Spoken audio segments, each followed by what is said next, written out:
Hello, hello, Danger Netto. So we're now gonna continue where we last left off. Hopefully it stays we were last left off.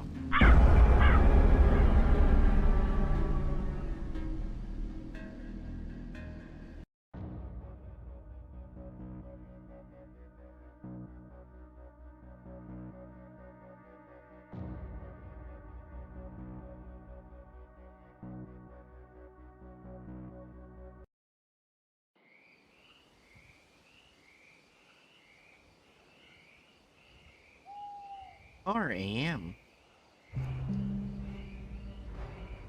Here, I need to run to I'll run to my car.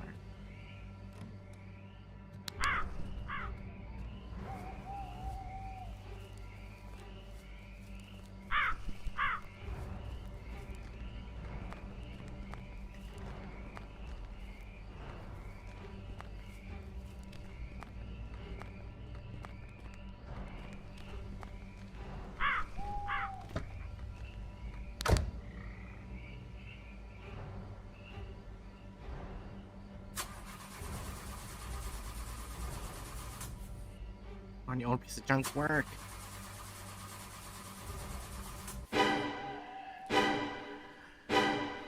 Oh, I'm dead.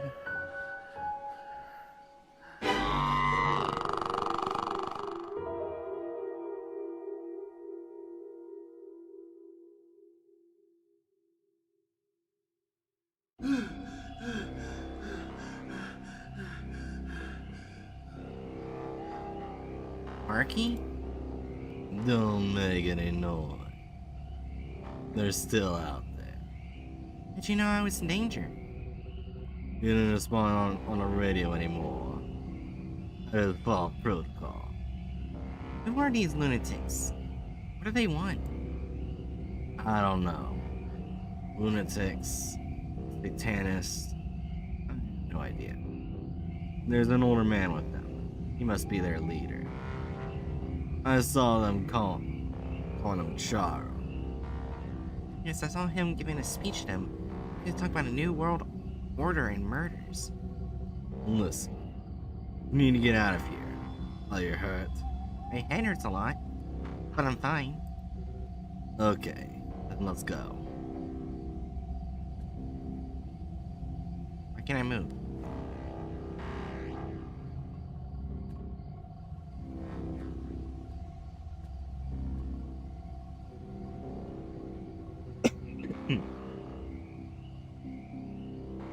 We're gonna get to the guards. There's an extra radio communicator in the cabin. I think I dropped mine while crawling my way here. Got it. And what will we do with the radio? Can we contact police? I don't think we can call the police on the radio. Forget your phone. There's no signal here. We're isolated. We can try and contact the security center. Damn it. Could I not have gotten an easier shift? Sorry, man. I didn't expect there'd be crazy teenagers and killers here. I'll get us out of here. Stay crouched behind me and don't make a sound.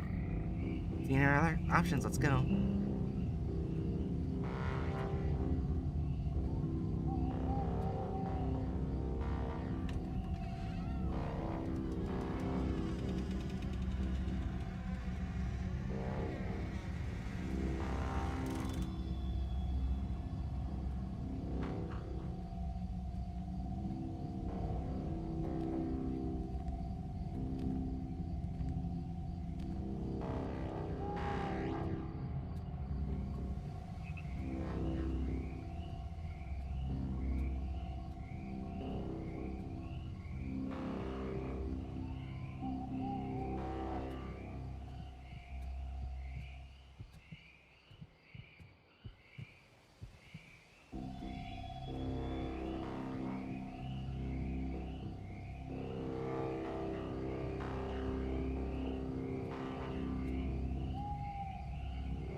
There are two of them out there. It's gonna be impossible to get past them without being seen. We're gonna have to fight. We have knives, but we faced worse things before. Good times, Nate. But I'm home now. Best I can do is run. So that's it? Just run away? Listen, I'll run, and they'll come after me. You run to the guardhouse. They won't even see you. Are you crazy, man? They're gonna kill you. These kids would never beat me in a race. You grab the radio from a gray captain. I'll lose them and grab my spare radio from the car. Okay, just promise me one thing. Don't die, man. Die. Not today. You still owe me that beer, remember? Ah, sure. Good luck, brother. Good luck to both of us. Let's go.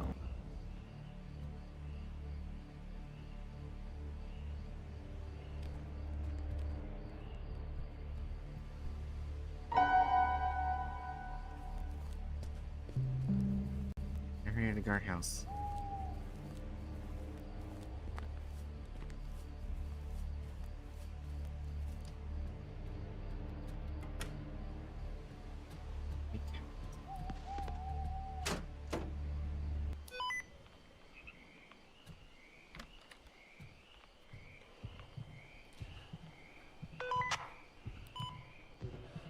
Marky, do you copy? Marky?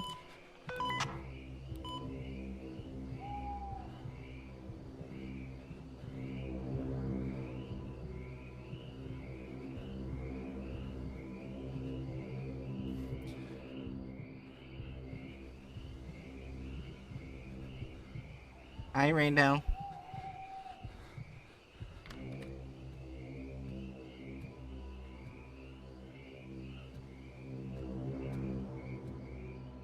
Marky, where are you?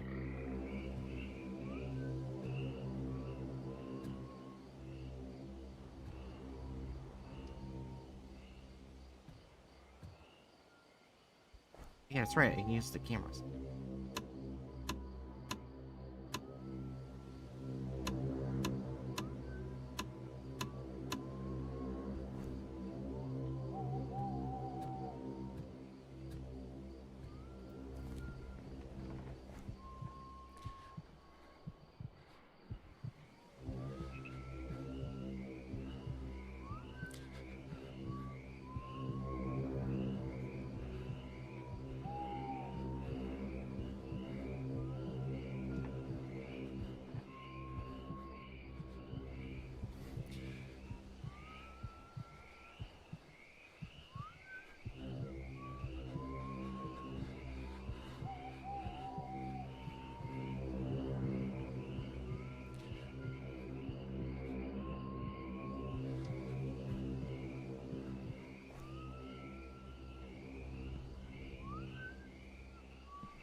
Nick. Marky, do you copy? Marky? I'm so sorry, my friend. Forgive me. What are you talking about, man? Are you okay? Those bastards. Sorry for bringing you here, brother. Where are you? I'll come get you. I'm so sorry, brother. Marky? Marky! I was in a panic, surrounded by these lunatics.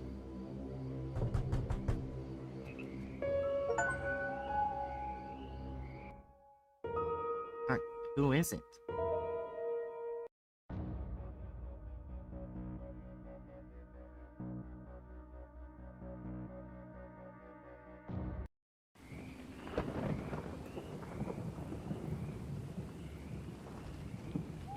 Five o'clock a.m.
Hit the assassin, Barack Obama. I wanted to say that earlier. Get my car and get out of here.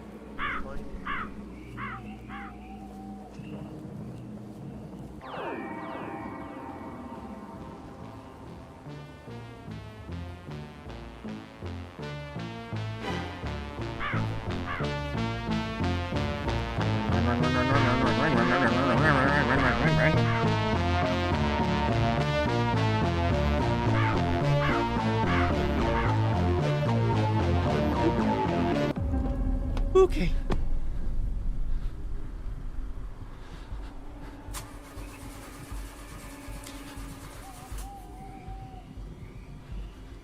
Well, I'm dead.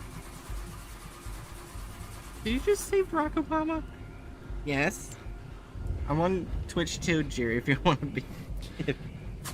if you want to watch on Twitch. Like right forward, full speed.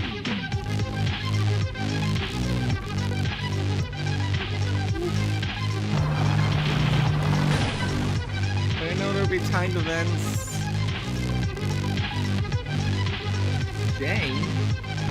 Why is Jay up?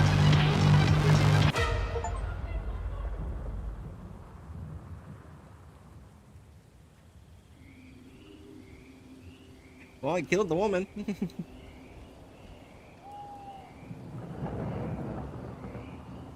Got one. I will always pick Twitch when I can. No ads. That's fair.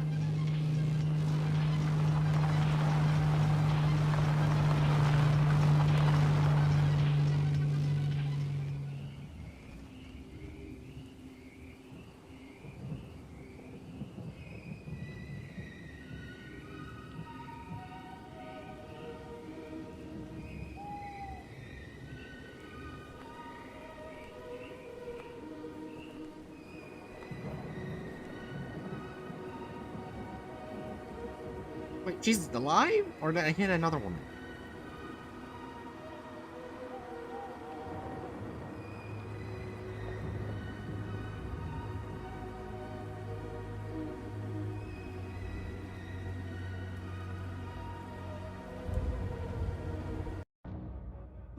That's propaganda, not as trying to something. It's just new. That's fair. 1 month later. I'm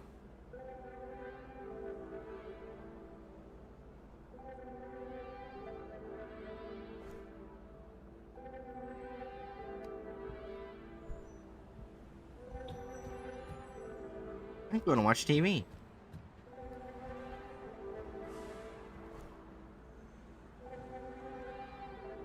Is it going to have copyrighted material?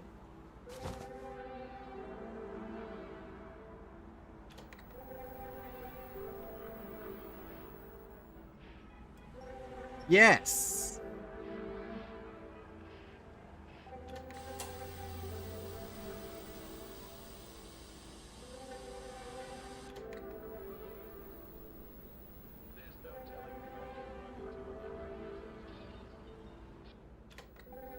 Los Angeles police have connected some members of a nomadic gang with the murders of actress Sharon Tate and others. The putative leader of that gang appeared on minor charges today in an Independence, California court. Bill Stout tells what happened. Charles Manson went to court on a stolen property charge. He has not been named in the murders of actress Sharon Tate and at least 7 other persons, but police say he's the leader of a hippie group whose members committed the crimes. Several, held on minor charges, are in custody of Inyo County Sheriff Merrill Curtis. On Sunday, the girls were told, as we get it, how they got the information we don't know. Is these things travel in jails and prisons unknown to the people who are running them. It was based on Charlie Manson? I did not get that vibe, but okay.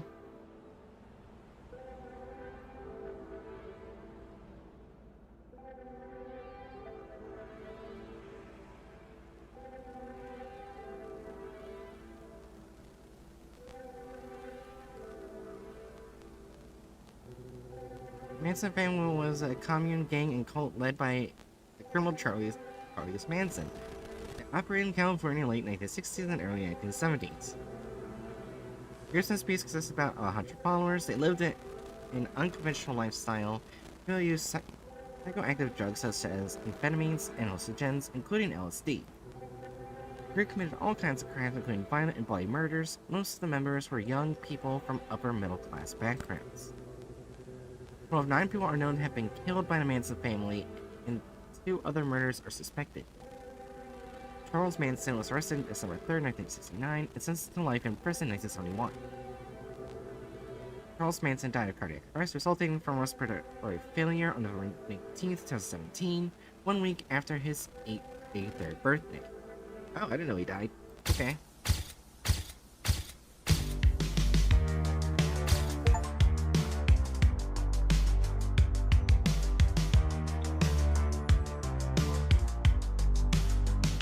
Why is his face censored? Wait a minute.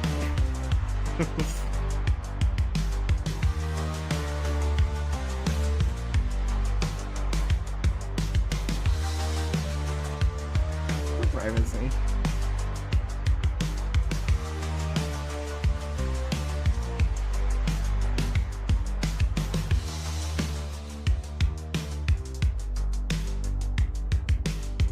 I can barely read the names.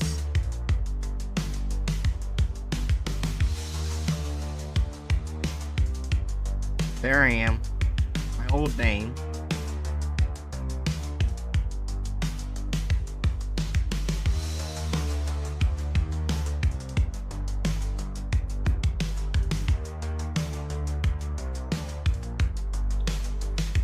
Apparently a church sponsored them because there's one of the special things is Maple Church.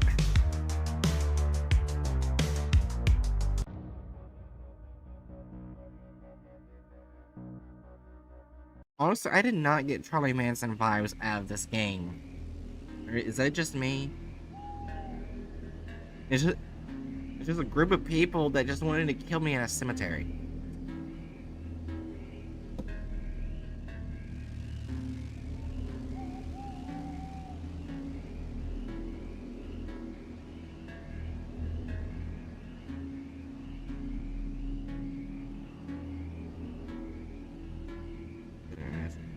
I'll go ahead and open up the next game.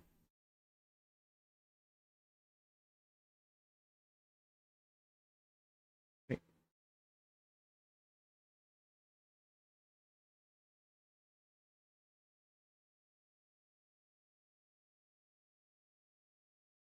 Let me just uninstall this one.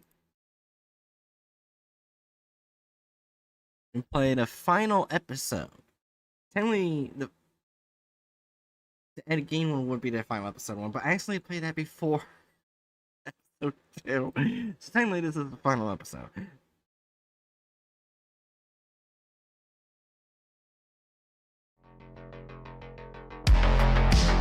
Jesus Christ, that's loud. From how loud the intro is. Jesus Christ.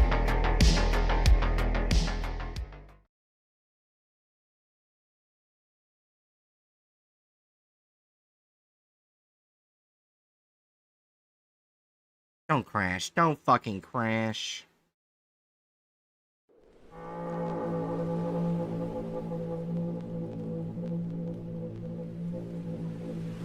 There it goes.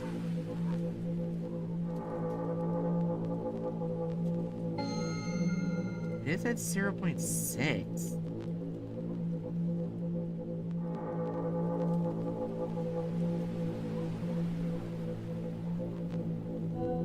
I cannot choose a thing. I kinda wish it told you what story it chose or what person. But we don't. Anyway, this is the final Tales of Beyond the Tomb. And before anyone asks, I do not pay for a single one of these. I get these for free.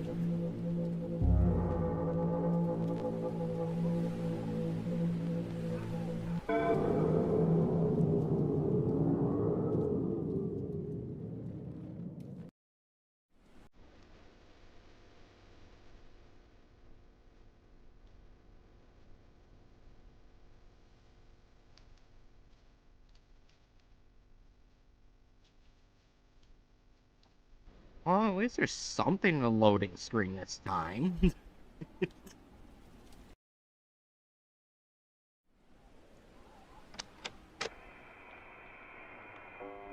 616 News presents.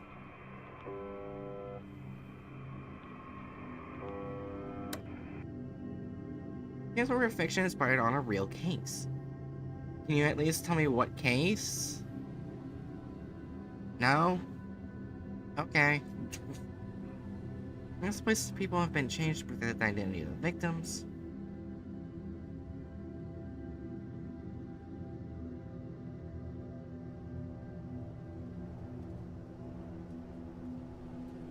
Vtuber, Russia, Saturday, August 17th, 1993. Okay, so it's probably gonna be a killer none of us know.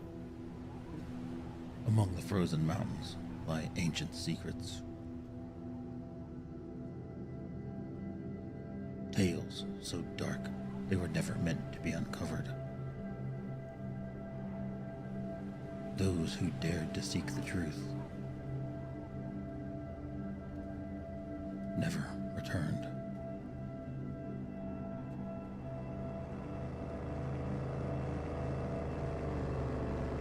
Is it fully voiced? That's awesome. There's less shit I have to read now. That'd be nice. Boston molasses floof. What the fuck?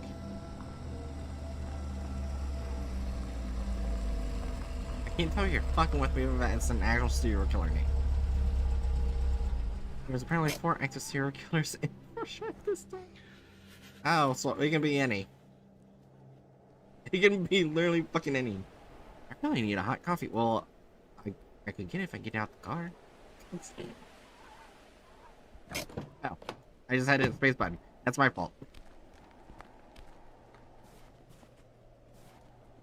I don't see any balloons. There's no balloons. There's a molester van over there, but anyways, we're not gonna talk about that.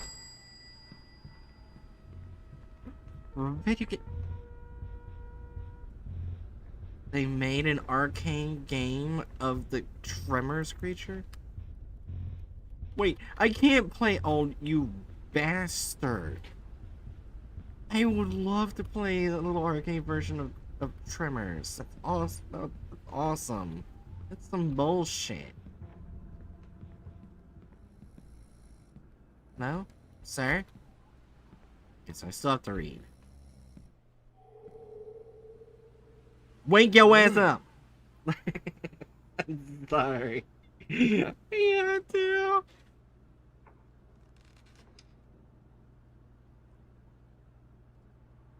Oh, you're taller than me. What? Damn it. Is it that late already? Are you local? No, I just need a hot coffee for continuing my trip. No one usually shows up around here. Especially this time of year. Where are you headed? Probably not one of them. He targeted children, another killed tenants by their apartments, and another targeted only couples. Oh. Yeah. However you say that pass. I know that of that one. Personal research. Oh, so you actually know what killer it is. Oh, that's interesting. Is there a problem? That word. You're just another curious one. Is that it? Not the killer. I know any incident. Oh. My name is Zelensky Morozov. I'm writing an article about the Mountaineers. My father was one mountaineer guided by Nikolai. He wasn't afraid of anything. 8 hikers went camping, then were found dead a few days later. Oh. Oh, that's great. I was only 7 years old when he left. I'm truly sorry for your loss. But the circumstances of their deaths were too unusual. I believe the case should be reopened. They didn't die. They were taken. What do you mean by they were taken? Want some advice, Mr. Olinsky? Go back home. Back to your life. There's nothing to be discovered in those mountains. It was strange. Their tent was cut open from the inside. Several weren't in their winter gear, and a lot of them seemed to have taken away. Huh. So the killer's unknown. Okay. Interesting.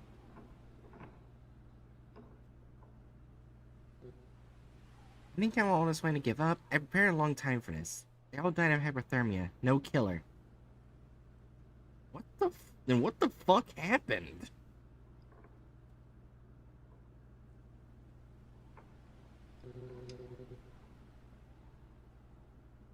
Your courage is admirable. It reminds me of my father. We don't know. That's what makes it weird. Yeah. I'm honored to meet the son of one of the Mountaineers. I write about Nikolai. In the depths of my place, there's a memorial wall dedicated to them. You're welcome to view it. It contains photographs and ritual documents. I'd be excited to see it. And of course, the coffee. There's a machine right there. Thank you very much. What is it?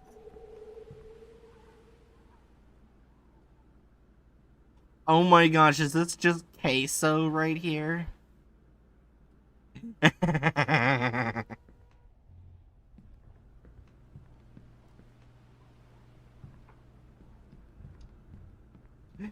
find that funny. It's queso. Bigger than Earth.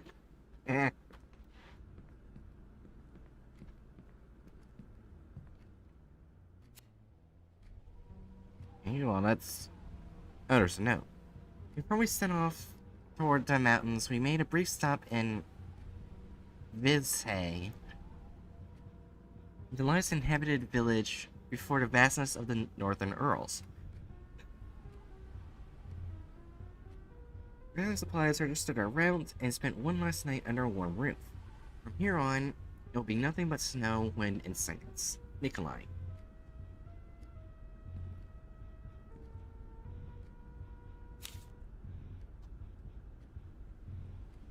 Okay. 3 died of blunt force trauma, presumably from running off a cliff into a river below. What the fuck? Dude. Something must have fucking happened for everyone to be that nuts. Yeah, I can probably read it normally. Crashing in the Ural Mountains, 1959. On the night between February 1st and 2nd, 1959, 9 experienced hikers disappeared during an expedition in Mount Fortin in the northern Ural Mountains. They were found days later under circumstances that defy any logical explanation. The tent had been cut open from the inside, and the bodies were scattered across the snow-covered forest. Some without clothes, some with severe injuries, and no signs of external struggle. Those causes ranges from an avalanche, mass panic, secret military tests, to even supernatural events. Nothing was confirmed. 2 of those don't sound like the other. These are all theories. They were all. What the fuck? Estimated temperatures of the night instant have around negative 30 degrees Celsius. The site has since been known as that pass, in honor of the expedition leader. Despite numerous investigations, the case was closed without an official resolution. The area remains isolated and avoided to this day by locals and seasoned guides.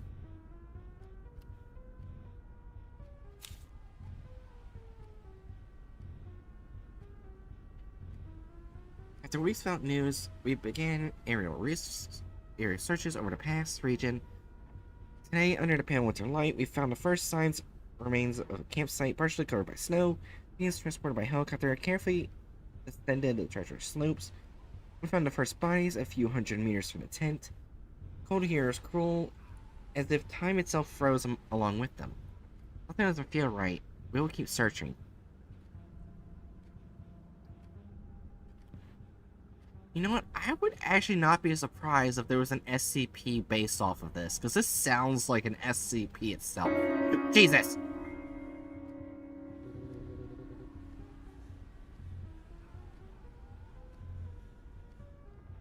Those who dare to return rarely come back the same. I'll go on a way to find something. Any clue that reveals what happened there. Did you hear that? The two theories I find likely are the ultrasonics theory and the slab avalanche theory. Just the wind and snow falling outside. Are you okay? I'm fine, just tired. By the way, my name is Mikhail. You should get back to the road soon. I heard there will be some windstorms tonight. Thank you for showing me the memorial, Mikhail. I'm going to grab my coffee and head out. Slab avalanche would cause a solid, singular chunk of snow falling on light. Yeah, I can see that. Remember, don't let the voices cloud your mind. What does that mean? Sorry, sometimes I talk too much. Loneliness and this weather can make people crazy. Don't worry. It was a pleasure meeting you, Mr. Mikhail.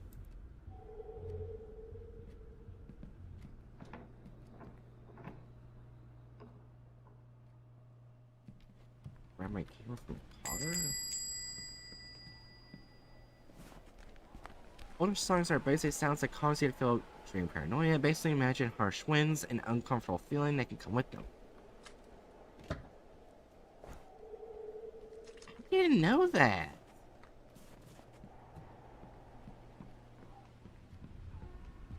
I wonder...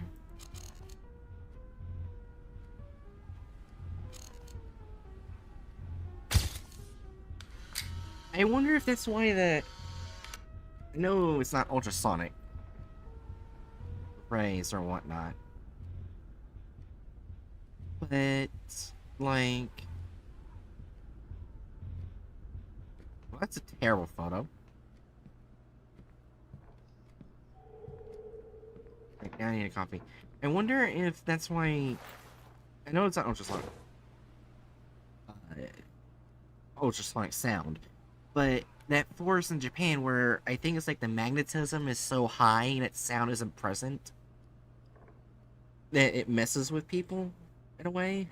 That's why some people do the, well, something I'm not going to mention here, but you get the drill. I wonder, I didn't know that sounds could affect you that way. I want to take a coffee strong. That's interesting. I didn't know that.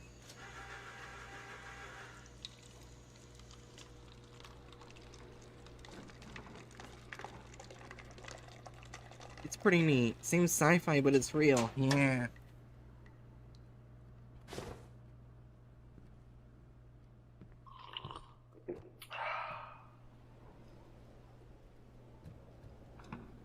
It's still pissed I can't play this fucking game.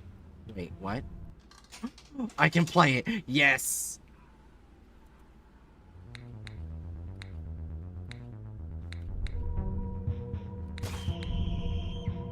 I'm a trimmer, bitch.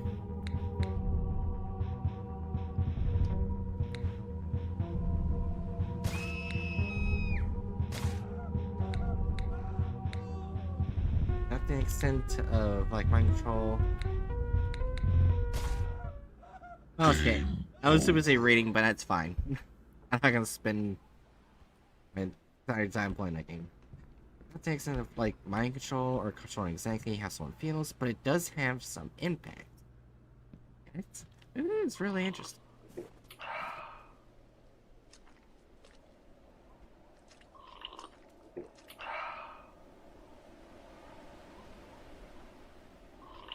There's nothing in the cup. What am I drinking? There's nothing in this cup. What am I drinking? Nothing. Better than nothing. I better hit the road. You're. Where are you putting this? Apparently I shoved that cup up my ass.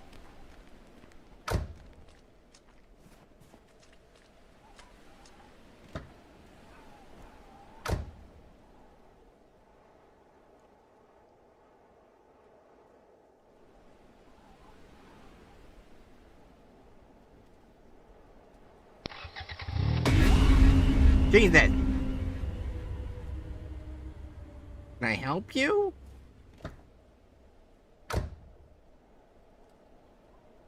I can't move. Hey, you scared me. Sir? Can you hear me? Oh, I'm sorry. I didn't mean to scare you. Damn, didn't you see me inside the car?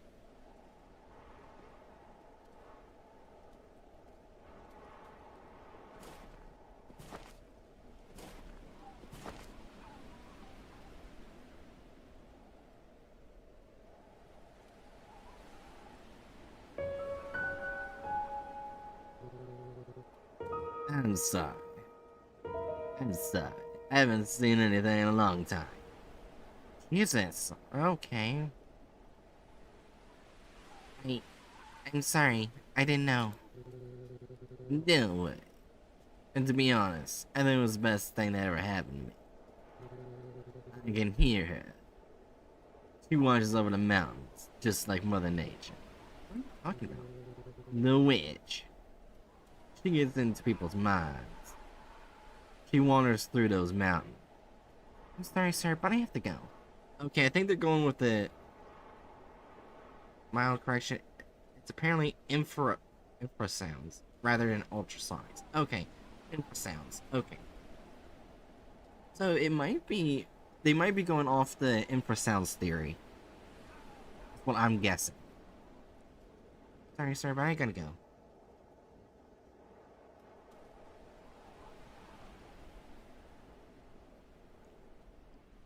That or the supernatural theory. You better be careful, Mr. Lewinsky. Extreme cold. It can mess with your mind. Infra is too low a frequency to hear. Ultra is too high a frequency. Oh.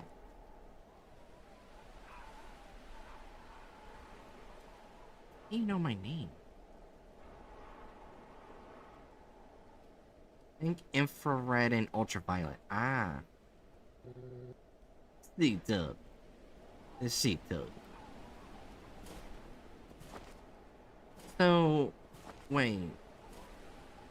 Infra sounds, or what caused them to go be paranoid, but you can't hear them. I'm confused.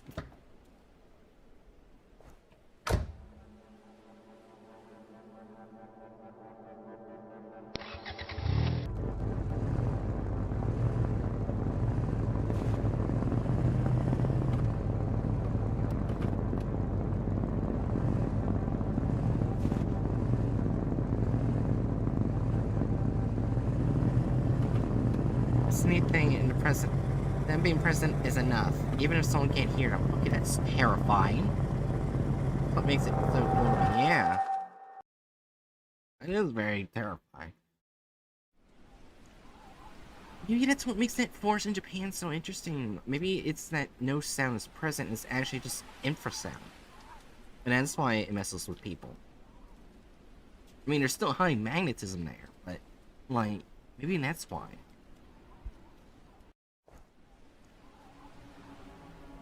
Granted, I have no idea why that forest is so weird. It just is. It's a beautiful landscape. I'm just gonna grab my camera and take a quick picture. Maybe, but there still has to be something making the sound to begin with. Yeah. You know, sound doesn't really exist there. I don't know.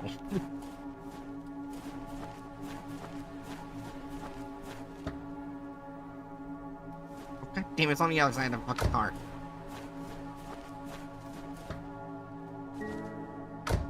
Oh yes, let's let's leave the camera I need.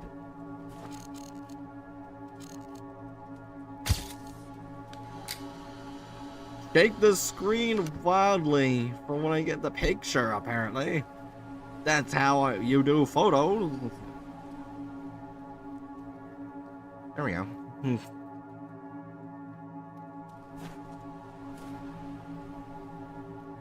Turn. Oh, I need to get the card picture. Oh, I need to.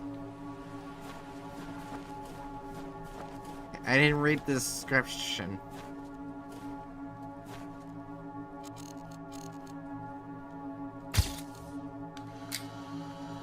For the past it would have to be near 70-mile-per-hour winds that were recorded at night. Damn. This is good content, me shaking the screen violently.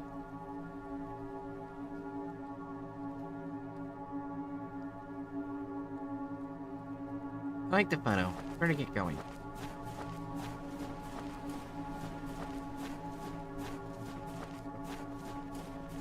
Driving a car? Oh yeah, I do.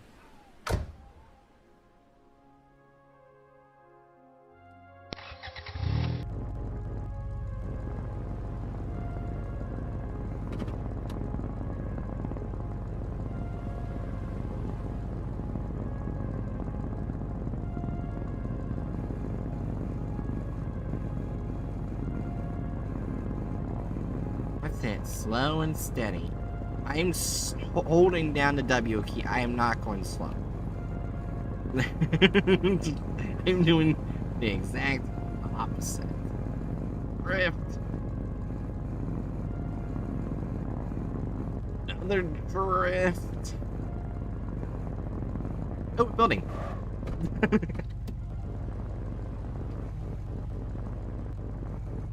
Wait, don't tell me I'm actually stuck. Okay. For a second there, I thought I was stuck.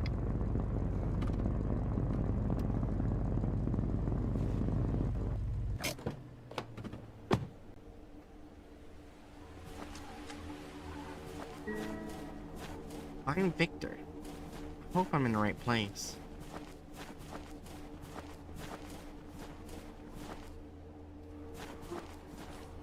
Can I pet the horse?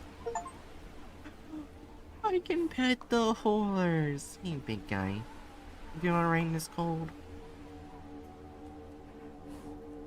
Wait, that actually is a question. Why is there a fucking horse on top of the mountain?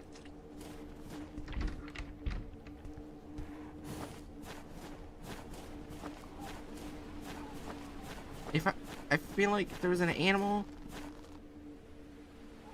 that shouldn't be on a mountain, it's probably a horse. Yeah, I pet the horse.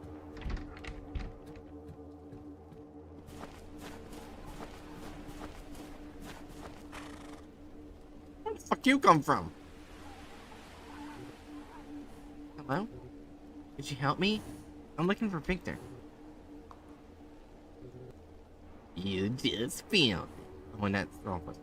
You just. My name is Linsky Morzov. I sent a letter a month ago. I received your letter.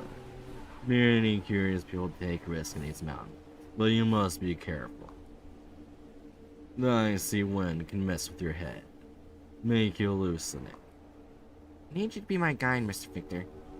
I need your help to retrace the steps of the expedition that never returned. Do you have any idea what you're asking? This isn't a joke. It's not a walk in the park. Those young people died in a horrible way. Some traces must remain untouched. I want to search for evidence or clues about what might have happened to them. Families are still waiting for a logical explanation. And I'm the one who can take you on this crazy expedition. Am I right? I'll guide you, but be warned. It's a long journey that can freeze even your soul. Thank you. I can guarantee you will be well paid for your services. I won't do this for money. I admire your courage, Mr. Linsky. Let's go inside and warm up by the fireplace. You must be cold. I'll go grab my backpack and lift in the car. First, oh, I can't pet the horse again. Horsey! Oh, I went and I saw the inside of the horse.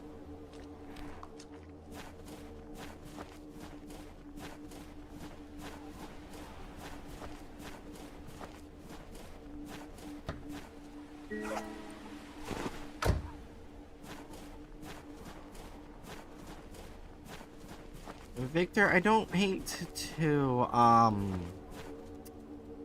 your house shit, but part of your porch is coming apart and there's a hole in your wall.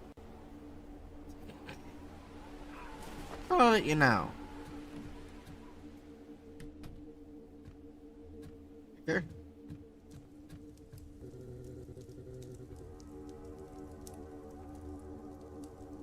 You look tired. One thing I just noticed. Three of the hikers had the middle name Alexei. Oh. Interesting. Just go to rest a bit and eat something warm. Tomorrow at sunrise for the plot. Oh, I just realized something.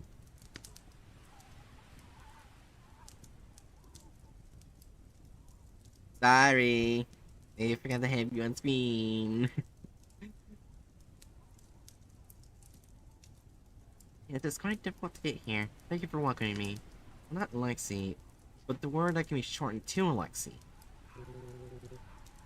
You can stay in my room. I'll sleep here on the couch. I don't want to trouble you. I can sleep on the couch. It's no trouble. I like staying near the fireplace. You can leave your things in my room. Up the stairs to the right. Oh.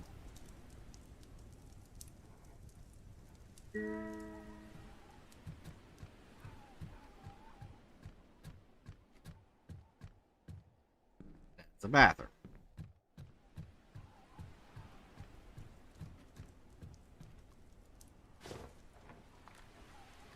What's this? January 25, 1959. Third day of the expedition. The weather is bearable, and the group seems in good spirits. Nikolai brought some supplies that he needed, as always. The mountain is beautiful, untouched, silent. I have a good feeling this time. This is going to be special.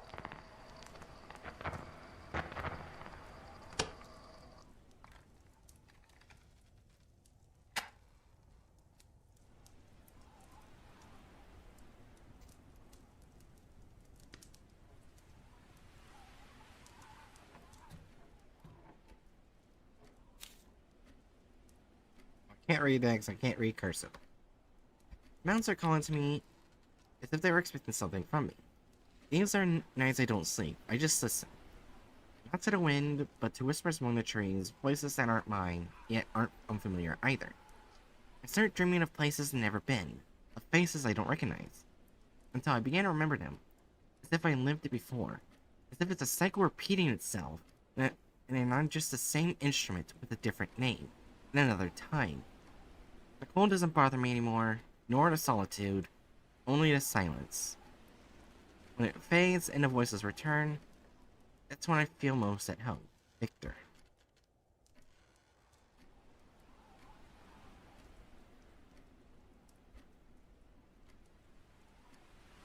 Okay, so where the flying fuck going in my backpack? Okay, there we go. The fuck was that?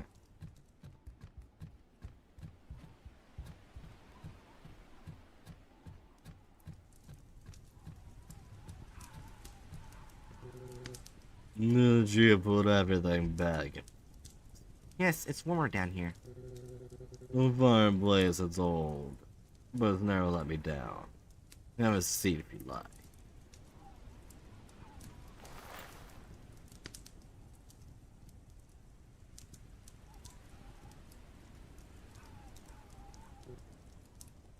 It's a quiet place. Almost as if time had stopped here.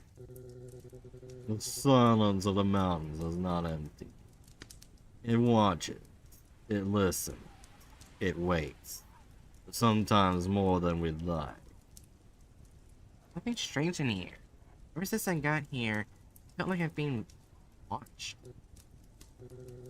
The mountains have eyes and memory. You'll understand in time. Do you live here alone?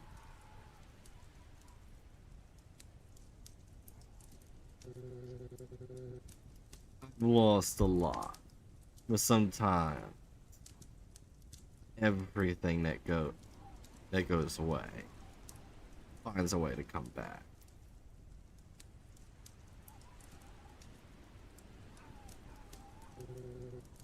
Rest. Tomorrow will be a long day and cold. Thank you. Good night, Victor. Good night, Linsky. May your dreams be lighter than the path.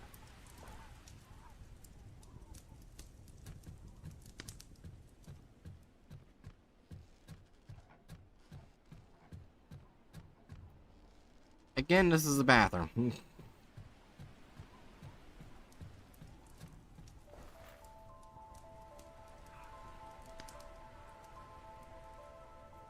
Yes, I'm leaving the door wide open so I can easily be murdered by this fucker that's inside this house.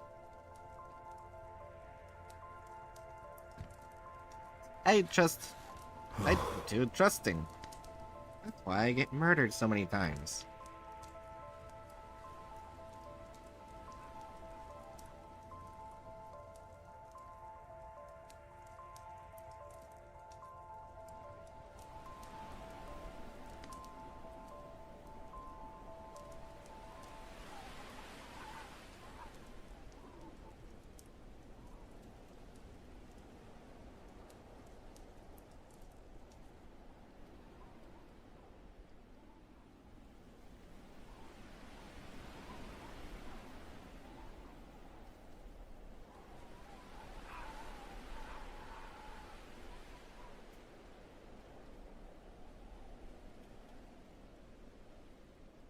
Insane Village, Russia, Sunday, April 18th, 1993.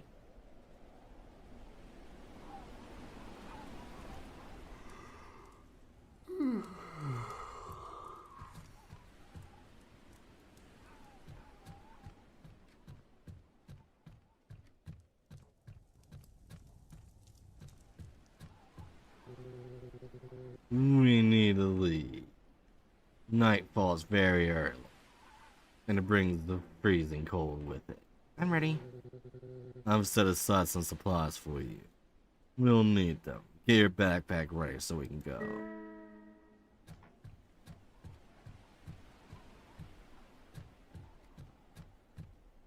Why do I keep going to the fucking bathroom?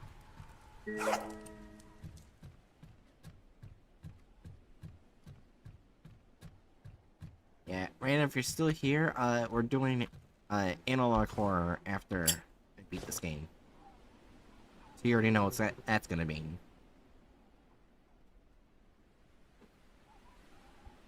Are you really prepared? It's a very tough path. I've been prepared for years. I'm ready for this. Can I take a picture of you? For my investigation record? I don't really like photos, but go ahead. We need to get going after.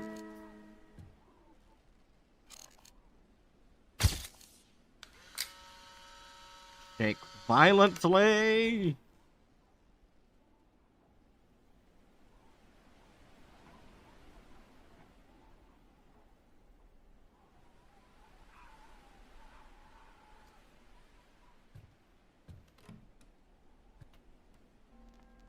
Why can't I move?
Freezing. The meteor indicates your character's cold level. Don't let it get too high. The freezing wind in the Oral Mountains cause hallucination and even death. Warming point. You can build a campfire to warm up at certain spots.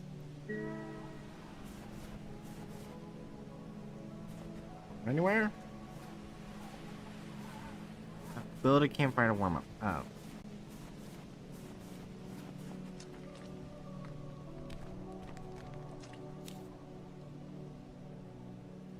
This has been the hardest track. Extreme cold winds that cut through the skin and pierce the bones.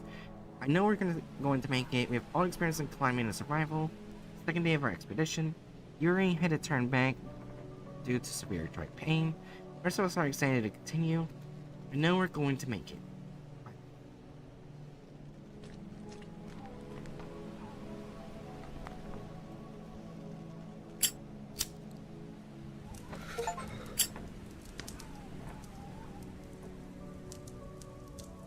Much better now. Take the opportunity to snap some photos.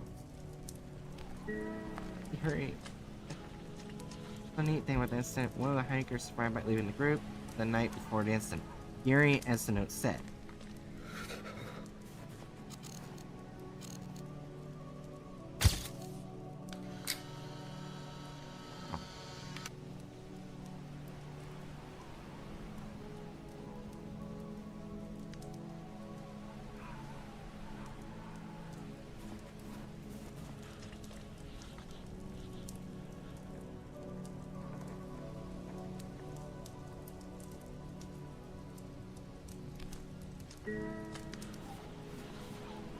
The heat point.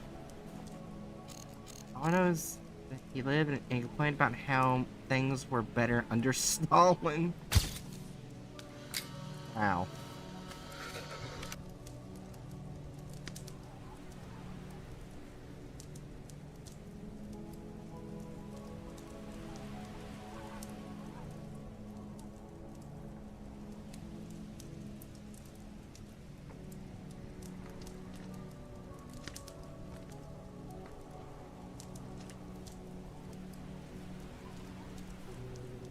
We need to keep moving. Find a safe place to set up camp before nightfall.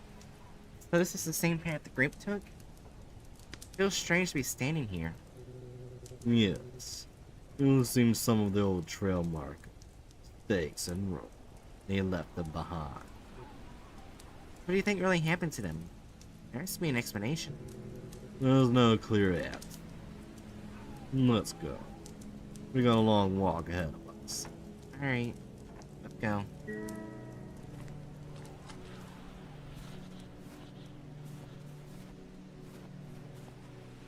Wow, I can actually move significantly faster than Victor. But I have to follow him, so that doesn't help. Oh, I can actually run.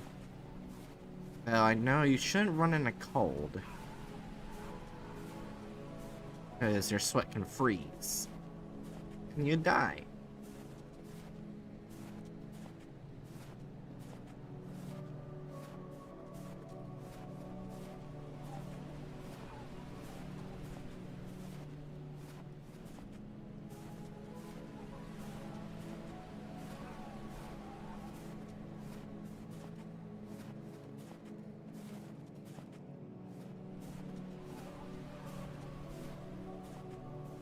Just phased through that tree, but okay. This is another victim.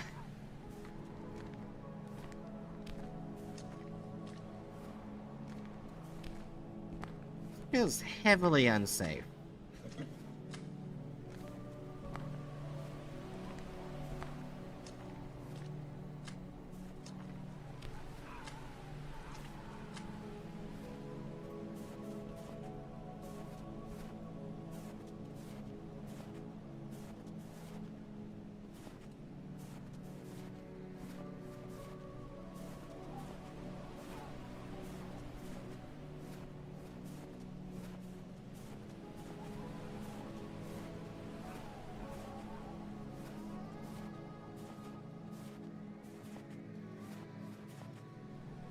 Who the fuck was that? I saw that shit. Who was that over there? You gonna explain that?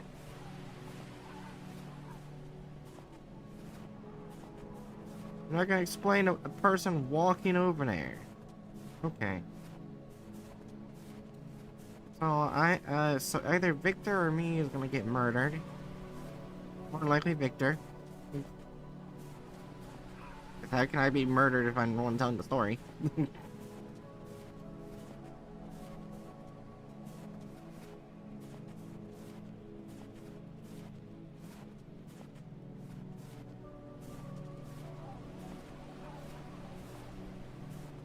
Wow, there's... Yeah, we have a... You literally came at me in a long fucking walk. Just given human form to claim another victim. Paranoid event. If infrasound, okay, is based off the infrasound theory. Carried by the wind, passing over the mountain tops, causes psycho discomfort and mental distress, and even trigger panic attacks and hallucinations. When the microphone is activated, remain silent. Stay calm, or you will succumb to your own madness. Oh, fuck you. Yeah, prior knowledge of the events for the win. Yeah.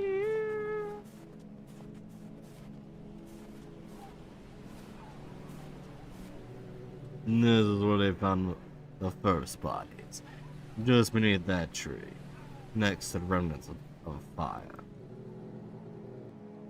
No. Only marked. Oh shit, I meant to read.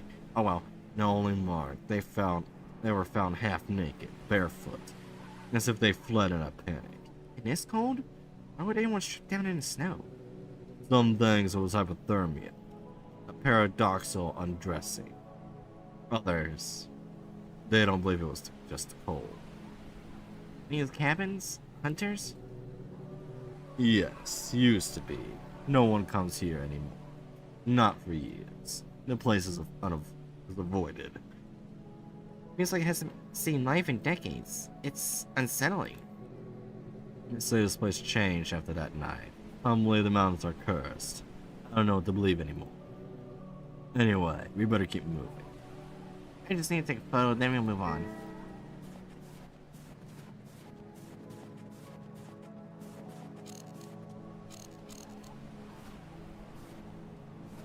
Okay. Ah, take a photo of the crosses.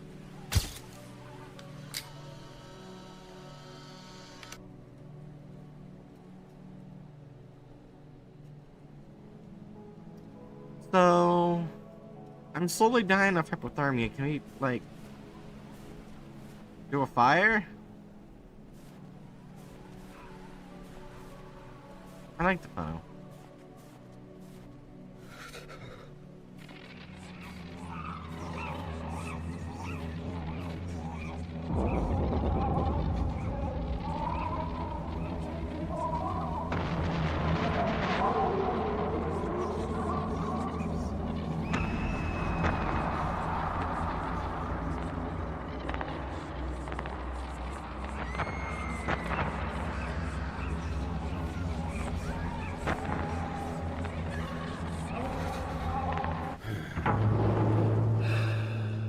Damn, what was that?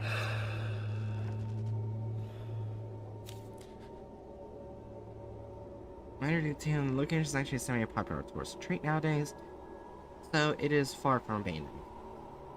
Today is the third day of climbing. We can barely feel our fingers, not even gloves on.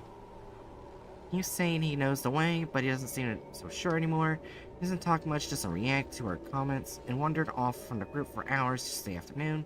When he came back, he went up to his knees and was holding something he hid in his coat. He didn't eat dinner. He just stood there, staring at the falling snow. I don't know if he's sick, or just too scared to say anything. Not yet.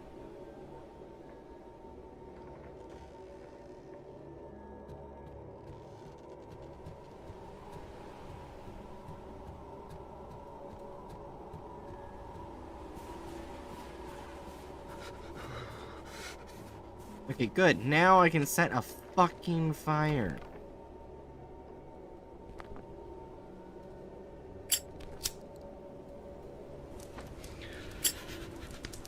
Alright.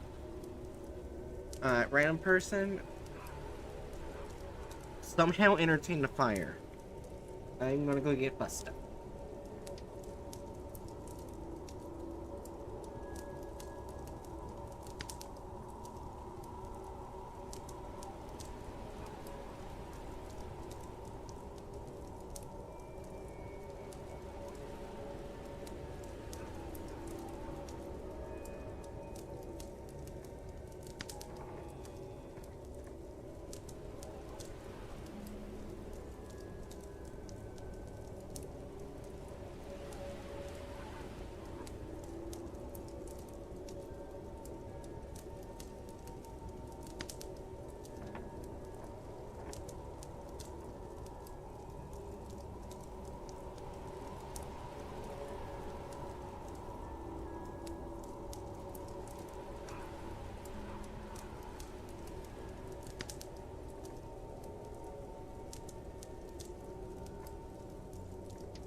Hello.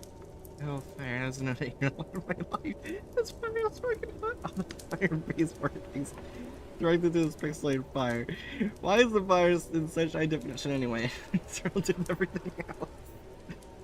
Can I walk on it?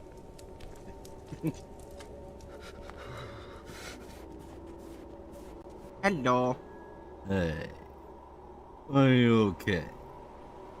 Yes, I'm fine. Just a bit tired.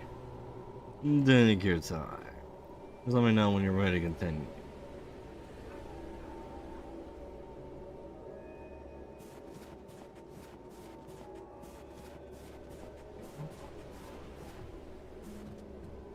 Oh, I can't. Oh, we do have a flashlight. That's very useful. Strange photo. It's kind of blurry.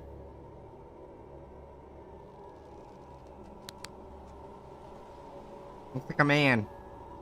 It's the Yeti, or random person. It's the Yeti. Yeti did this.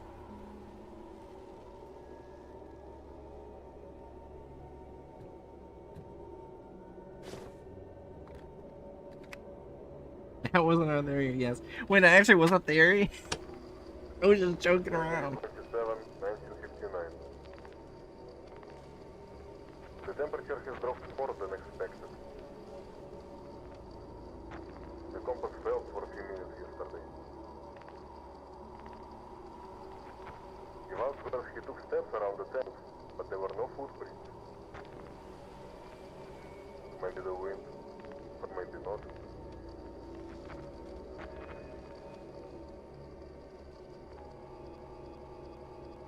It's a report. Sometimes I feel like the forest is listening. Yeah. Initial dispatch report said it was the Yeti, but it was short-lived.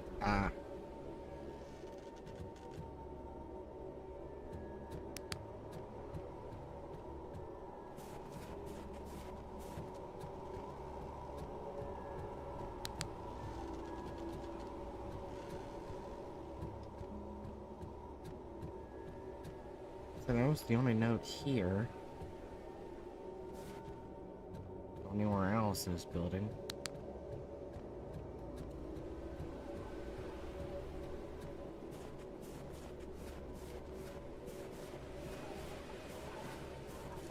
So something around here. I'm gonna get rid of this just tiniest bit of frost up my penis. And go ahead and go. Now you're ready to continue your journey. Yes, let's go. I probably won't finish this game before Analog 4, but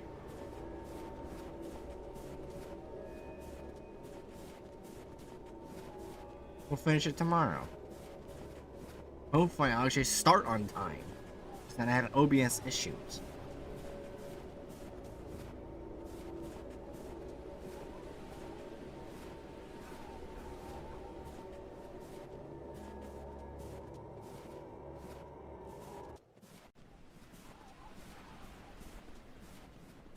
And now it's just dead quiet. I don't like that.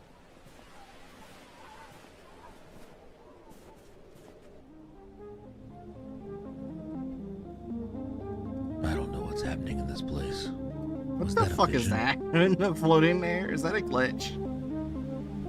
I saw their bodies lying buried in the snow.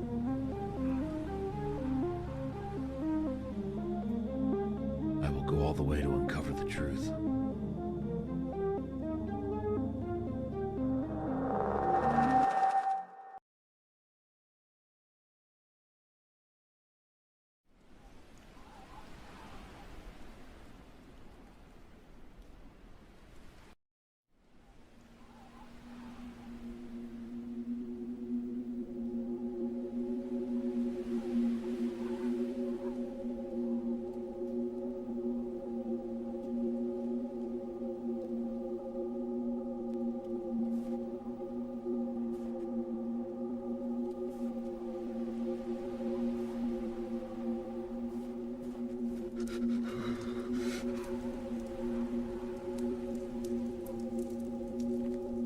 Frost off my penis so it doesn't fall off frostbite.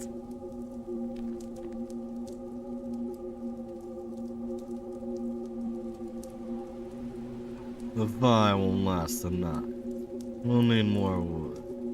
Alright, let's see if I can find what I can find nearby. Stay within sight. This place is a way of hiding things. Even people. Pretty thought. I'll be back soon.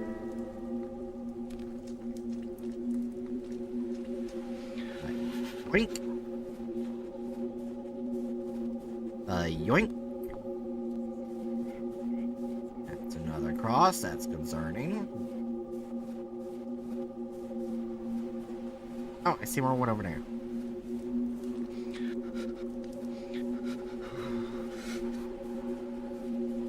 The yoink. There's another cross. That's concerning. The yoink. Alright, that should be enough.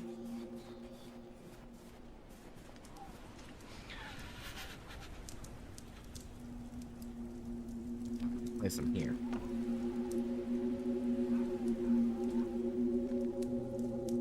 The silence here. It's heavier than I remember. How do you like it? Sometimes it's good to get away from the noise for a bit.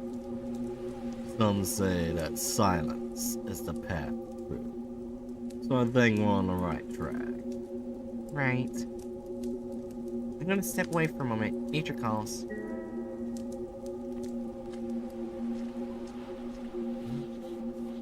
Can I piss on the grave? No.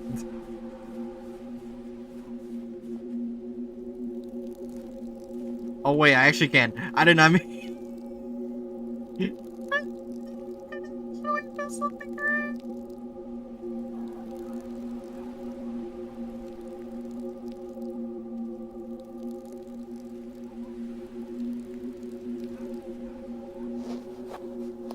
Yeah, that was a big challenge.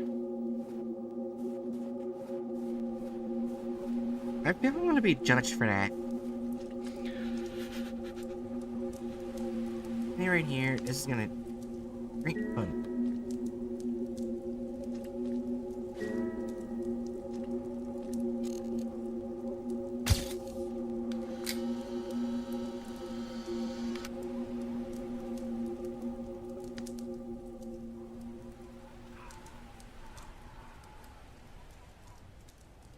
Perfect.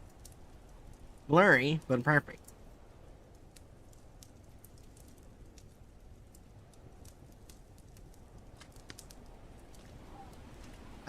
I did that. That is Victor. Right there. Sorry, what?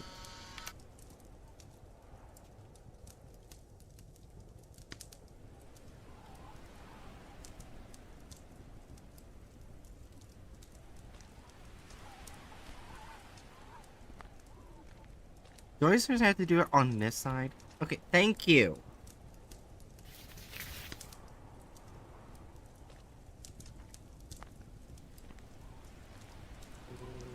We'll head deeper the more.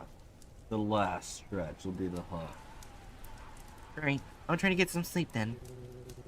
Rest well. The mountain doesn't sleep, but you should.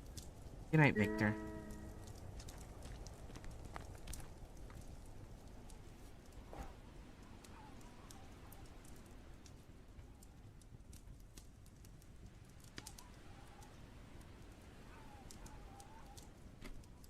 "3:27 a.m.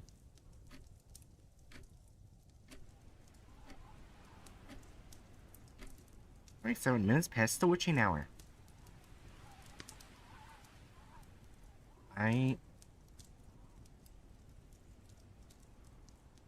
Victor? Victor? Go on, Victor. Hey. You're gonna freeze out there, man.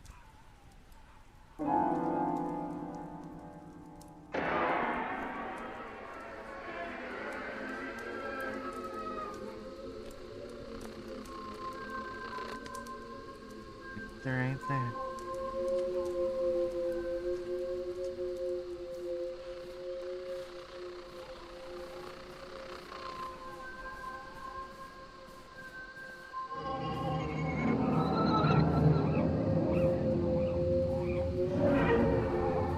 Oh god.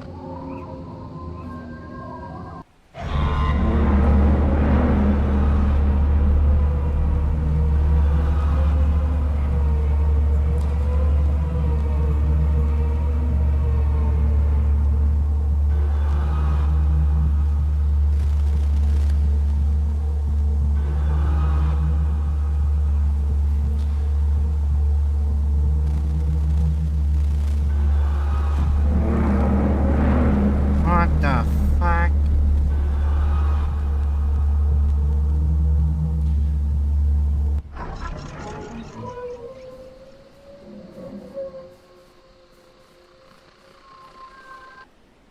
Victor? What are you doing out there, man? You're gonna freeze. Bears are buried out in the wilderness for the record. All of them were recovered and brought back to their respective homes.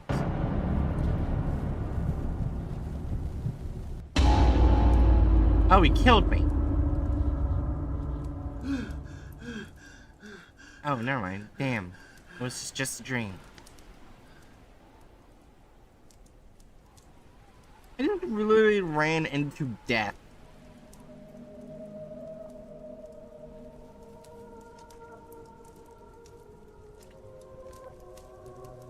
And then you sleep well. This cold morning air feels really good to me. I had a weird dream. Feels like this place is messing with my head. It's hard to get used to the wind. It can really cause hallucinations. Notice that there are 2 more crosses here. Are you members of the expedition?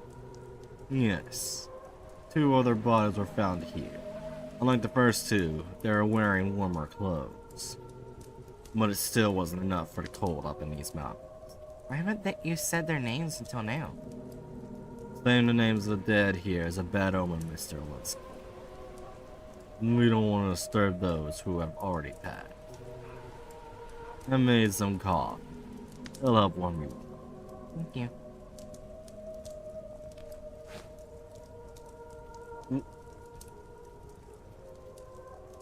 Why does the coffee look like it?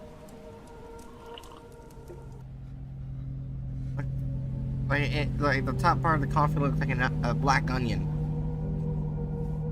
That's what it looked like. That's what I was trying to picture in my head, a black onion.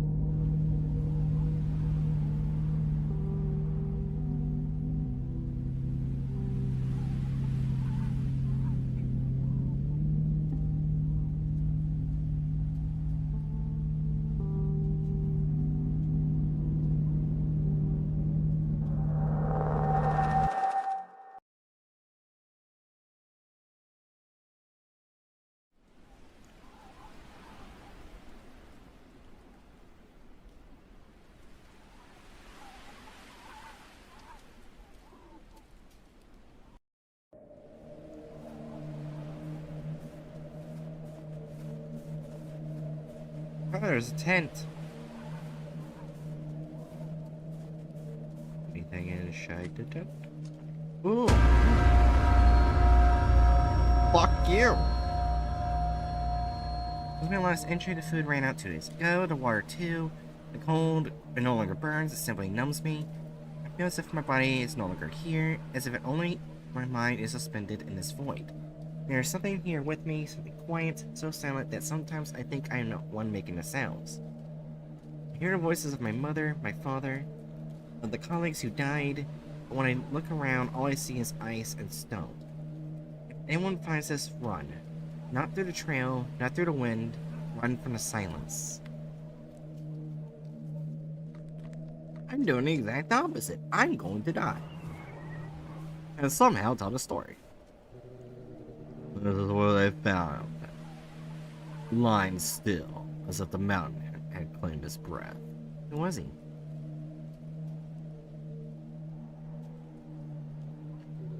The leader. He led them into the unknown. Never left. You think he knew what was waiting for them? Maybe. But some things call us whether we understand them or not. If we keep going, the world feels different here. Yes. The mountain remembers. I want to take a photo of the cross. I want to record all the spots where the bodies were found. You didn't record the other 2.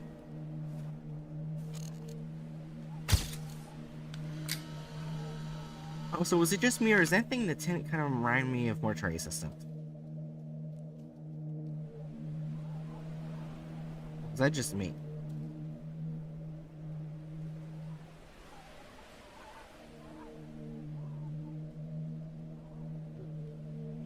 Alright, we can move on.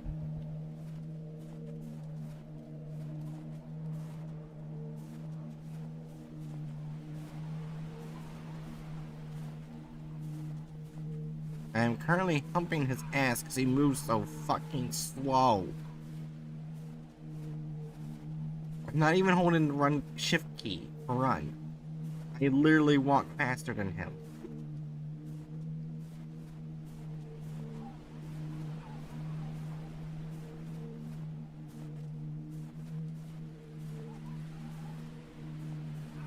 Oh, right near the cliff.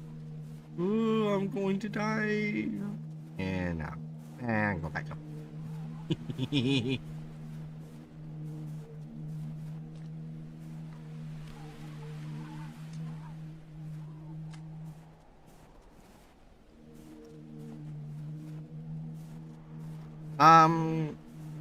Sir.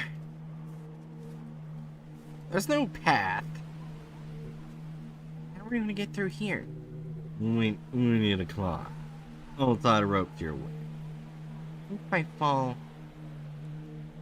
this rope won't save me, will it? Grab your ice axe. We can't take long. The cold is getting intense.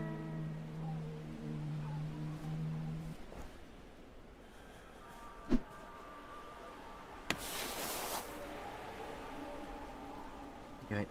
It's high. How do I move?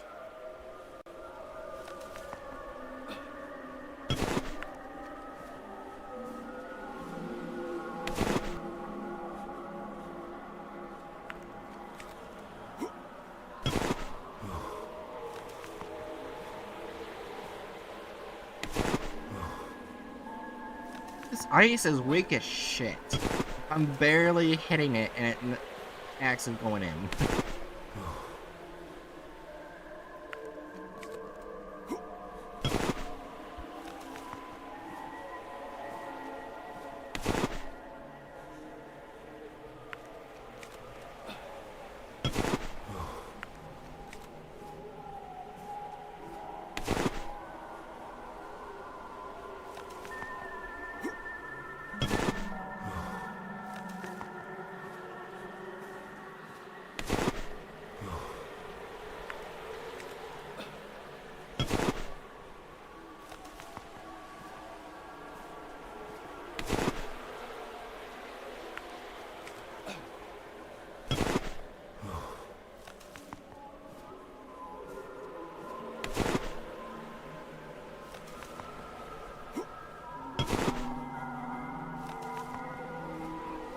Damn, it's slow.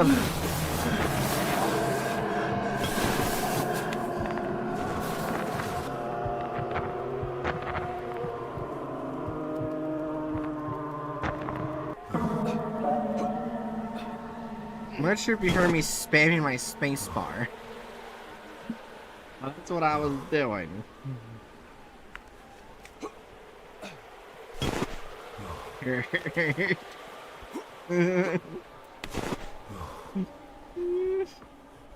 I ain't dying today.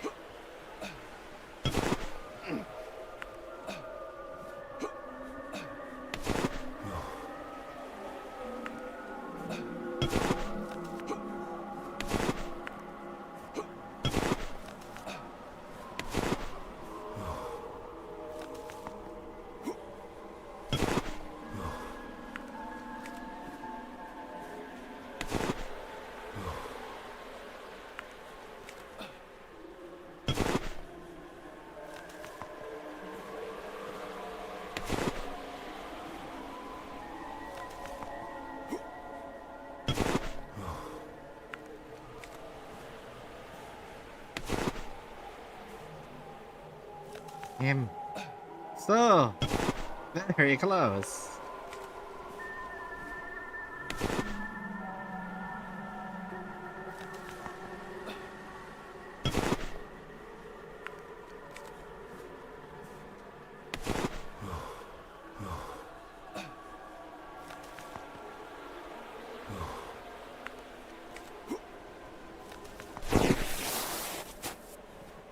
That seemed like a stupid idea, but okay.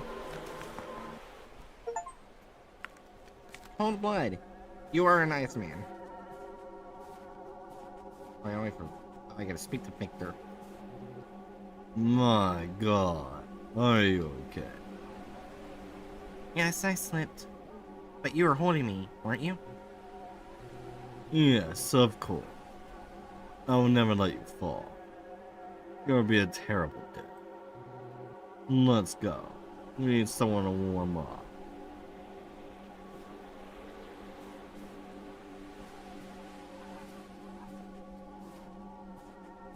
So, he definitely was not holding the rope. It took him way too long to answer that question.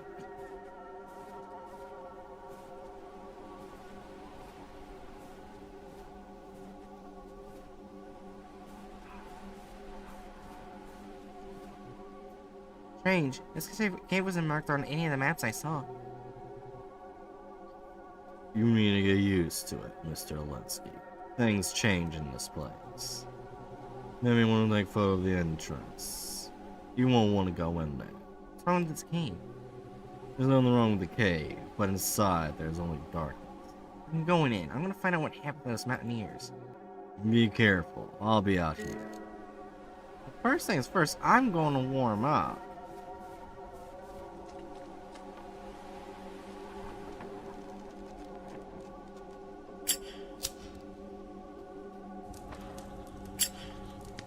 What weird ass answer is that? There's only darkness.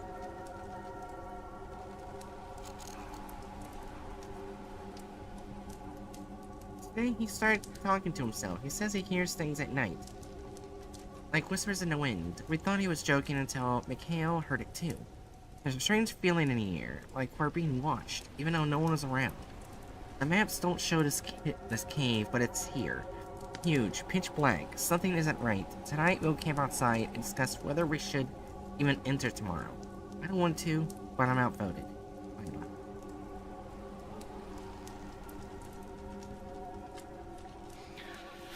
Alright, time to die, I guess.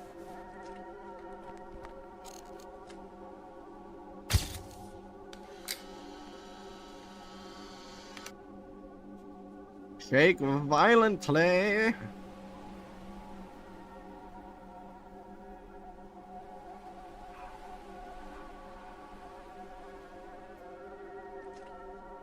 Oh, well, okay.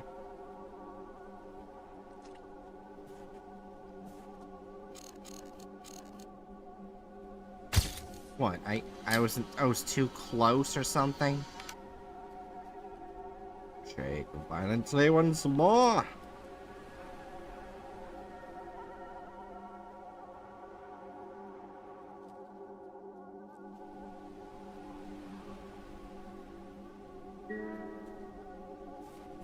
Explore the cave. Oh yeah, there's only darkness, so I see a huge abundance of plant life.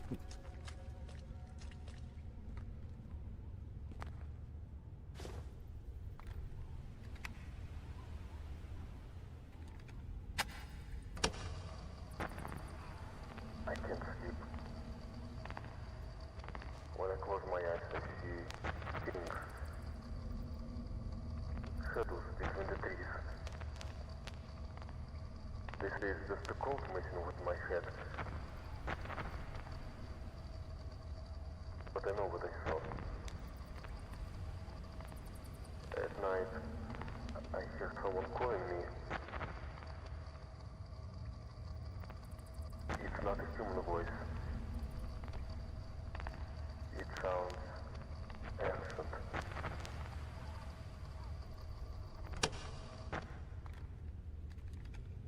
Ow.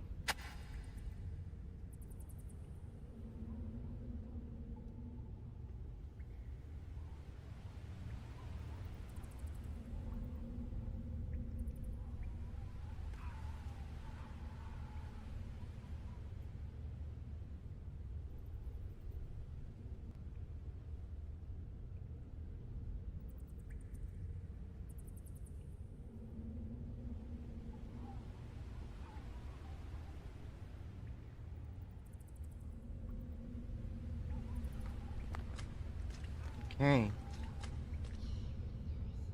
Interesting.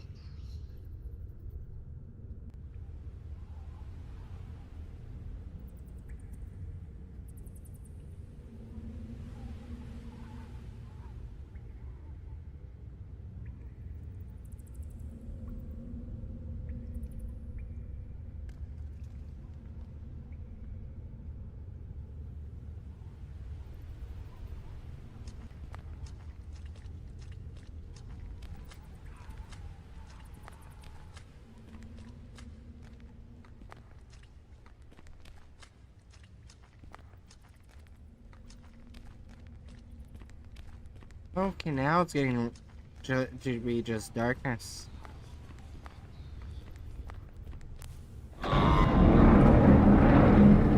That's not darkness.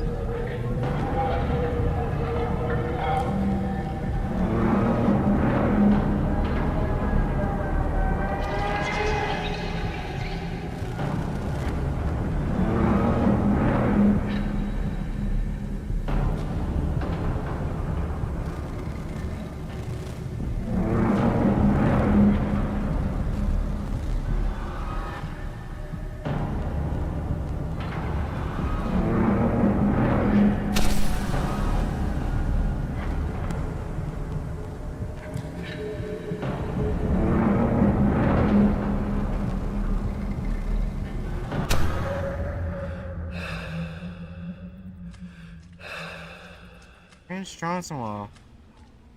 Could have made them. What drawings? Oh. Let's see, there's Legend of Zelda and cave drawing shit.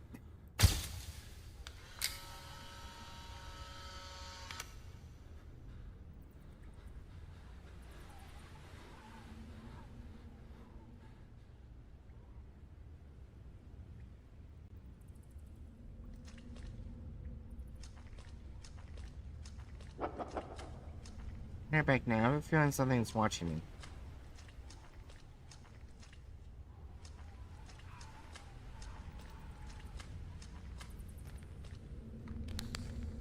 Here's the thing, I don't know the exit.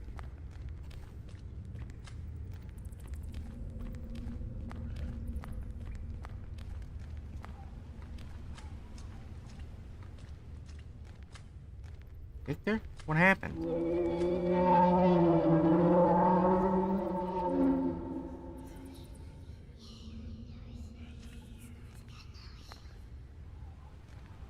This shit. Oh, god damn it, not again.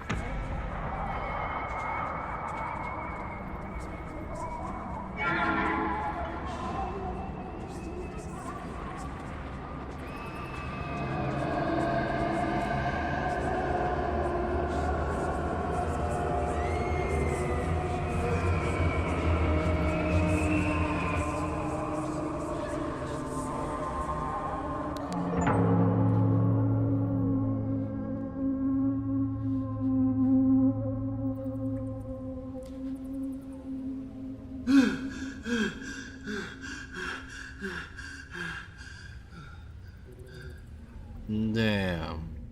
I thought you were dead. What happened? I heard your screams. When I got here, you were lying on the ground. I thought I saw you. Forget it. Let's just get out of this cave. Come on. I'll help you up.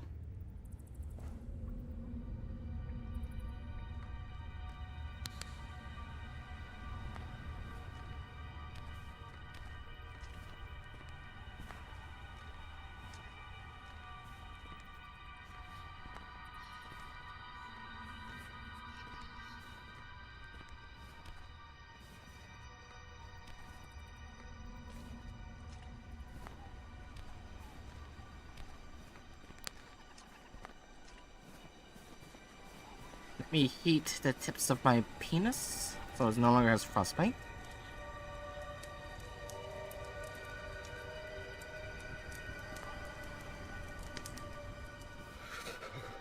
One. I went past him, so he... What's wrong with this place, Victor? These mountains hide secrets, and they may never be revealed. It's been 30 years since I last came here, Mr. Linsky. I probably would have never have returned if it weren't for you. Your courage and determination. That's what made me climb these mountains again. But maybe you won't find the answers you're looking for. No one ever did. You're right, Victor. But I'll go to the end. There must be some clue about what happened to them. Then we better keep going. We need to find a good place to set up camp.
Ah, yes.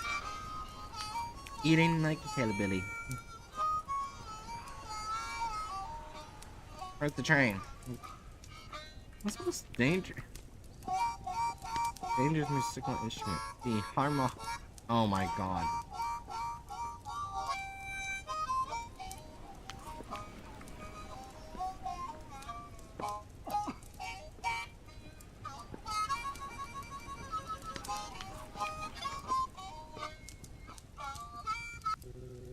My grandfather used to say that the sound of harmonica scared away evil spirits. You're good at this. But you're making food. What is it? Didn't like the canned meat. Man, this is awful. What did you expect? Pizza? Besides this journey, I'll buy you a pizza.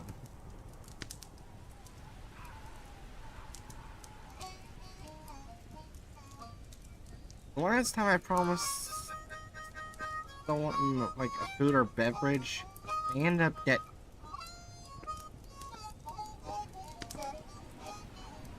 As I said, Barack Obama ended up dead. Last time I tried to promise someone food or a beverage. So, you might not want to take that deal. Also, what the fuck was that up there?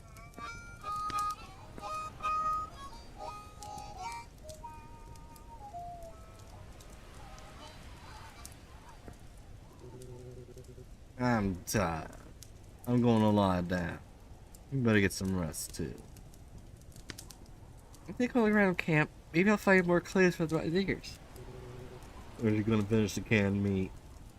I'm gonna throw this so far it would be impossible to find. Good night. Don't stray too far from the camp. Night.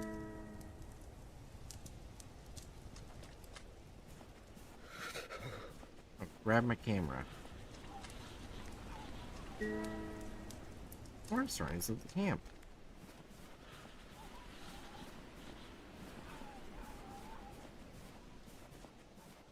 A random fucking blanket.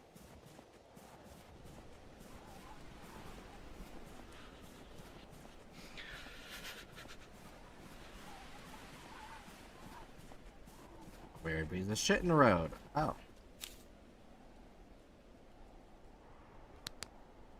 I no longer will know what is a dream or reality. I think that's Nick. Yeah. Pick it up. Spent the night staring at the fire without blinking. He said he heard the snow whisper his name. He tried to laugh, but no one found it funny. I wanted to go back. But Leon did. Insists we're close to discovering something greater if that's true. I hope this is worth what we're losing. Olga.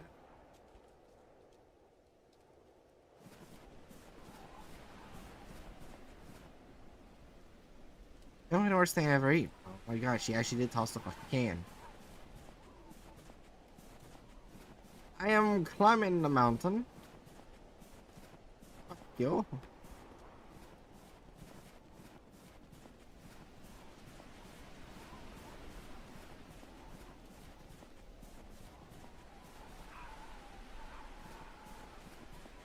Oh, I can actually see where I walk.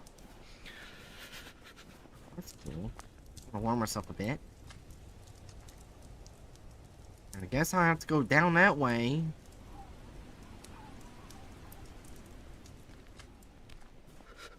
I literally walked around the entire fucking camp.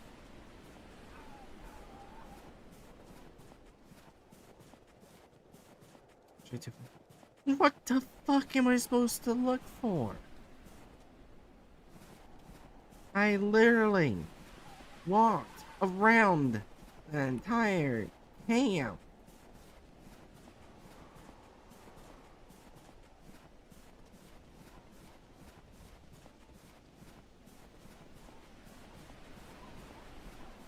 Oh, fuck's sake.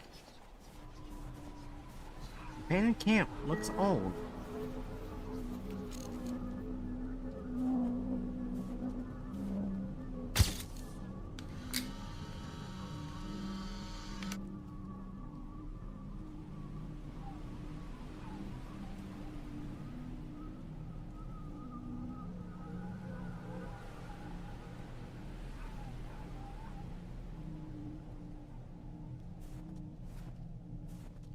We're gonna do it one at a time. That's stupid. I literally got both of them in the camera.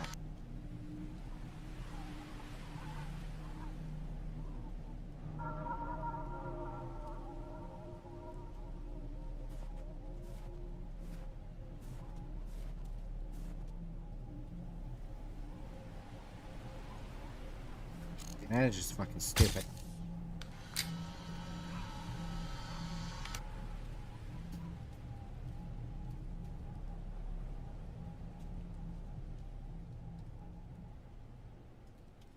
There. Done.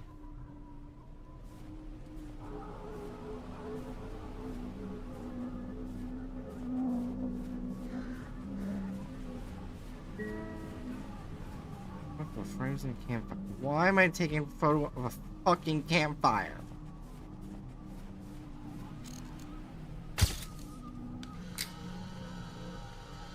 What evidence would that be?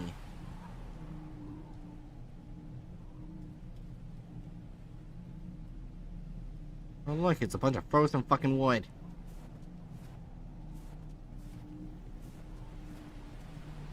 I don't need to sleep. Get some sleep, it's freezing out here.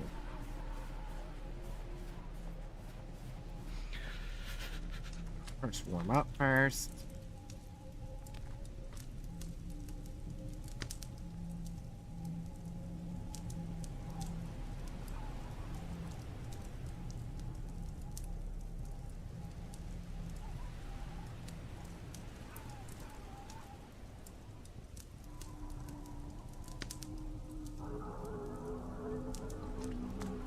And now I go to bed.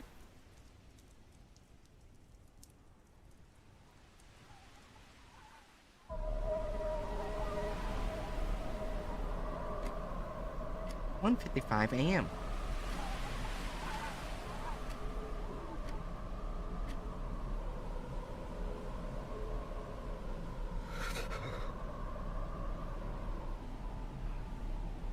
Campfire went out. We're gonna freeze.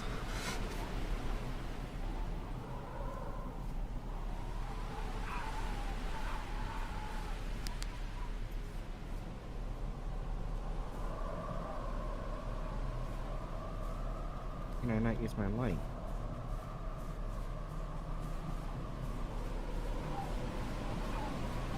I need to grab the wood from over here.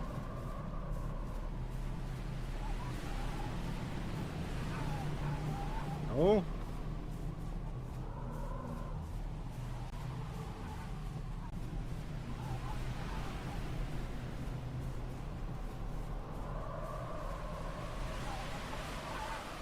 Victor?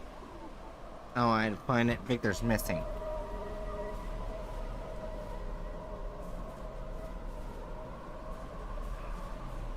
Over here now.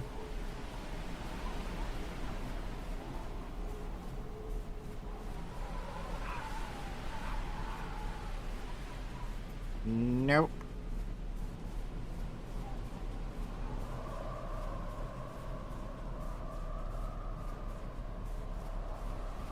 Victor? What audio am I, Victor? No, search for him.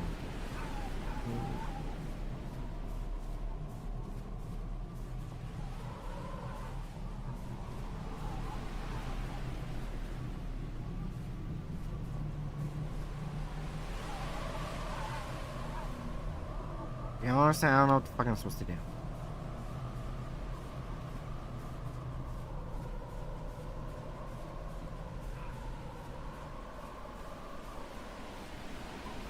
Oh wait, what the fuck? Bunker? It's been here before. Guess it probably isn't.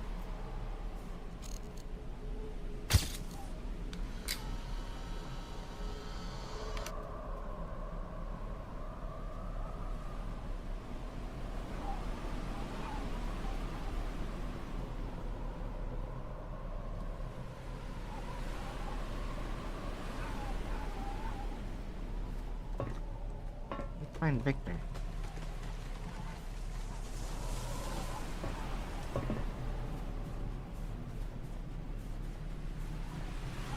Everyone in chat scream out to Victor.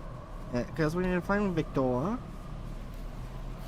Hello to Victor. Where have you gone, Victor?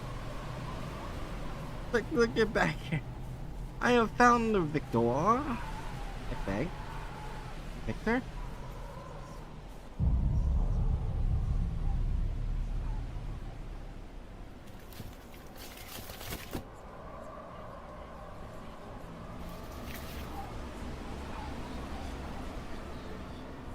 Victor Frankenstein, don't for creation. No, is anyone there?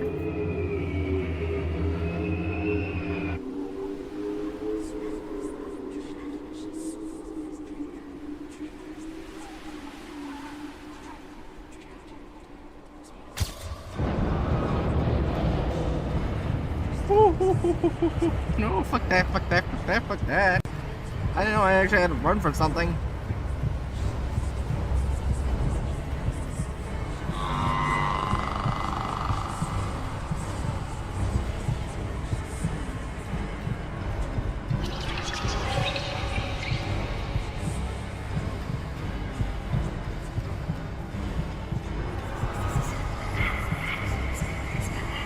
I have no idea where I'm going. All I know is that I'm running.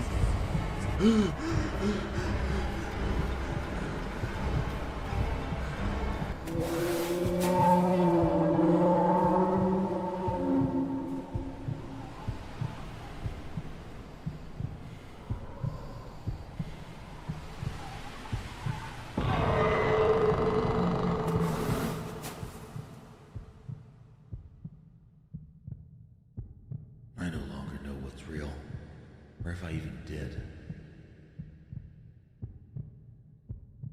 What am I really searching for?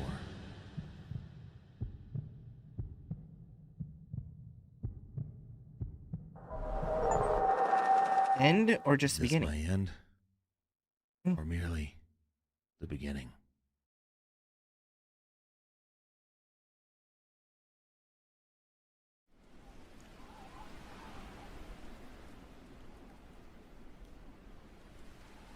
You know, it just crossed my mind that wolves may be native here.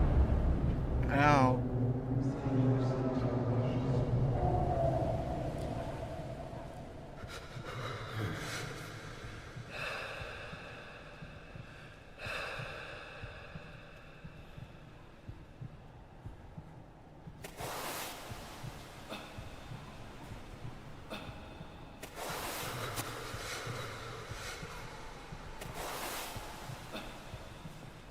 Okay, so I'm slowly dying. I'm still gonna freeze to death. Mainly because of Victor. Nowhere to be seen.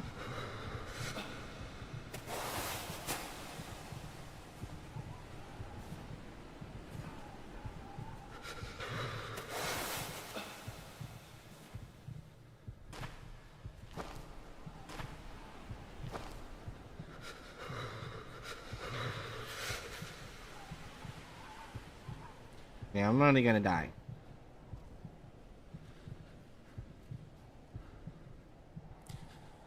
Oh shit, is that Victor? Victor!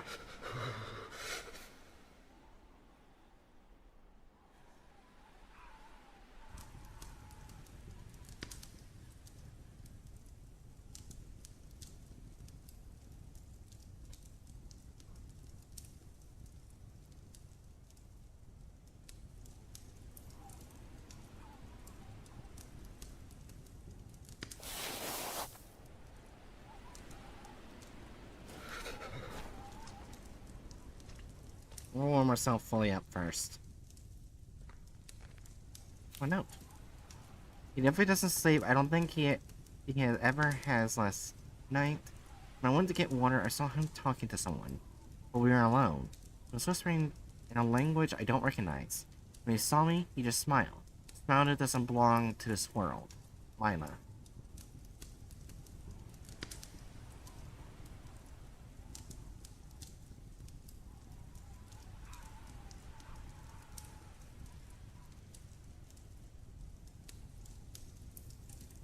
Okay, now where's Victor? Victor?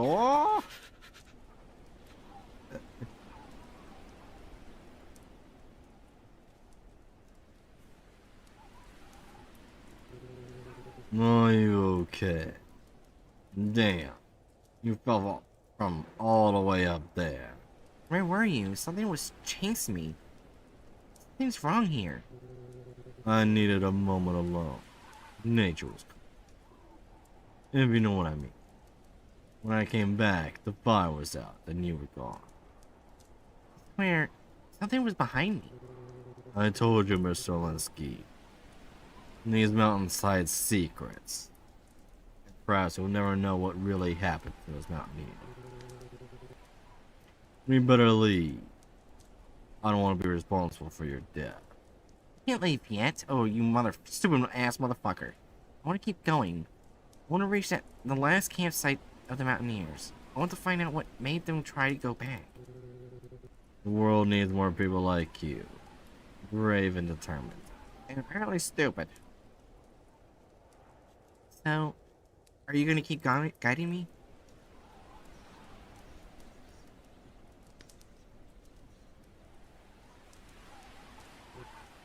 Victor?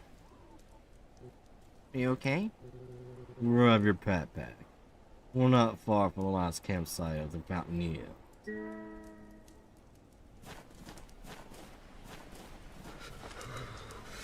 trek there is less dangerous in real life. Actual tourist destination. Oh.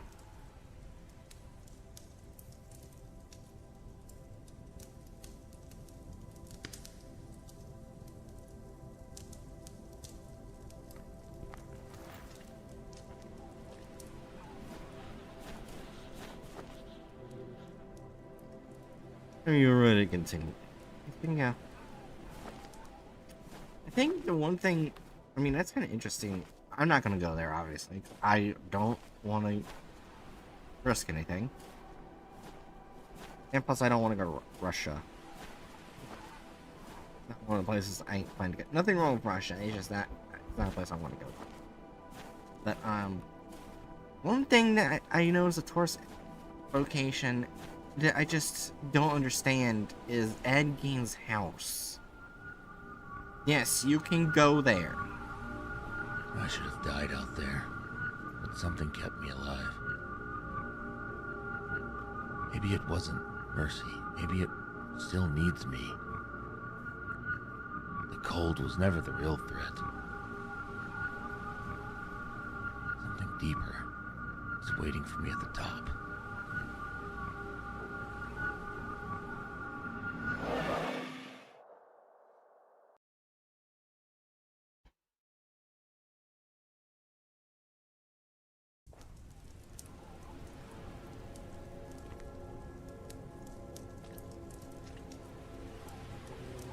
We're very close to the end. It's getting colder and harder to breathe. You hear the voices too. Voices carried by the wind. I'm not sure. This place really messes with people's minds. Have you found what you came here looking for? To be honest, I'm more confused now than before. Look around. Everything is frozen. There are things that will never have an answer. There are paths that should not be followed. Warm yourself a bit by the fire. Let me know when you're ready to continue our journey. Yeah. Let's do this. I guess we're right near the end. We can probably finish this game and then meet with Jerry.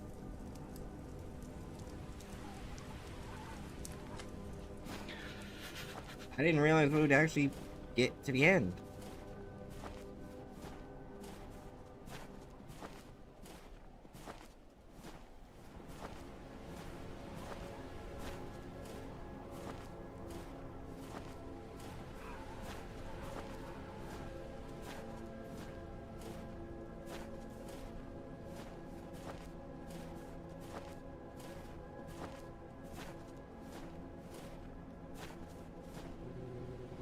Down there, the last mountaineers were found.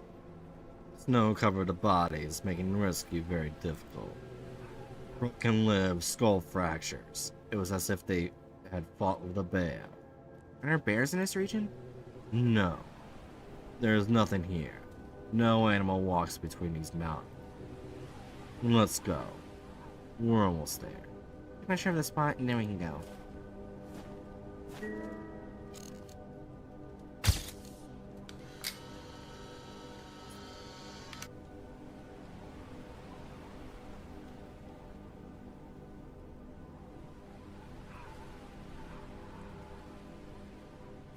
Yeah, it's a horrid picture, but okay.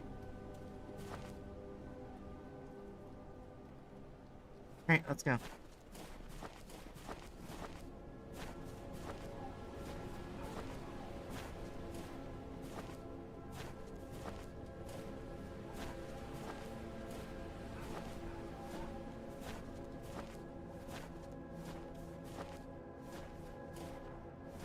This is patiently wrong. Bears do live in these mountains.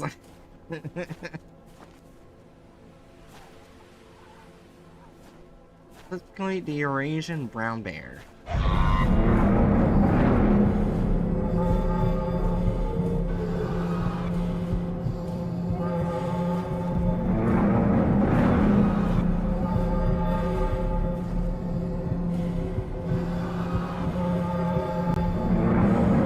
Bears could be false then. Make people in disguise to look like bears.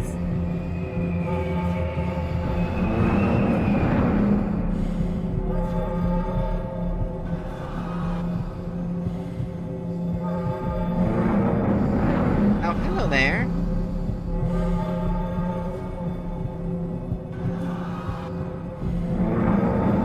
What the fuck? Also, a significant number of owl species, weirdly enough.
Okay, I can speak now.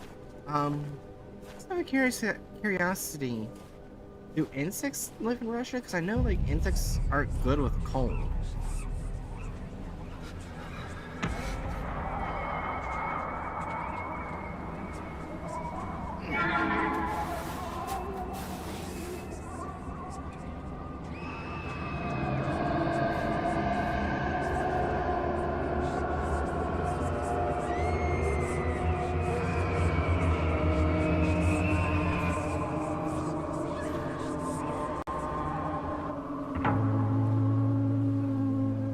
Victor? Come on, man. We need to get up.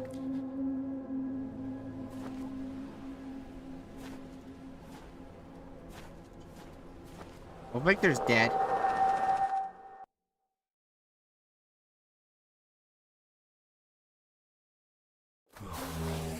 It's mosquitoes. Those are permanent enemy.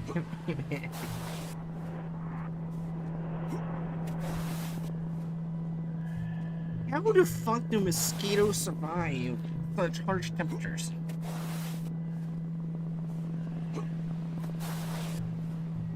Wait, is that the only insect in Russia? Just mosquitoes?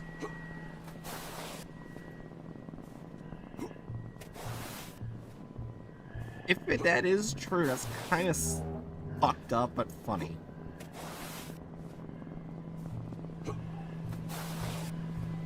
Now there's butterflies, flies, etc. How the fuck do they survive the harsh cold? That's a really good question. I think they're the same place.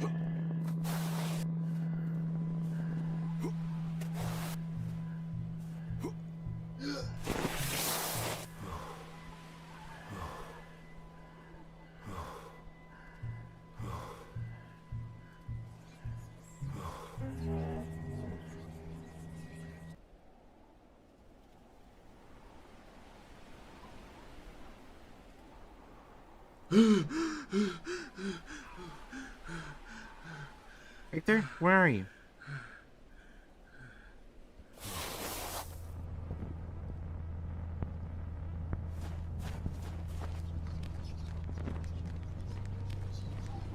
Damn, Victor, where did you go? What's this place? Looks like a ritualistic altar.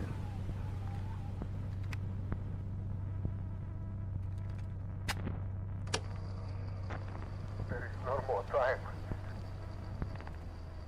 They need to free themselves. The mountain demands it. The cold no longer affects me. I see with different eyes. I hear the silence, and it speaks to me. They trusted me, and now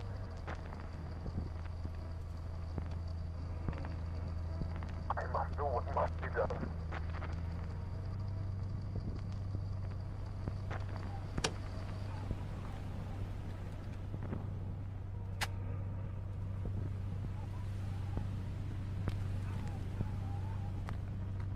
That's the official altar.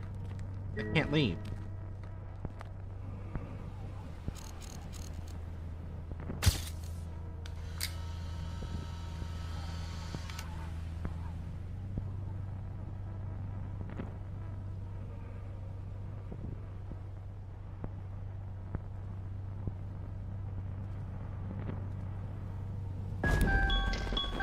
What the shit?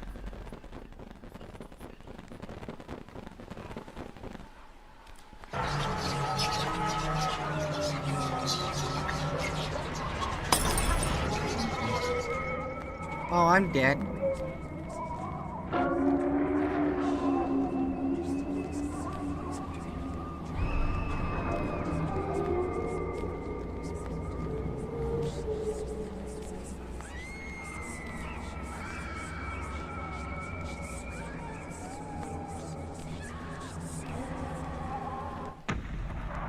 Victor, is that you?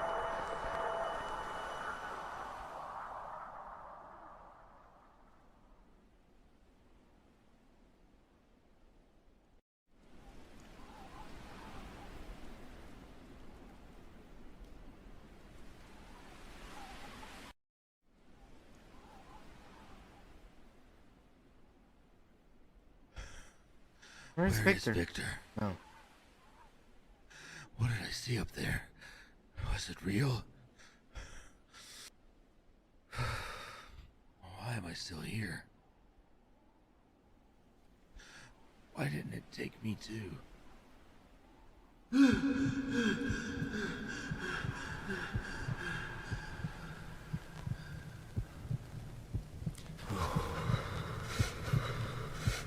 What's happening to me?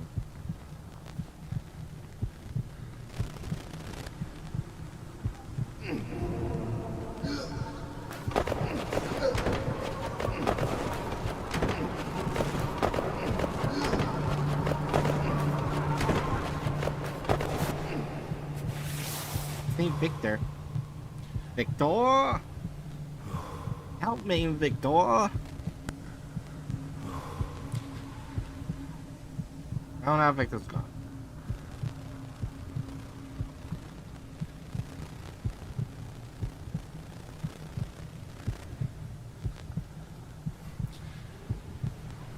Where's Victor?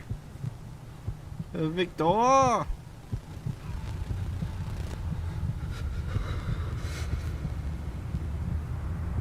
Victor is apparently dead and is a ghost.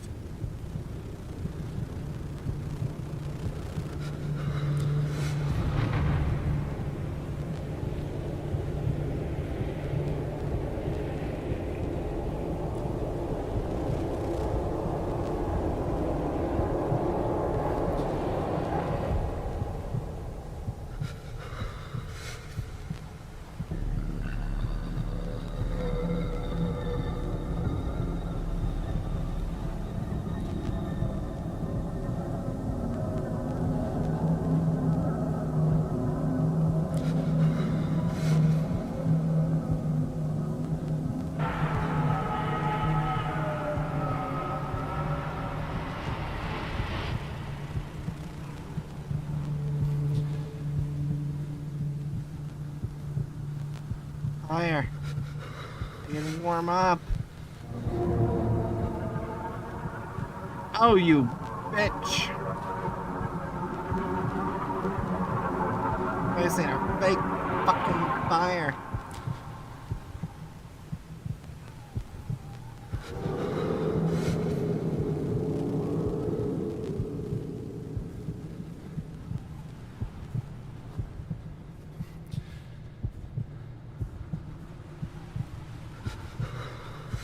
Look at Cold House.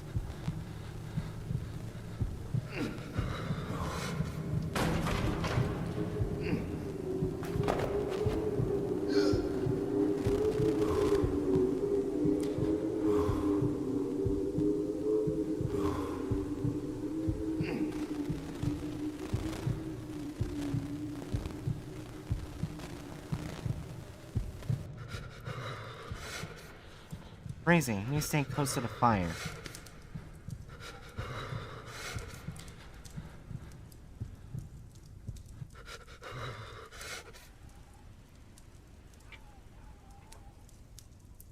So Victor might be dead.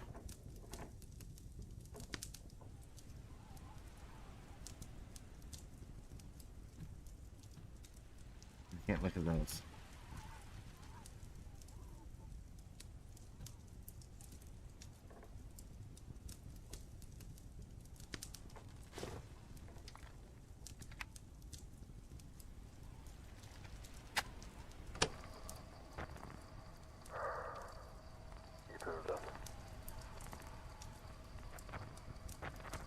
They sleep now.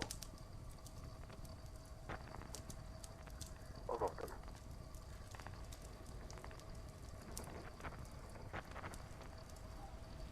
The mountain is at peace. And I, too. I belong to it.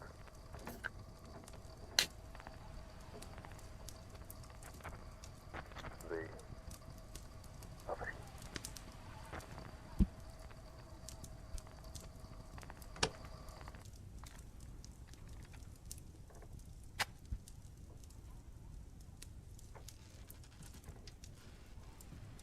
Okay, so I'm warmed up now. Finds out it's an. If he finds out it's all over, truth can't come to light. Not this time.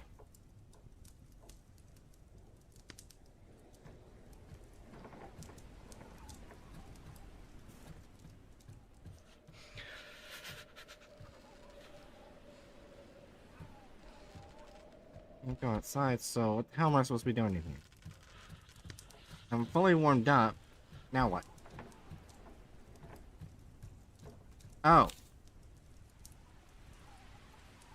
Tomorrow's the expedition. Person tree.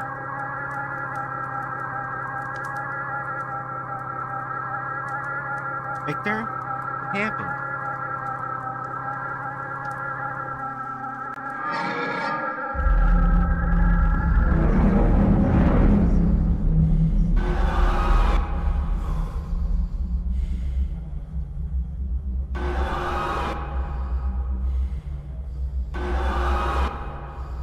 Right?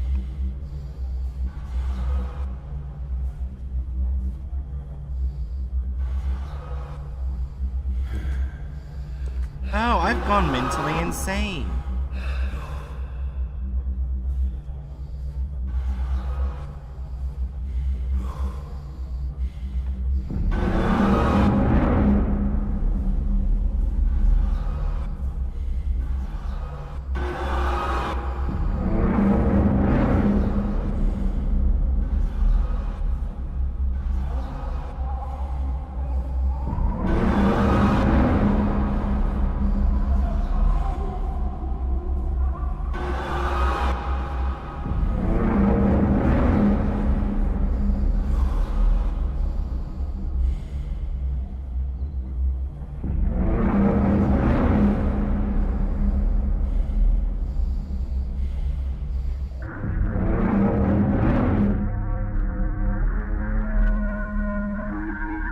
Ah, now playing as Victor.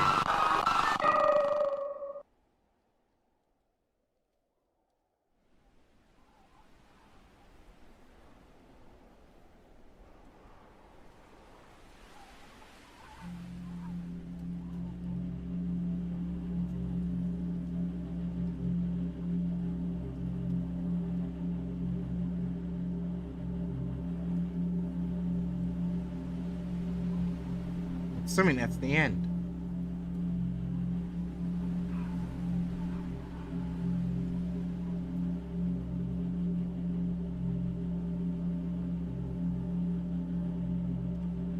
Now, did this happen? Probably not.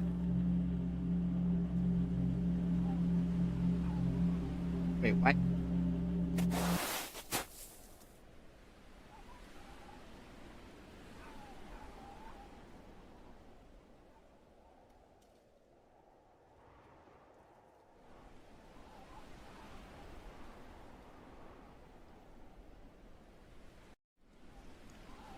What was the end, right?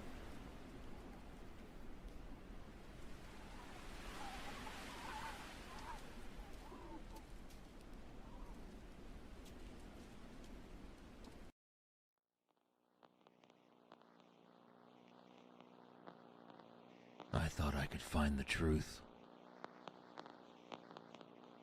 But maybe some truths aren't meant to be found. Yep, this is the end. 5 years later. Why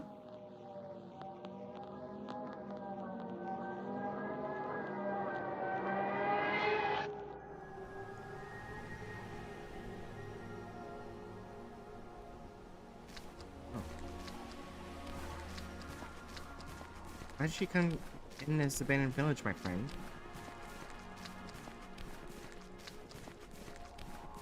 Shouldn't let you come alone. Sorry, Alinsky. Mr. Victor's cabin. He said it was the greatest guide in the region, born and raised in these mountains.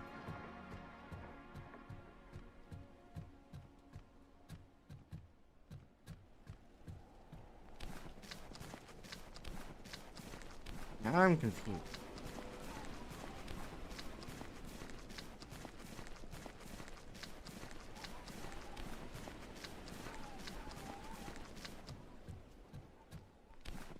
Especially that's what I'm supposed to be doing.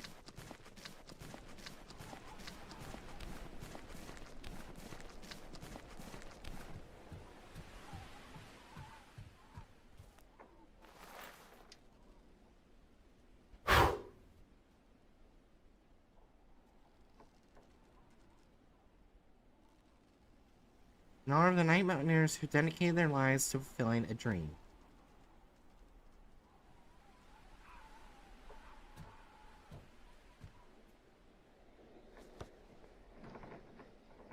Victor Dean, January 15th, 1959.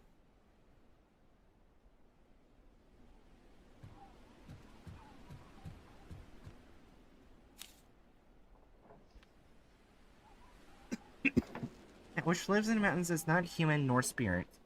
It is an ancient force, timeless. It feeds on human presence, not the body, but the mind. The memory, desperate will to understand, does not kill out of necessity, and kills out of curiosity.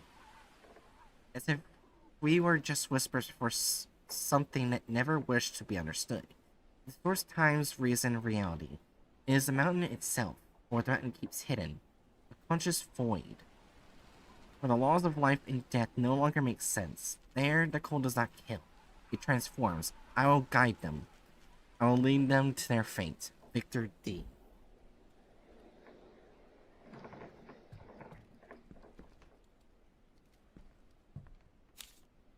Alright, last note. We sent it at dawn. Victor says he knows the way to the last point where the old expedition camped. There's nothing about him strange. He doesn't speak much, but he knows every turn of these mountains, as if he's lived here his whole life. Maybe I'm just tired. Still, it's comforting not to be alone. Alinsky.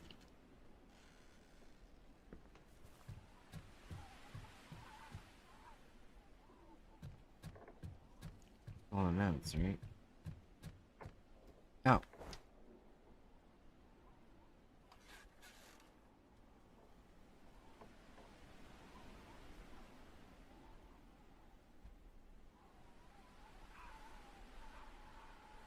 Were you alone, or was there a guide with you?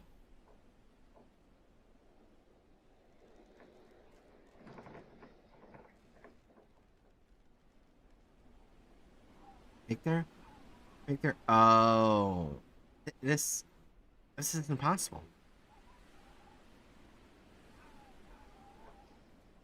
He was the guy of the 1959 expedition. He's been dead for almost 40 years.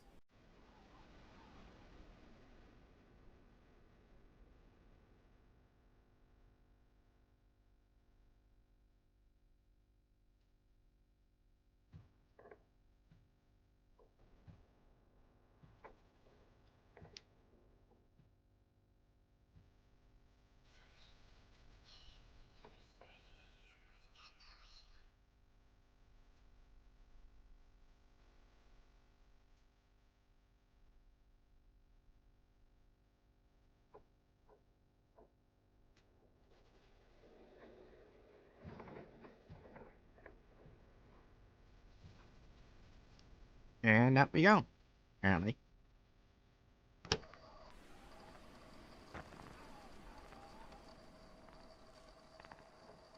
This is just in case. I don't know what I'm recording this. I can't sleep.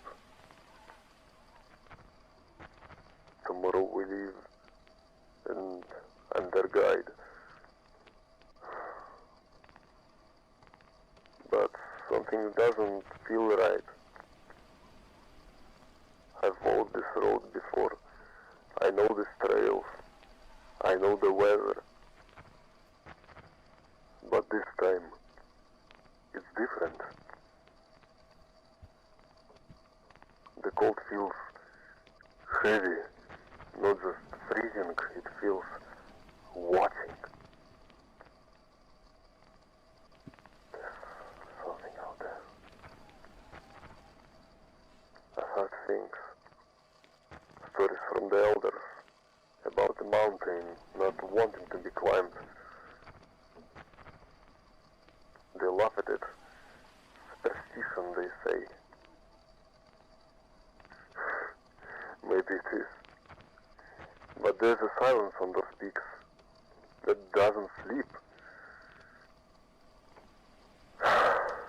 If anything happens, if we don't come back, it wasn't an accident.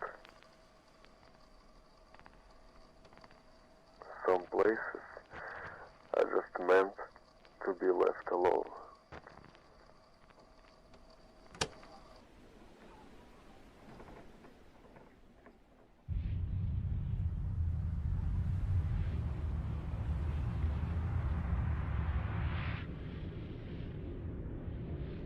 Oh.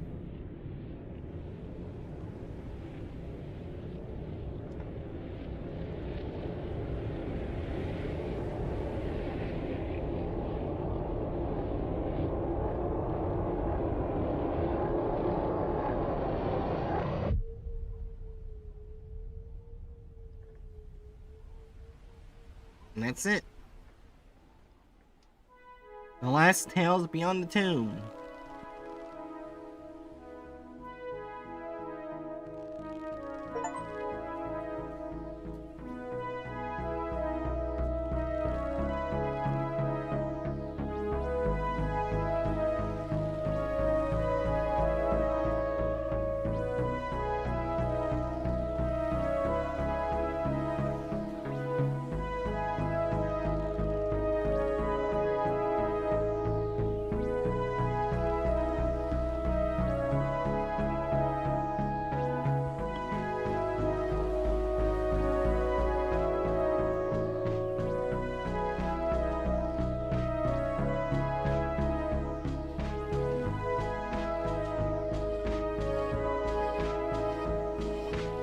Tommy.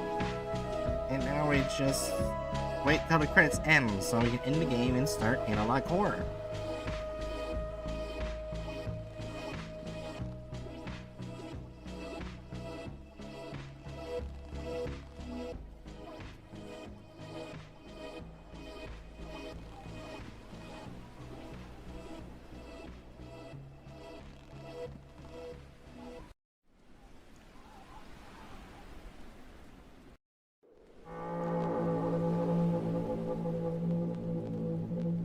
Well, that was interesting.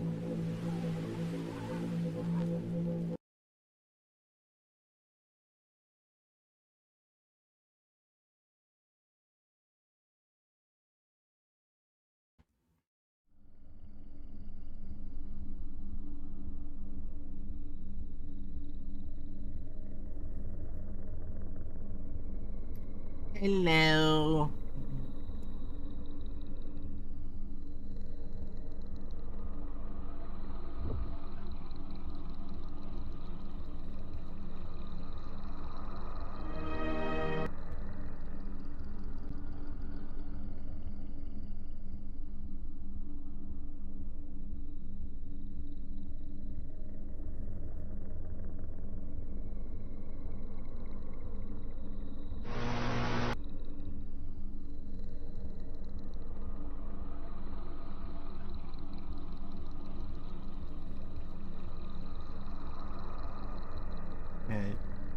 Jerry, you there?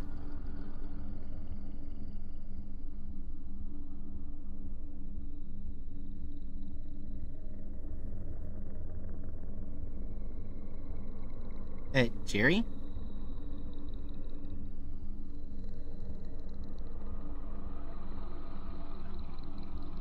Oh no. We can't hear the Jerry! No!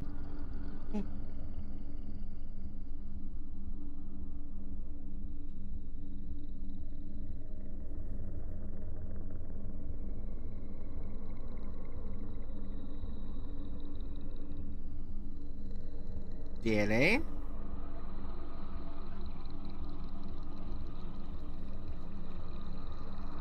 Did you make sure that Discord's using the right mic?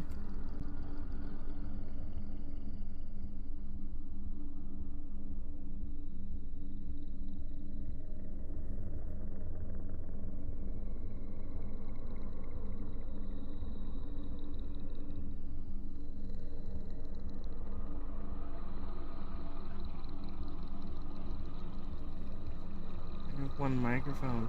No! Why? Why can I not hear the Jerry? This is bullshit.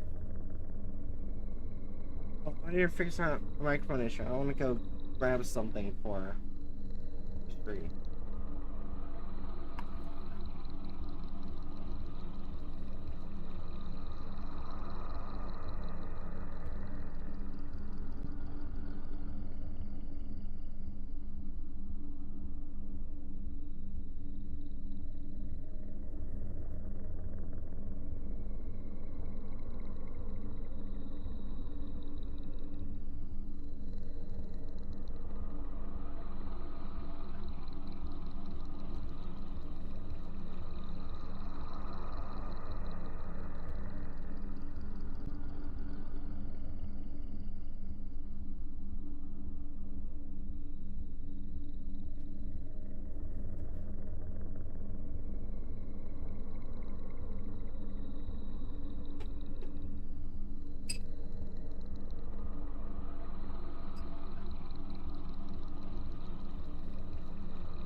Alright, if you want to try stop talking now to see if it's working.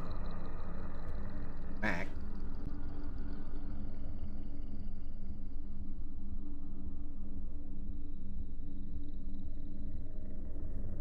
Because we were able to hear you yesterday, why is it all of a sudden we can't hear you now?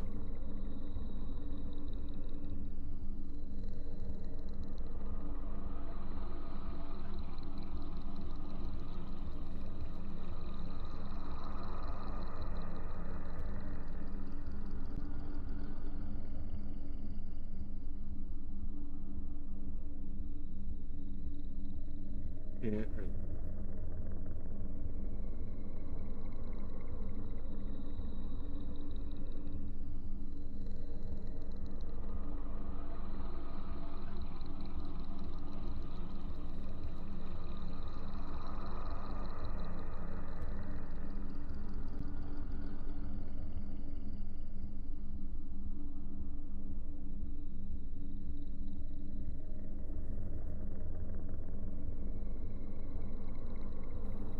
There we go. Can you hear me now? Yes, we can hear the Jerry. I had to close Chrome altogether and then bring my it God. back up. Oh my God. It's just Discord being stupid with Chrome.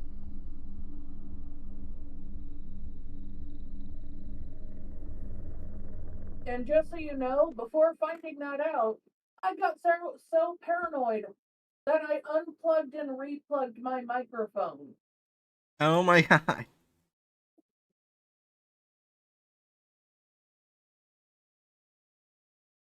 Which I'm not sure why I thought that would work, since my microphone is sensitive. It's not anywhere near my face because I won't make sense if it's near my face because it's sensitive.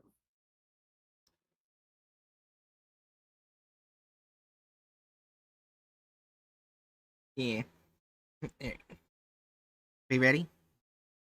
Yeah. Alright, this is the play. It's an option to solve issues here. The first video of the night is Air Force One Fallen Angel. Statement from Mays. Both the Anti-Device Association and its splinter group Advocates for the Division of America are criminal organizations. If you encounter members of either group, please report them to your local authorities. The 2003 World Egg Transmission was produced digitally by the ADA and converted to an analog signal for broadcasting. UCA maps are updated yearly to reflect the expanding nature of the 3 zones. Keep up with the latest developments on Twitter. Corn cow emoji.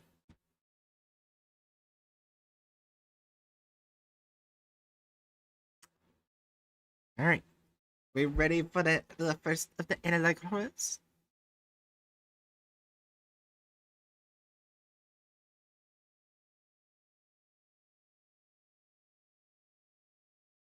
Alright.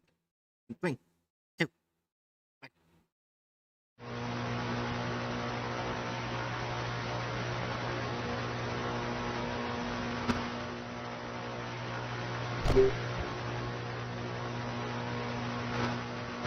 Accumulation of strike property of names.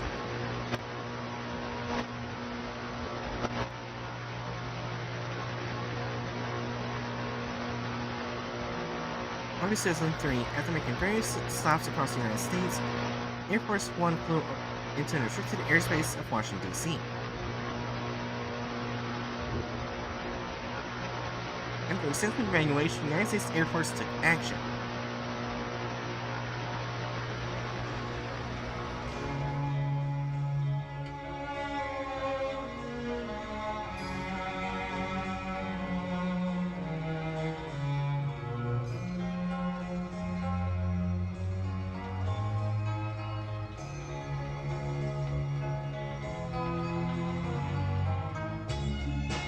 Mission accomplished.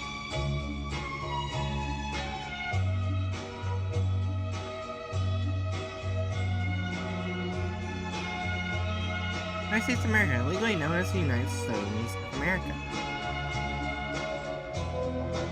Alcatraz Zone, Rushmore Zone, Washington Zone.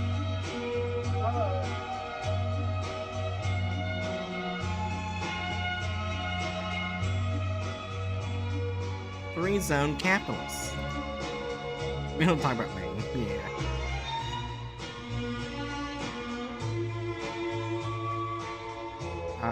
Awaste, Fastapa, and Antrastate. Tribus Unum. I'm assuming it's all Latin. 031.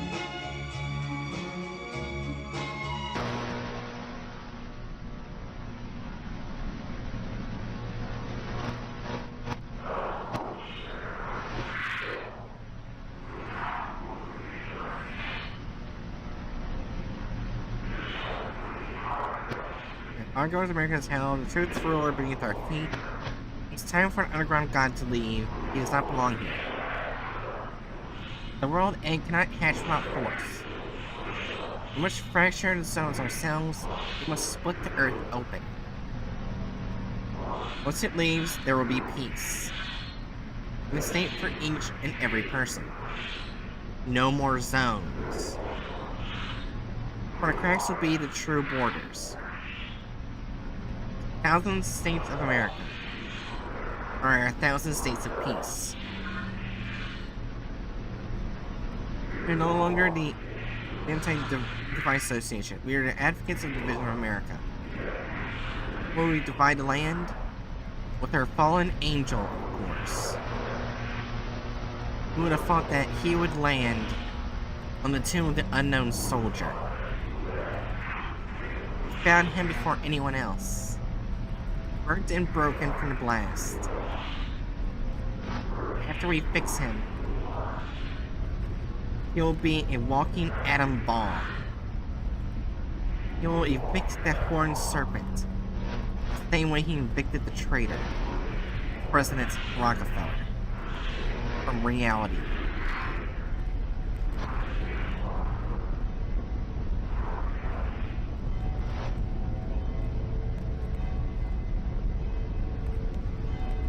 Advocates for the division of America.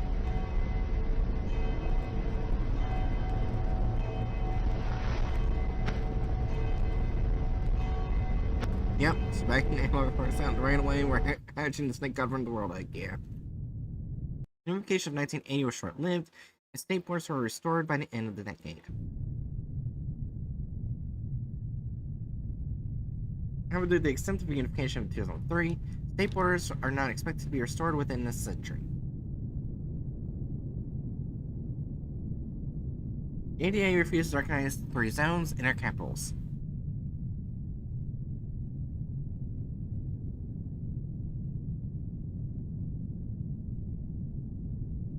Oh, what the fuck? Fallen Angel on the Tomb of the Unknown Soldier, 2003, photographed by the ADA, property of Maze. What in the fuck? This is the weirdest thing to you? No, but it is After still weird. everything else? No, but it's still weird. Oh, fair.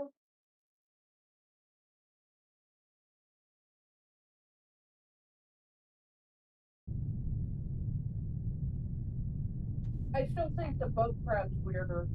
And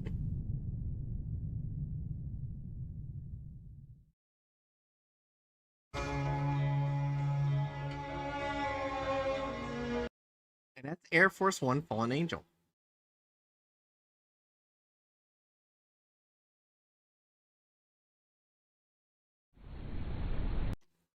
And next is Liberty Lurkers. Statement from Maze.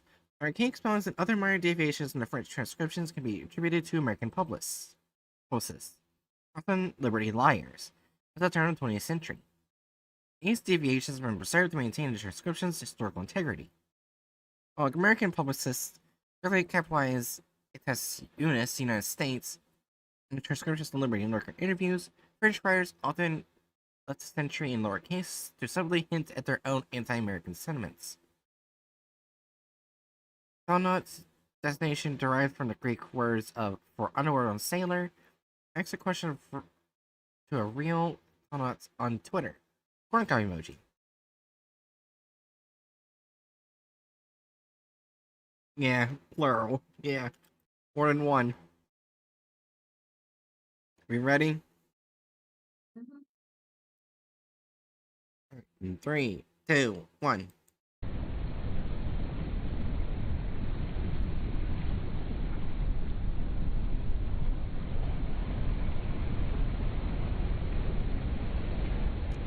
Statue of Progress is a colossal neoclassical sculpture at the entryway of the Suez Canal in Port Said, Egypt. Progress was designed by Frederick Auguste Bartholdi, who later designed the Statue of Liberty.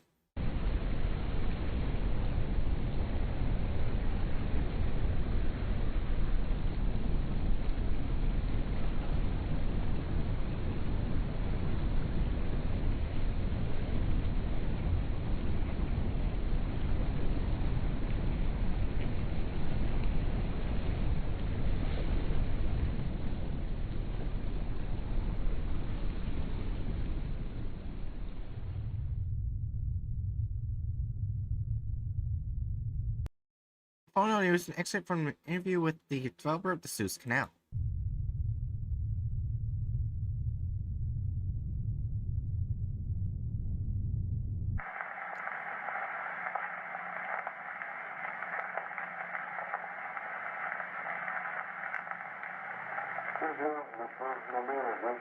Many cannot name the region where my accent is derived from. I spent my many years in diplomatic service for this. My accent suffered at its hands. I understand if human nature has not.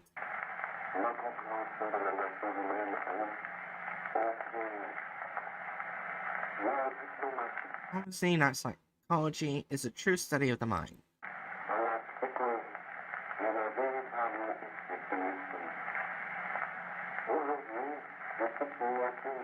Today I know that there is only one genuine source of happiness. It is a source of every category of happiness. Efficiency. All happiness flows from efficiency. It's ease of success, not success itself, which best determines the quality of satisfaction.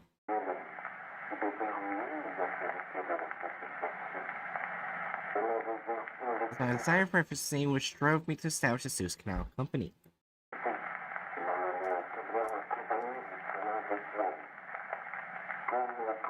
Like the Colossus of antiquity, I wish to unite the trade of the East with the West.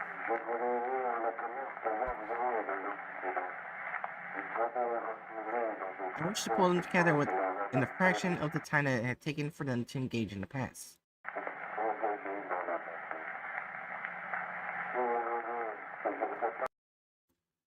There's a dream I would like to share with you all, perhaps a premonition.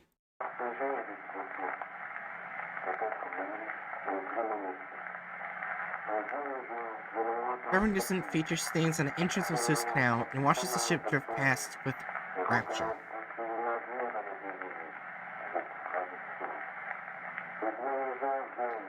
I realize they have achieved true happiness greater than any of the human being who stood there before, for at their feet, at their place in time, the canal have spared our civilization a total of 1,000,000 years in sailing time.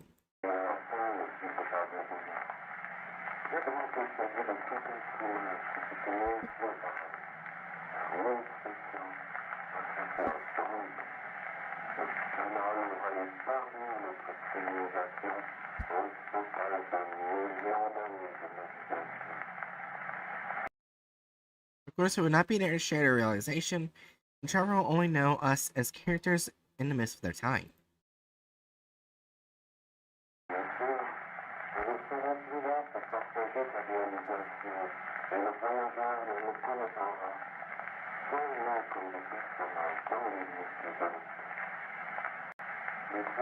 But believe me, it will happen.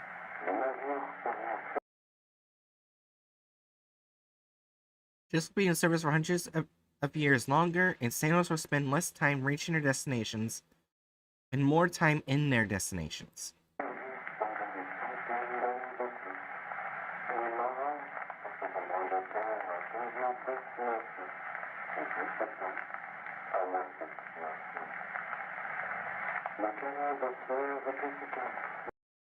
This canal is efficient and happy to still flow from it endlessly. I highly doubt it, but okay. Thank you. Until now, you have heard it from a speech I wrote for the grand opening of the canal. However, I did not read this speech. I cannot bring myself to lie to everyone. I did not choose to build the canal. The man beneath America ordered me to. Wait, what? Any night he can sink into my dreams. The fuck?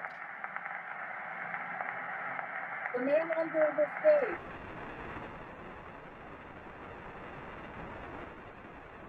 In the book of Ferdinand 29:3, The Sinking Man and the Forbidden Fruit. Animation from the Advocacy Division of America.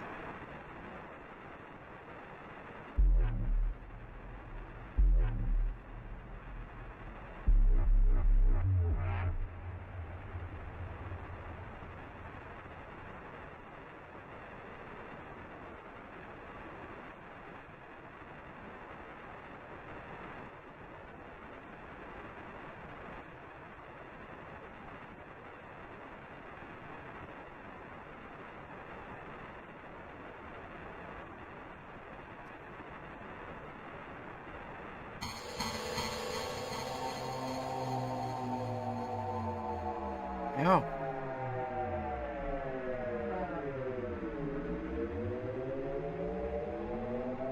The fuck?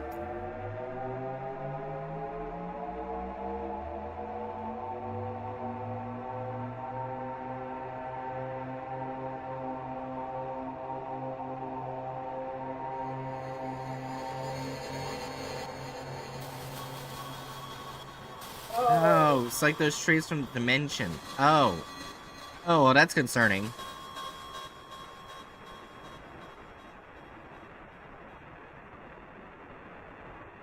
I went from trying to cut down a normal tree in his own dimension to being grabbed into that dimension. Yeah.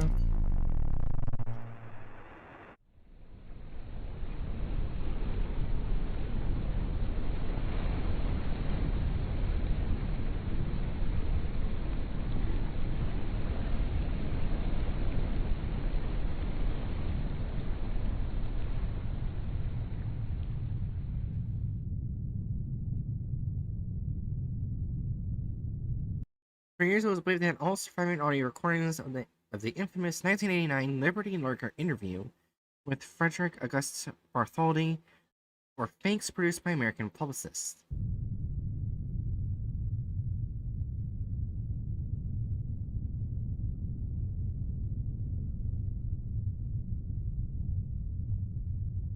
Publicists are known as Liberty Liars and would sell their false artifacts to American socialites. However, the authenticity of one audio recording continues to be disputed. It's simply known as that.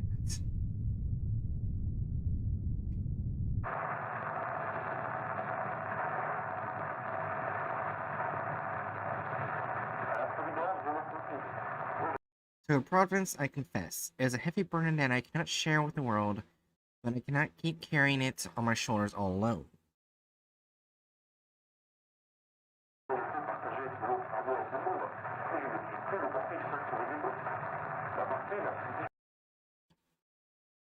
The most difficult part, the most painful, the one that made my sleep go away and my hair go gray, was the construction of the pedestal.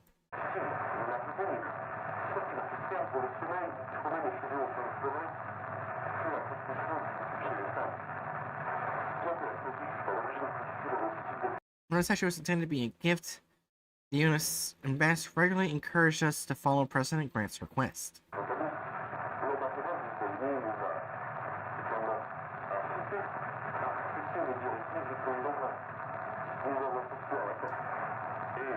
We made a deal, and each month we received varying design and size requirements for the pedestal.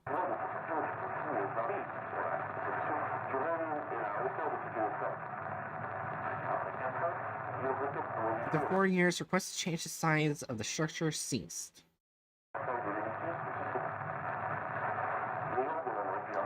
Walters asked why the panel is so disproportionate to the statue. All I can tell them is, ask the Americans.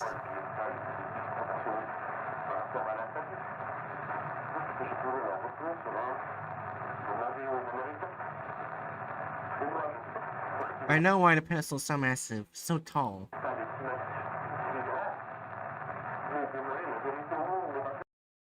I simply cannot bring myself to tell them the truth. I'm not strong enough.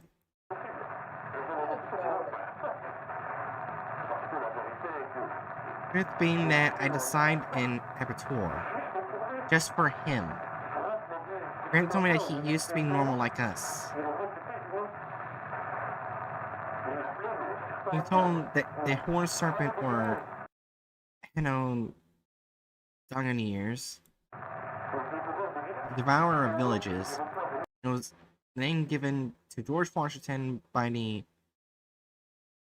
Iroquois.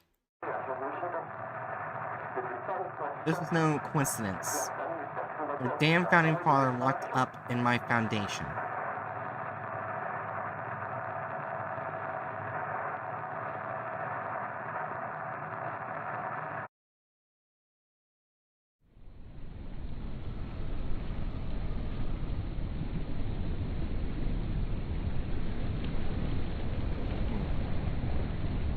George Washington is a liberty lurker. Yeah, I get that.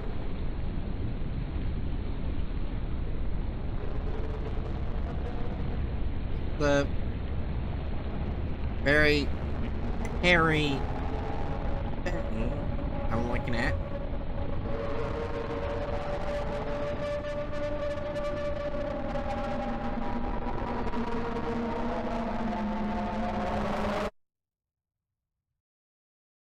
In 1985, the following is the release of the Liberty Lurker. Thonauts survey the environment beneath the Statue of Liberty's pedestal.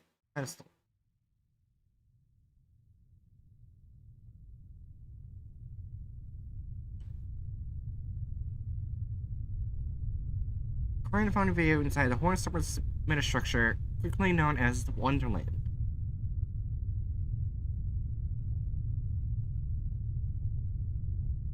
Thonaut destination derived from Greek words for underworld and sailor.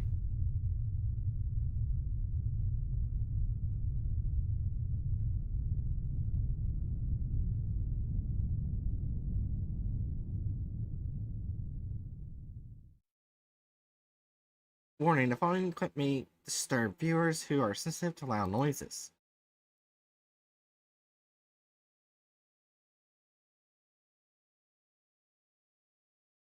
Prolonged exposure from music from the horned serpent structure may damage your brain.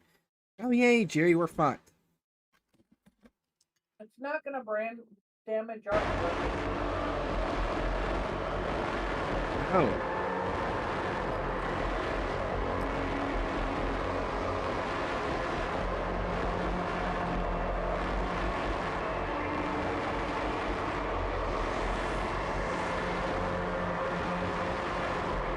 It's the tree!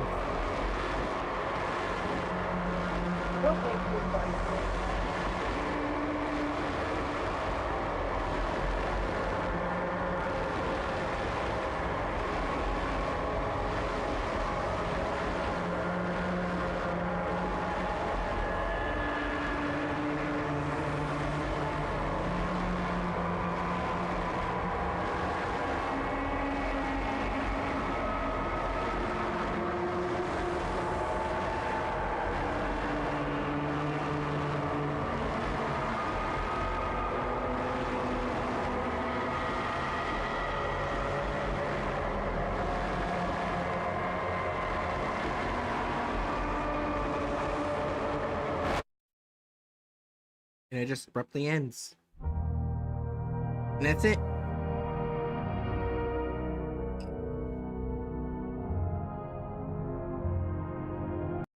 Wait, what?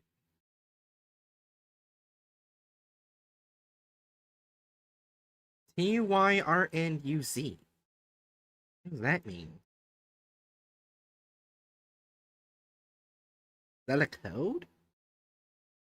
It might be just someone playing a character. Because it's right under a name.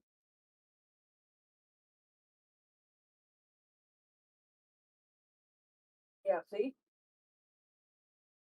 Oh yeah, it is. It is just the person's name. Never mind.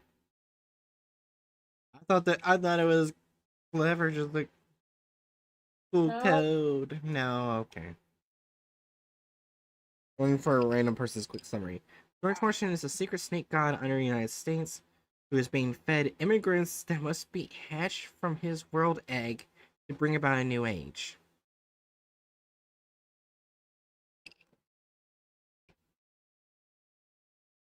I understood about 0 of that.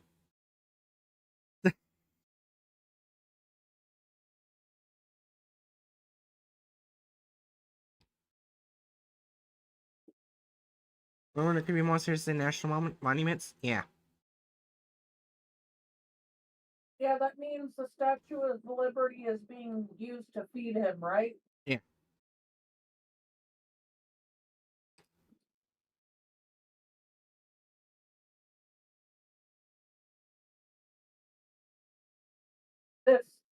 This crazy fucking lore.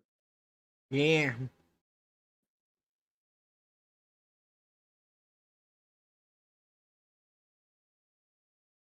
Oh my gosh, I see a video that's gonna be coming up soon. That's gonna be funny. The Nixon But verse.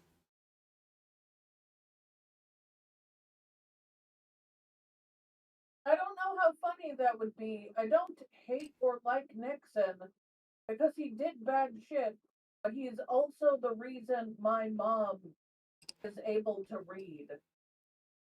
Yeah. I can't hate him, but I also can't really like him. And I'm not There, sure how a Nixon verse would sit in my brain. the reason he's called a horned serpent is because his tricorn hat stretched out with him, creating pseudo horns. Oh, that fucker that got stretched is George Washington. Oh. Remember the guy who fell and went to the tree? He got stretched? Yeah. Okay, so that's George Washington. That's probably why they symbolized it as someone about to chop a tree, even though George Washington never chopped a tree. Yeah. That was just a fucking myth. Oh my god. Oh. Each level is another universe, remember. Oh yeah, that's right. He was stretched across several universes. Uh, Oh no.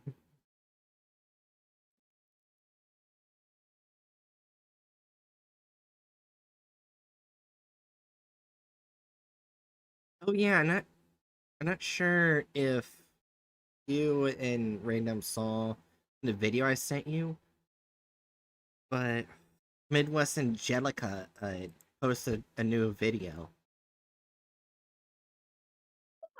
I'm interested. And it's a trailer, which means new series. A new series? Not a, well, yeah, that makes sense. It's hydrotherapy.net official trailer. Right? Yeah, that's what it's called. Well, let's see. Let's see it. You want me to play it on stream? I mean, I can. Why not? Isn't playing that social traits are because of him. Parts of his body let you enter him and go in between worlds. He is stretched through. Oh wow. I'll be honest. The series we've been watching, I think it's so lore heavy and crazy that I'm just not into it really anymore. That's fair. I'm not sure how that happened. Just my brain's disconnected from it. I mean, it's a very long series. That's probably why. It's not the length. We've watched ones. We've watched more episodes than different ones. It just feels. I don't know. It's one thing if it's a universe with its own lore, but it's another thing if it's a universe with its own lore that uses our reality as a base and alters it. That just I think part of the reason I don't like it is because of what they do to historical events and historical characters and That's fair. Are you saying that we should just do a different analog or series and I just record this series on my own? please. Yeah, I don't mind doing that. I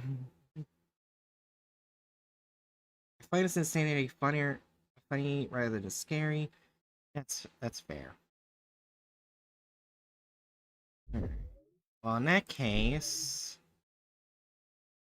I was not prepared for that. So let's go ahead and see the trailer for Midwest Angelica. Well, oh, there's an episode 1 before the trailer. Oh, it's on a different channel, Hydrotherapy. They opened a new channel. That makes sense. Oh. Okay. So what I think I should do is we should watch the trailer before, the video. Yeah. Alright. Be all ready to see the trailer for the first new series? Alright. In 3, 2, 1.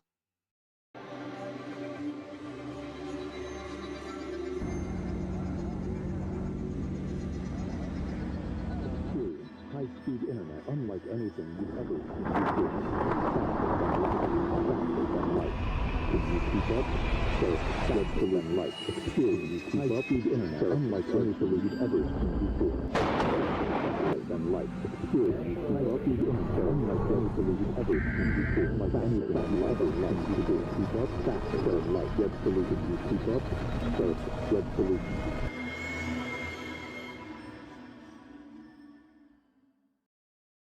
You know what? Now I'm kind of curious. I want to see if this is an actual site. Hydra Theory .net. Holy shit, it is. Oh. Okay, so we got something to look at after the video. Okay. I didn't know there would be ARG aspects. That makes it interesting. Yeah. Alright, we ready for 2005 Twin Tornado Incident. Oh, I didn't even have to type the website in. It has the website in the description.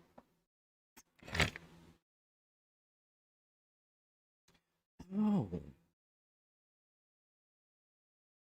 I'm looking for that one for so fucking long, and it just pops up right now. Okay, well, What were you looking for?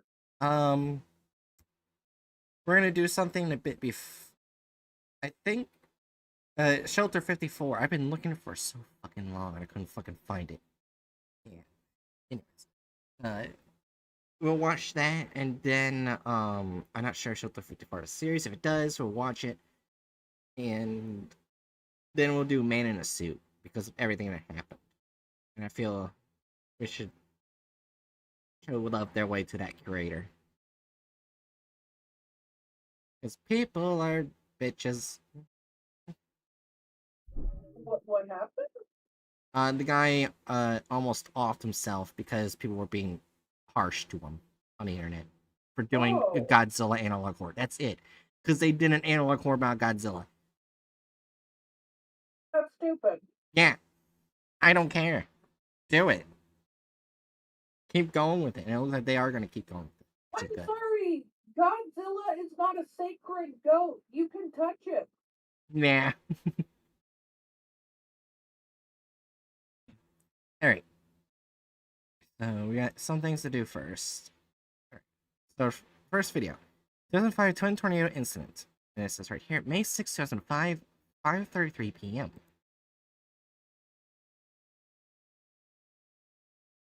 Norman, Oklahoma.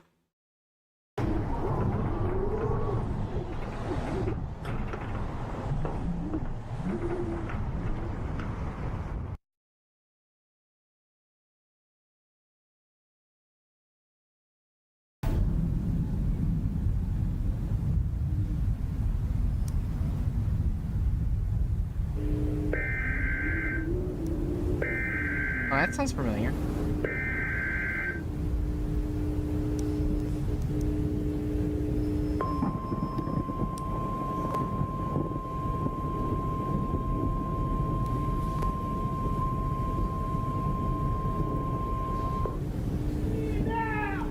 National Weather Service in Norman has issued a tornado.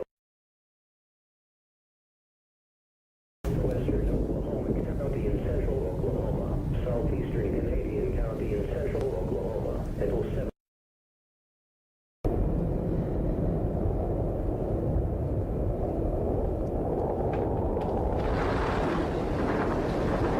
Why are you going outside? Why should we hear that?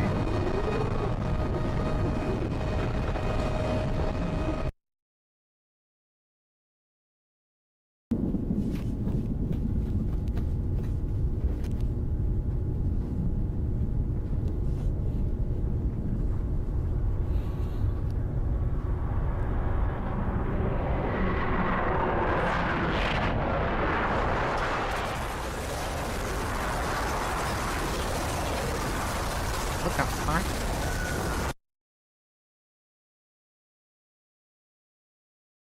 Between May 3rd and May 8th, 2005, 28 tornado incidents were reported across Oklahoma, ranging from F1s to F4s. Oh, jeez. Damn. Oklahoma got fucked.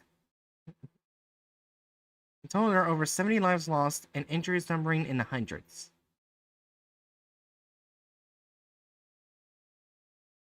This has been called the 2005 Glowing Tornado Outbreak.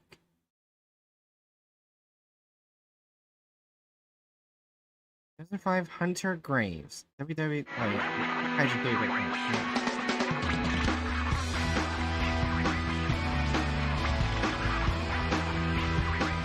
It's a big. Hunter Graves from RiseTheory.net. The footage you just saw was from an anonymous source in Norman. They were struck head-on with a F4 tornado on May 6th. Thankfully, it was survived despite incredible property damage.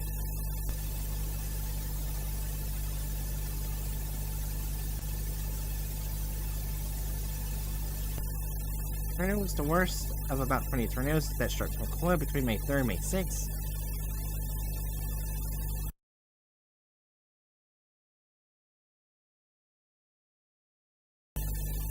Eyewitnesses described the storms are as unusually violent.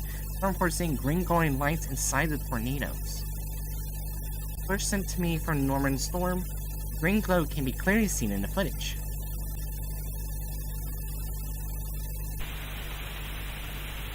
Oh yeah.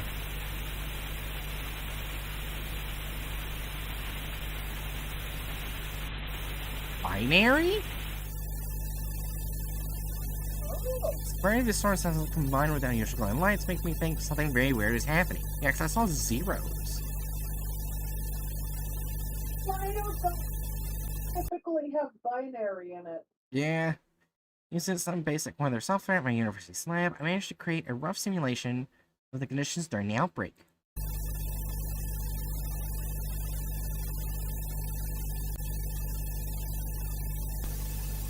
Oh. These softwares tell me that these conditions are impossible without some kind of X factor. I need more data to prove its existence, but for now, call this anomaly a phenomenon. Oh, what the fuck? Almost as if the swords are just the heads of a snake, with the phenomenon as the root of all of this. 2005 Twin Tornado Incident. May 3rd, 2005, 28 tornado incidents were reported across Oklahoma, ranging from F1s to F4s. Eyewitnesses described the storms are as unusually violent. Some reports seeing green glowing lights inside the tornadoes. Footage sent to me from Norman's storm. Green glow can be clearly seen in the footage. Oh, what the fuck? that reason, I'm calling this theory the Hydra theory.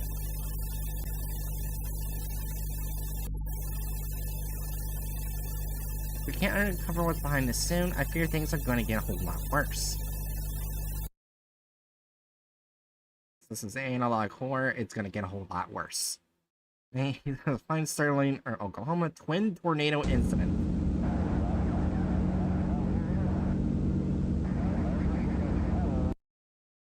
I'm heading up towards Sterling, Oklahoma, chasing a storm system from the northwest.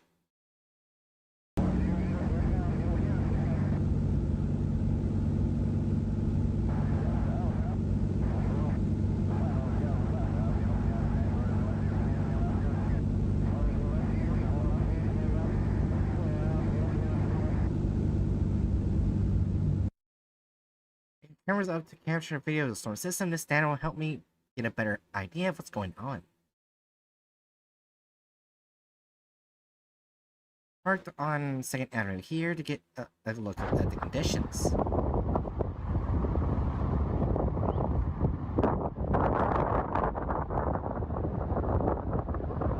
I have a feeling he's gonna get fucked. Don't say that. 6:21 p.m. A tornado warning emergency alert aired on local radio.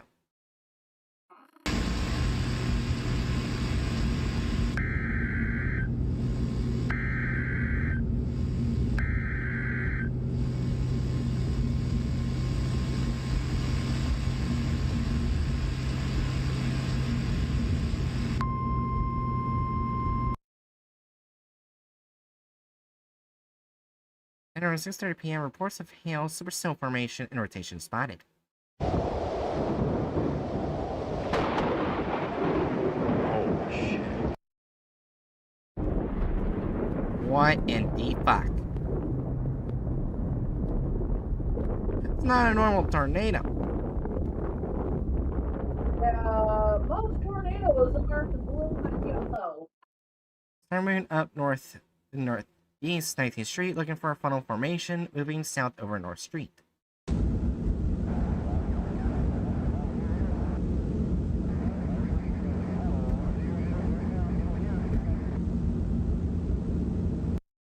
Heavy rotation spotted at around 6:42 p.m. Tornado emergency declared.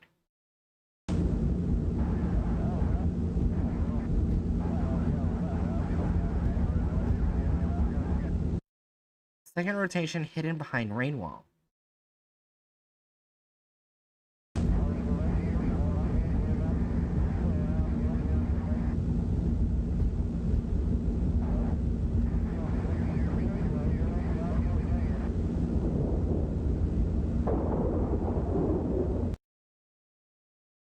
North and northeast 19th Street, looking west toward funnel formation.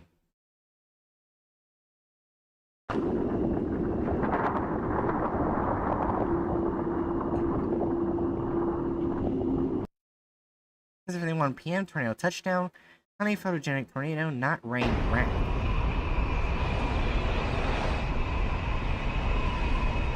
Oh my god. Tornado ends up Sterling path and is steady southwest.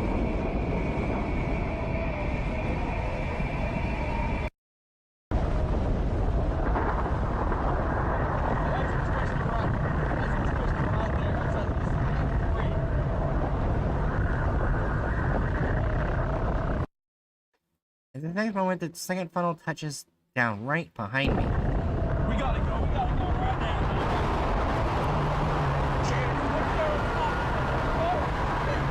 Oh, well, you're fucked.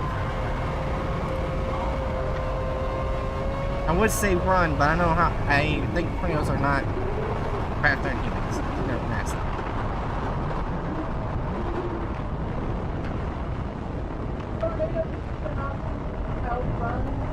What was that, They Jerry? carry horses, they carry houses, they carry anything. Yeah. Well, there's the binary.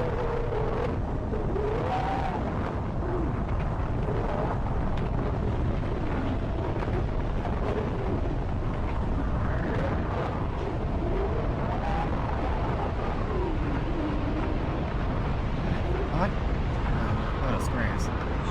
tornadoes are get under something ASAP kind of thing. Yeah.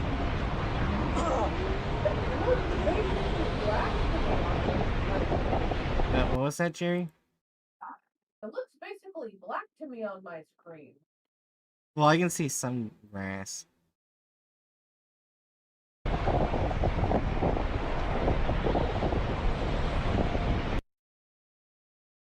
Now it's black.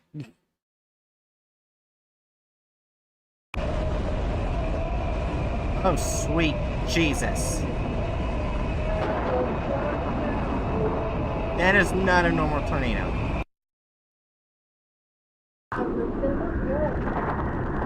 Oh, what the fuck?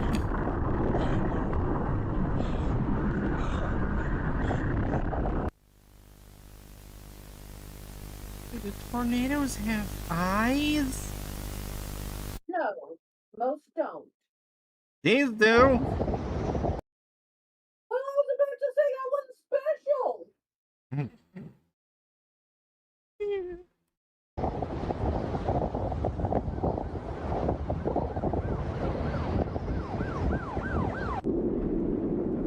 It's a lot of damage.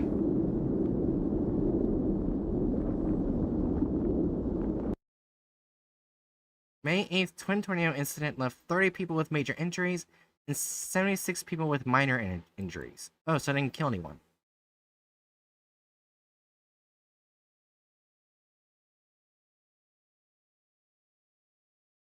First Santa touchdown was measured at 5.3 in strength, while the second was measured at 5.1.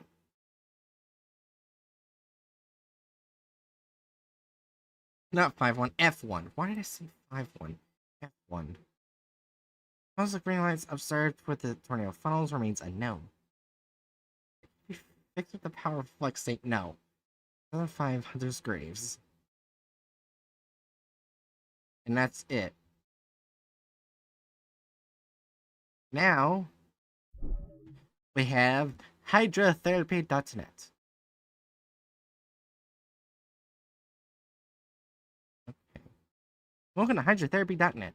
In May of 2005, Oklahoma was struck with an unusually violent tornado outbreak.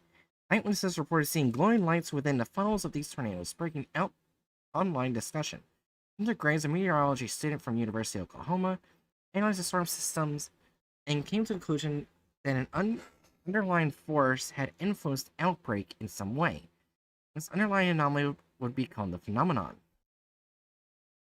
The Hydra theory, as theorized by Graves, states that the violent storm patterns are just heads of a larger snake, and that the body or the phenomenon is the real root cause. Graves began hydrotheory.net shortly after the first outbreak, hoping to obtain more data on the phenomenon in an attempt to stop further tornado outbreaks as of May 12, 2005. All it is known about the phenomenon is that it is able to influence climate patterns, inducing unusual violent weather. Green lights are often accompanied by weather induced by the phenomenon, although much is still unknown. Graves is dedicated to uncovering the truth of phenomenon, no matter what the cost. Hold on, wait. Yeah, it goes to the channel. Okay, just want to make sure. There is one latest video push. Video originally posted by Showman888, example of green lights.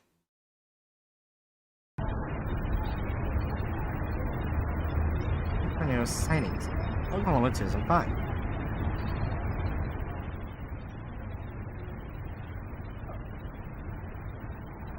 Oh, well, that definitely looks sort of like a snake. Sort of.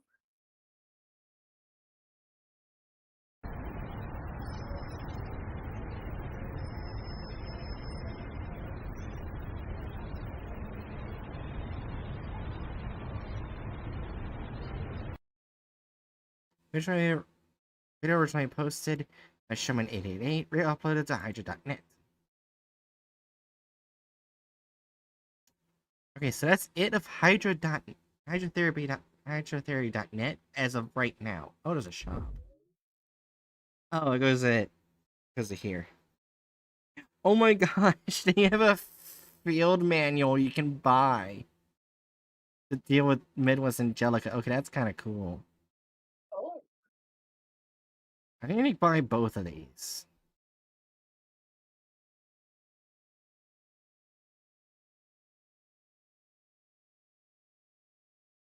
But I can't do that right now. Yeah. Why is it all the way over here? What the fuck? Okay, so I'm gonna first... Okay, so this is tape number 3. Okay, so I need to find his playlist.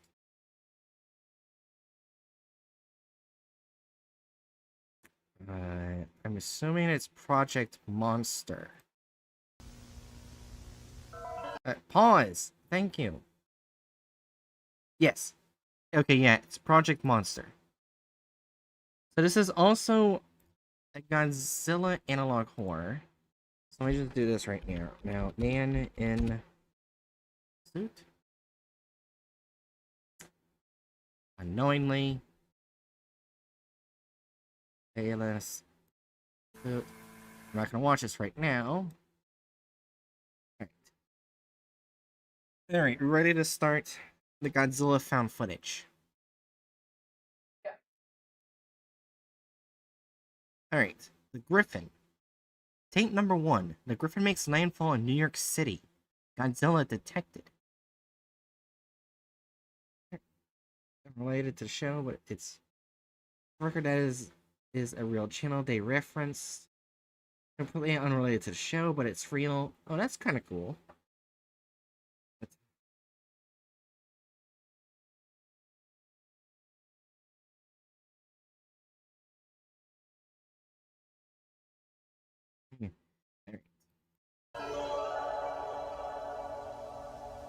United States Nation's Godzilla Countermeasure Center. Warning, the following has been edited for context and viewing pleasure. Interpretation of this tape is prohibited by the UNGCC. Your discretion is advised. Perfect. New York City, USA, November 27th, 1991. Subject 25, classified by scientists as the Griffin, originated from a meteor that landed in Utah in November of 1994. Although the meteor was recovered, an alien organism escaped and went undiscovered for 3 days as it traveled to feed on animals in the form of a bat-like colony. In Kentucky, the colony settled in a forest where it's believed they formed into one singular mass. The Griffin, which slowly started to take on a definitive form, made its way toward New York. Not long after, another predator began making its way to the same location that early readings first thought was Godzilla. Oh.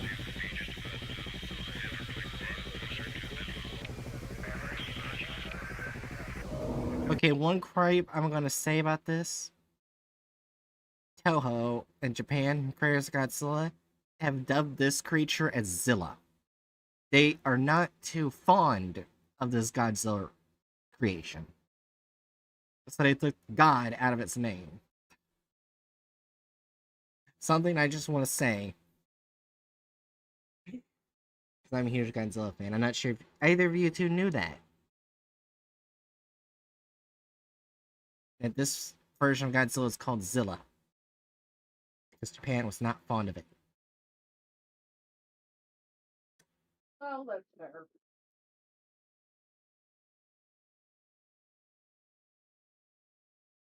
Yeah. And funny enough, in the Godzilla Final Wars movie, it was hurt by tanks, yeah. But in the Godzilla Final Wars movie, it does make a cameo, but it basically just gets tail swapped and heat blasted to death in a matter of seconds. It gets a few seconds of being shown.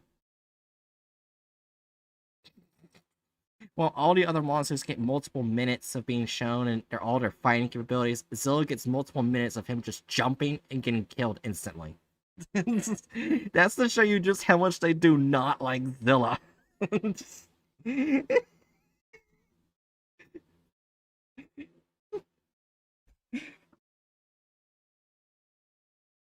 So yeah, just bring that up, and we'll continue.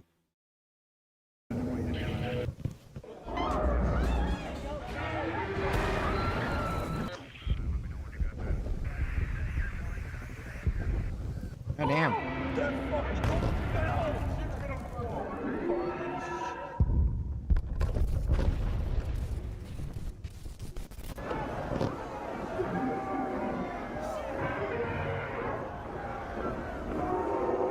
Godzilla be dead. Or Zilla, I should say.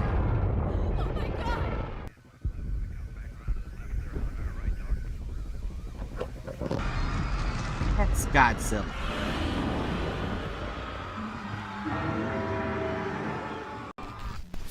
Incredible view here as Godzilla is pushing the creature from... What was that, Jerry? This is really well done. Oh yeah, most definitely. Feels like we're watching an actual Godzilla movie.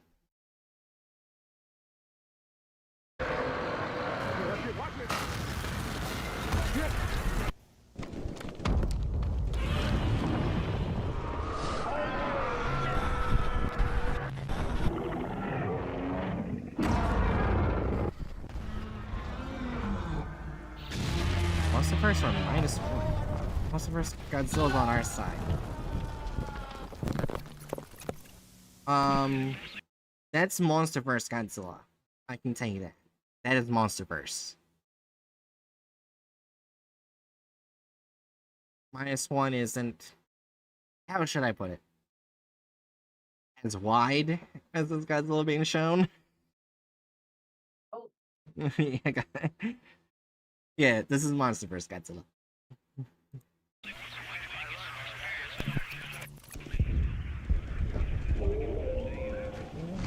Oh, Phil's still alive.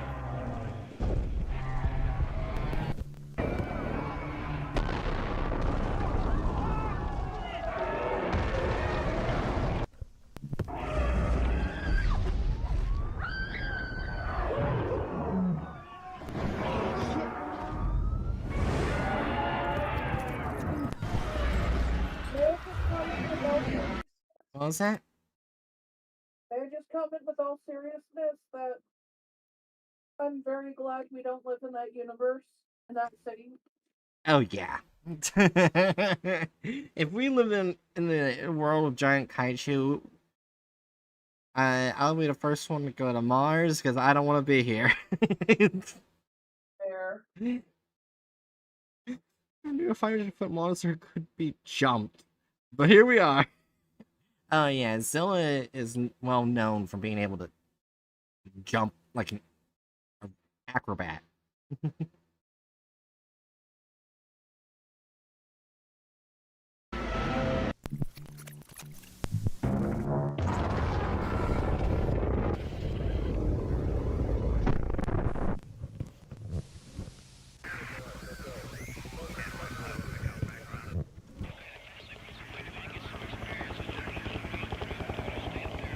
Yeah, I can't tell who died.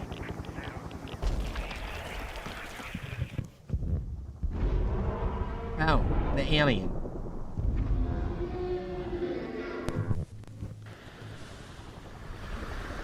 Very much the alien.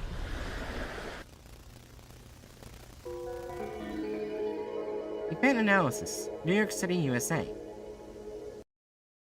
Threat level 4. Evacuation success 64%. City destruction 34.6%. Casualties 435,000 plus. Estimated. Subjects captured 1. I wish you would have one of us was put the head up there deliberately. Oh, more than likely. Because here's actually some Zilla lore. For people who don't know, the Zilla that you see that uses atomic breath believes a human is its mother. And does, like, it does learn from it. From the human. Which is why they act sort of human-like at times. Not sure if you knew that. It is actual Zilla lore.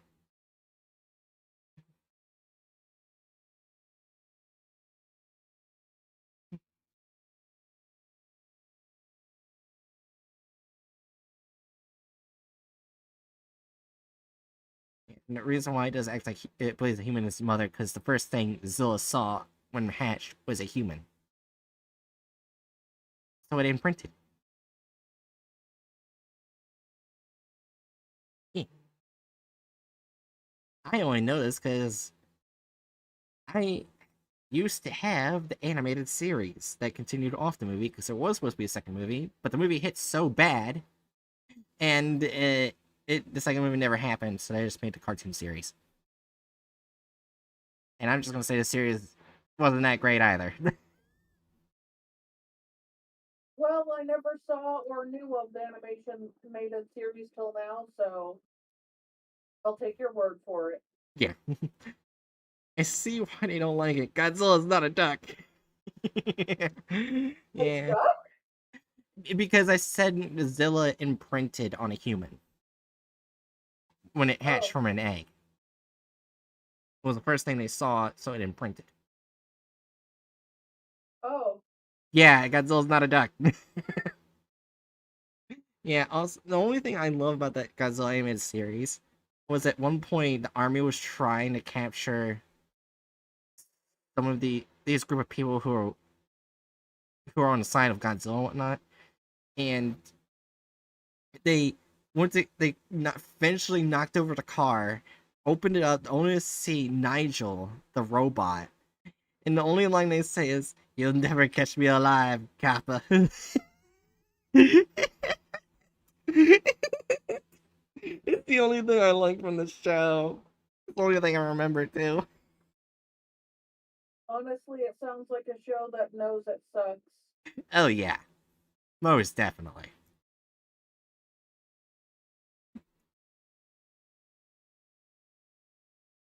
So I will say, another thing that's really great about that show is that they actually did really good monster designs for different monsters that Zilla would fight. They did really good designs. Other than that, it wasn't that great of a show, in my opinion. Let's go ahead and watch the rest of the Analog Horror. Before I keep getting sidetracked.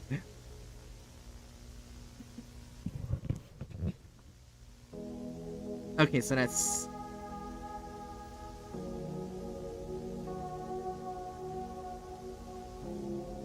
There's a little bit left.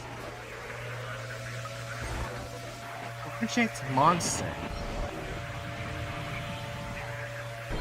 Oh, that's the name of the series.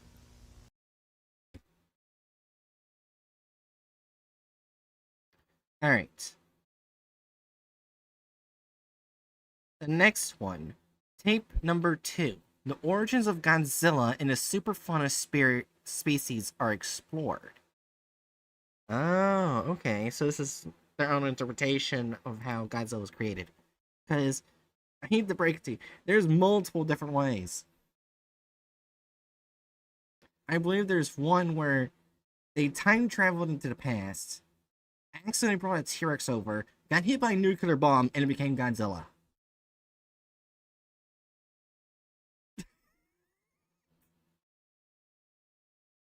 I'm not joking. I am not joking. I'm sure you're not joking. There are multiple different ways. There's also one where it's avatar of a higher dimensional being. Yeah. Or in fact of all the souls of people who died from the atomic bombs being put together as Godzilla. That's a thing. Anyways, let's start living with monsters. We're not jumping ahead. Fuck off, YouTube. This is the blast of the hydrogen bomb, which has inaugurated a new and menacing era in the history of man. Monsters. But where did this all truly begin? Some point to the age of dinosaurs. Others point to Godzilla, the first major encounter between mankind and the monsters. Hello, I'm Gene Maldonado, and I'm going to be your guide through this strange new world we face ahead. This is Living with Monsters.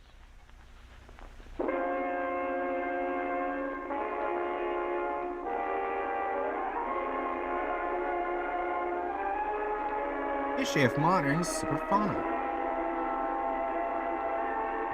I see something in Gearus. Monsters, or as scientists have labeled them, superfauna, have been a common part of our world for nearly 7 years now. 17 attacks on populated land. Currently, there are 5 active species of superfauna classified as a threat to mankind. That would include Godzilla, Anguirus, Canura, Gorgo, and finally, Manda. 2 of those, Anguirus and Godzilla, have been shown multiple times helping humanity, but okay.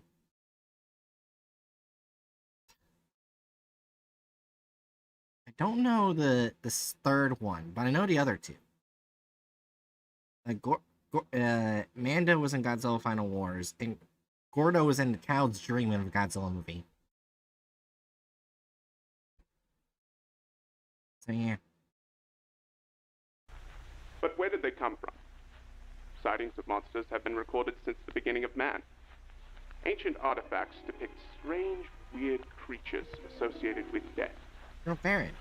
But the world was first introduced to monsters in the motion picture phenomenon King Kong. Where to travel to? Skull Island. Prepare for a voyage to an island of death. A land of terror and danger.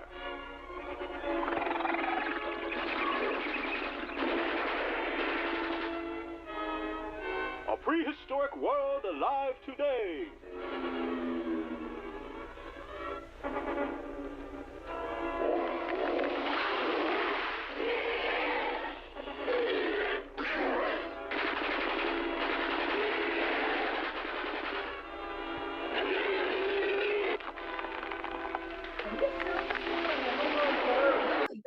Like watching Godzilla. What was that, Jerry? Are you sure it's an analog horror? Because this really does just feel like watching Godzilla. No, it is analog horror because Shelter 54, I don't know much about it, but apparently the radiation from Godzilla's blood or skin or whatnot, it turns people into kaiju-like beings, I believe. That's very cool, and it sounds like something you'd hear from one of the movies. I'm just saying, this is really well made. Well, the video quality is nice, the plot is nice. Yeah, well, right, so in this world, was King Kong a documentary? I'm guessing so.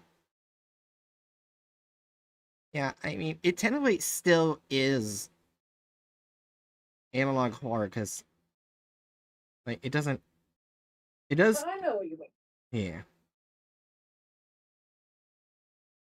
Found footage is a version of that.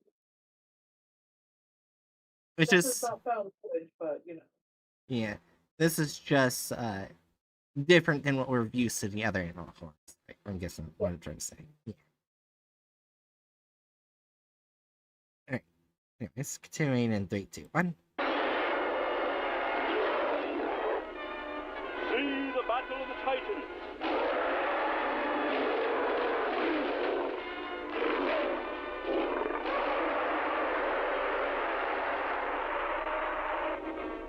Wild, weird, wonderful. Stuff for which movies are made.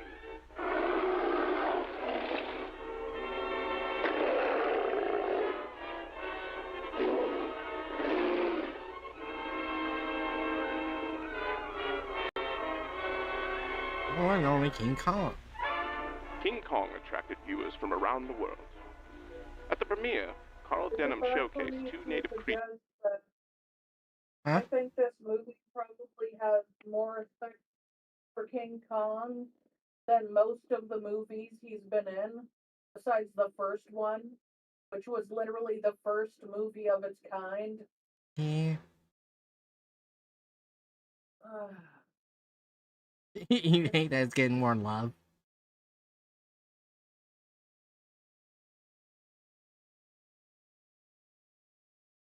I like it. Yeah. Alright, let's continue. Let's see what other history they show within the Godzilla universe. Creatures from the island as proof. Oh. They brought other creatures. Totally The public not was gonna stopped. backfire. Huh? Oh, sarcastically saying that's totally not gonna backfire. Oh, yeah. By the It looked like documentary they were film. taken from King Kong's island. Oh, yeah.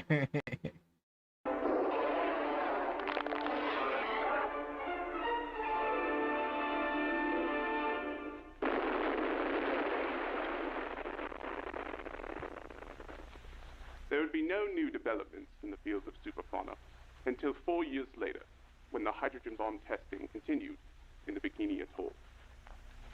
While the tests were successful, no one could have prepared for what came next. Washed ashore in a small Japanese village was a gargantuan reptile. Gojira, or Godzilla, as he's called in the West, is a dinosaur-like species believed to be hidden in the Pacific for millions of years, until the hydrogen bomb testing brought it to the surface. Scientists classified the creature as a member of the superfauna ecosystem, a group of extremely large animal species. Small fishing villages in Japan had already been aware of the creatures for centuries, but kept it a secret from the outside world. The most extreme of these called themselves Kaiju Kai, a cult that not only believed the monsters to be deities, but would occasionally sacrifice their own members to the sea as a peace offering. A few days later, after the corpse washed ashore, another Godzilla sunk 2 ships near Tokyo Bay and began its path of destruction towards the city. Preparations were set as Tokyo braced for the creature's landfall. They developed the anti-Godzilla wall that would surround the coastline and deter the creature with high voltages of electricity. Yeah, that didn't work. Unfortunately, initial reports had miscalculated the size of the creature, assuming it to be that of a similar mass of the one that washed ashore. Oh! Yeah, I figured.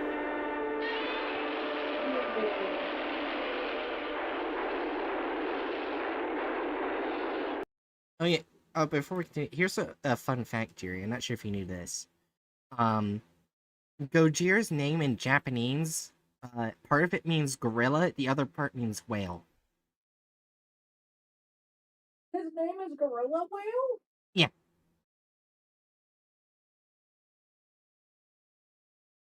I wasn't sure if you knew that. No, I didn't. Yeah, that's what Gojira means. It's interesting.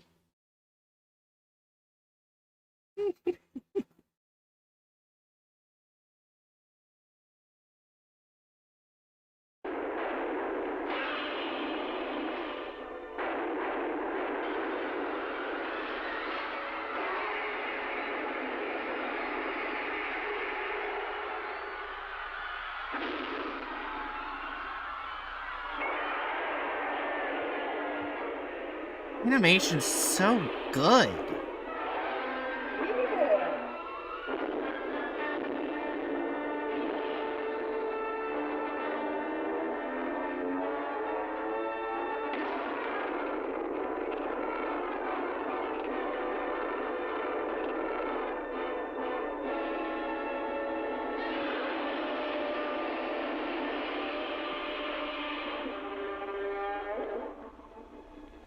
The rage.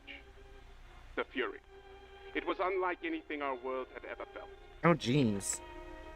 No conventional weaponry could stop the monster.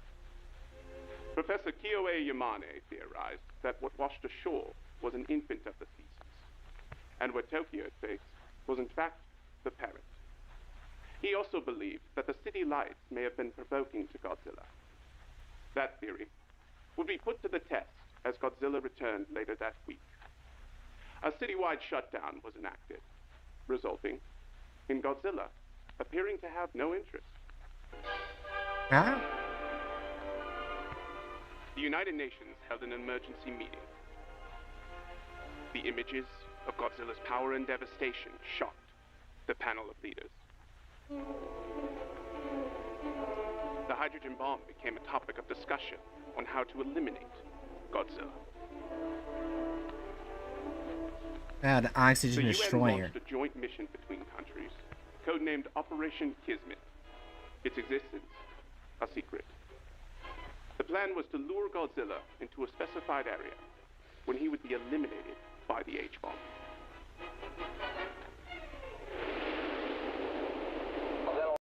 Operation Kishman. Here, okay, so this might not be an oxygen destroyer, but I will say this, Jerry, you and me watched the Godzilla Destroyer movie, so you know exactly what happened after they used the oxygen destroyer. Yeah, death. Yeah. And then the killer. Yeah. So yeah, here is the other sci-fi weapon to kill Godzilla that did actually work. Oh yeah, I can't remember it off the top of my head.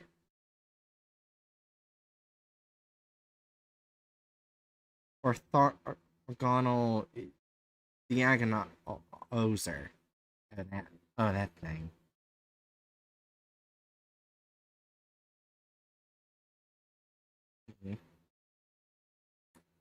Anyways, in 3, 2, 1. General quarters. All hands man your battle stations. Set material conditions Z-bit throughout the ship. Make Z reports, DC sensors.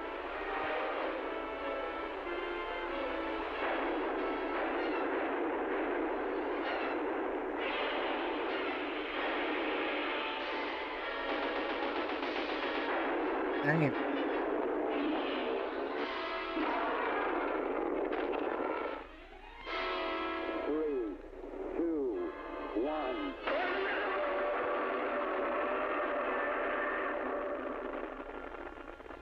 Yeah. Did it work? While deemed an initial success, Operation Kismet was only a temporary fix. Shockingly, reports of another giant creature came in from Okinawa.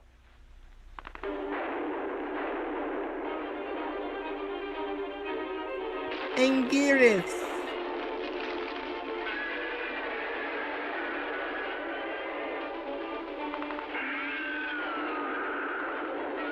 The kaiju is a combination of an ankylosaur and an armadillo.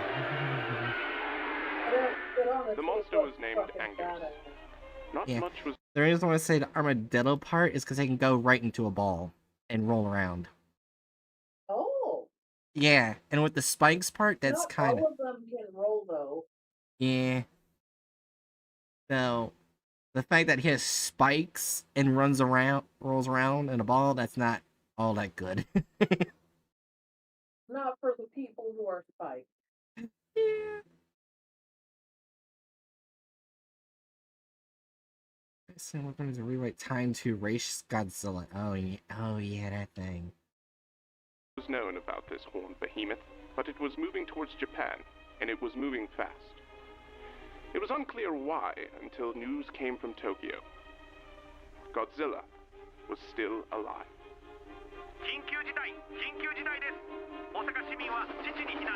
Yeah, this is based off one of the old movies.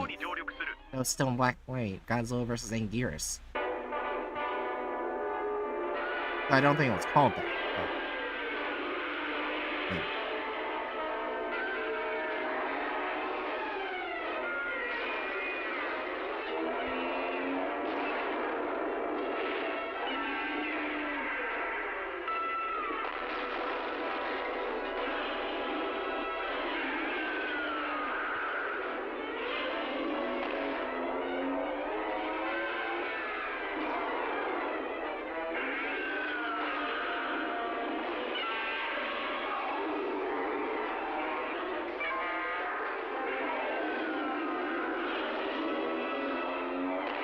I already know who's gonna win this fight, so...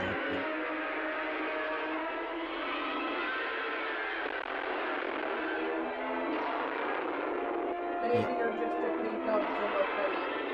Yeah.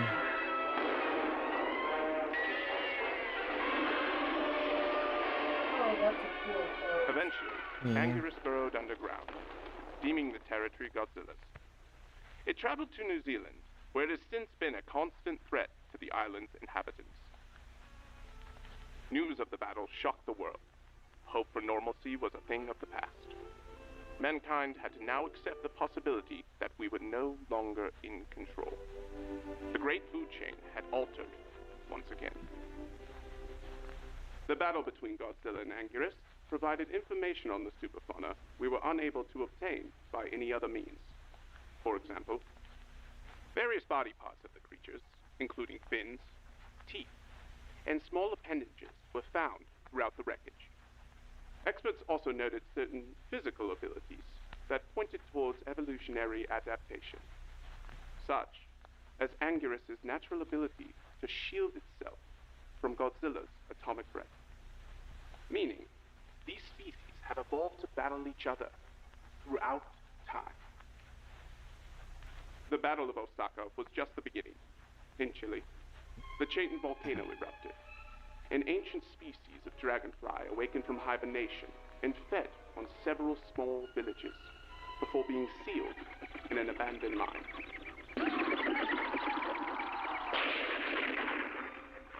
Volcanologists still believe something larger may be within the volcano as well. Weeks later, in Hawaii, a large species of crab attacked Waikiki. Local legend called the creature Canura. Oh. I thought they were gonna go ahead with Ebora. I forgot Ebora's lobster. What was that? That looks crabby. Yeah. Like a crab. So if they hadn't shown me, so if I were to give a guess for a dragonfly thing in a volcano, I think that would probably be Megaguirus, who was a dragonfly like Godzilla kaiju.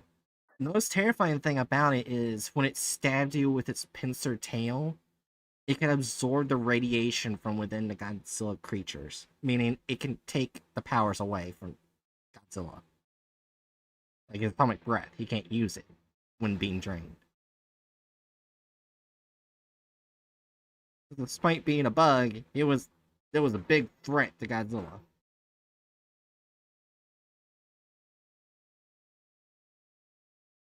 But that's all I can remember off my head. I'm not a huge walking encyclopedia. Even though I'm really into Godzilla.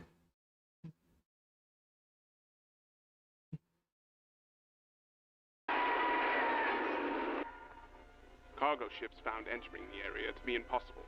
I wanted to watch more of the Then, fight. I off guess the coast of Ireland, on the small Yeah. island of Nara, getting a little too sightings of a happy with the good deep-sea thing. dinosaur, later named Gorka. A mostly isolated monster who only appears to be aggressive when attacked by fishermen or the local military.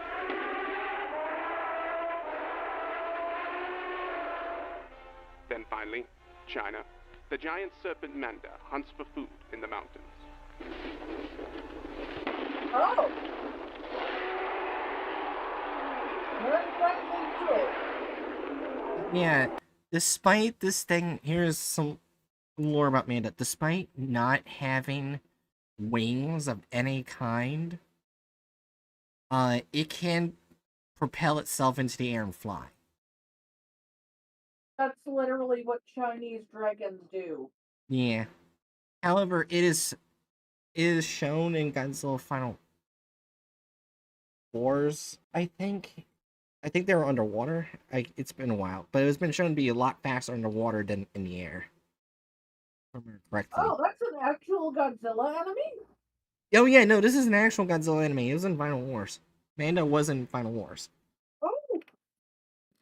Oh, okay. Yeah. It did. I don't think they fought Godzilla. I think they're fighting the Aragon, which was a ship supposed to destroy Godzilla, but was fighting Manda at the time. But yeah.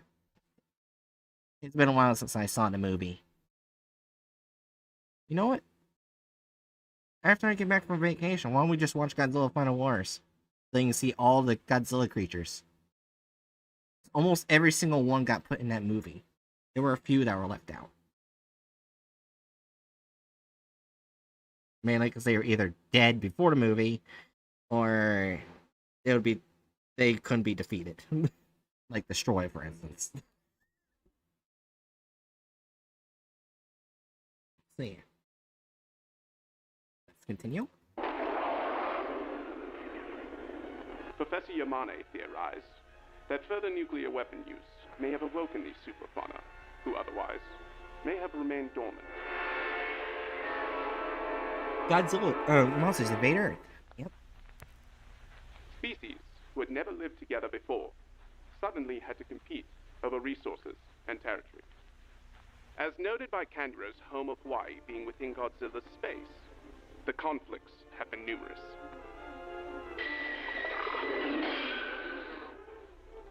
Well, that was an easy fight.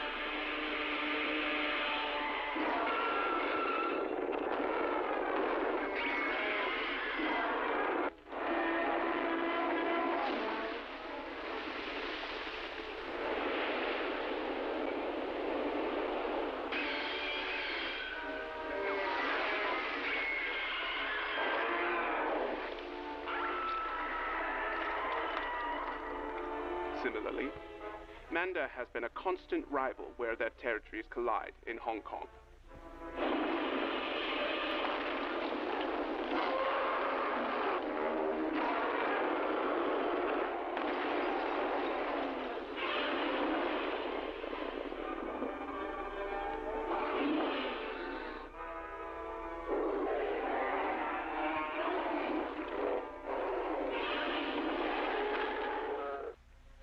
The arrival of the superfauna have had its positive impacts as well. Fewer times in history have we seen mankind as united as it is today. Resources from around the world are brought together to face this new threat. The radiation produced in the wake of these attacks has also been shown to vastly improve the fertility of soil, resulting in superfoods. While inedible currently, scientists believe that within a few years we'll be able to harvest and assist in the global hunger issue. The United Nations has begun its process of crafting the Godzilla Counterattack Center, a world coalition group with a singular goal of researching how to destroy Godzilla and other similar threats. They've begun fast at work in developing resources and strategies to reduce casualties from these attacks, as well as create a universal system for detecting and monitoring superfauna activity. Currently, scientists are converging on Skull Island to conduct field research. They believe the secrets to the superfauna may lie within this prehistoric world.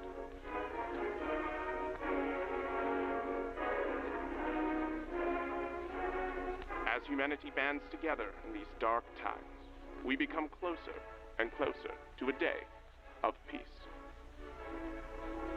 That will conclude today's program. This is Gene Maldonado, inviting you to be with us again soon for another look at living with monsters. One thing I'm wondering is, will they include Monster Island? Because, Jerry, if you don't know what Monster Island is, it's an island that houses Godzilla and his allies. It's his home. Okay. Kind of like how King Kong has Skull Island as his home. Except everything on Monster Island doesn't want Godzilla dead. Well, yeah. King Kong is the king by aggression, not friends. Yeah. So Godzilla having friends is a lot more nice. Yeah, that's why I'm wondering if there'll be a Monster Island at some point. That would be cool. Yeah. This has been very cool so far. Yeah, I love this. Godzilla has no enemy because they're all dead.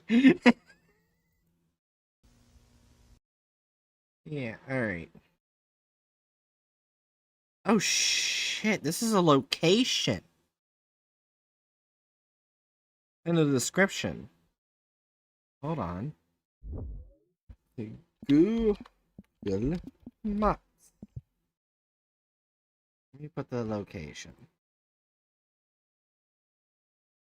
Maybe later. Where is this? Okay. I'm just backing up to see what country. Just want to see the country.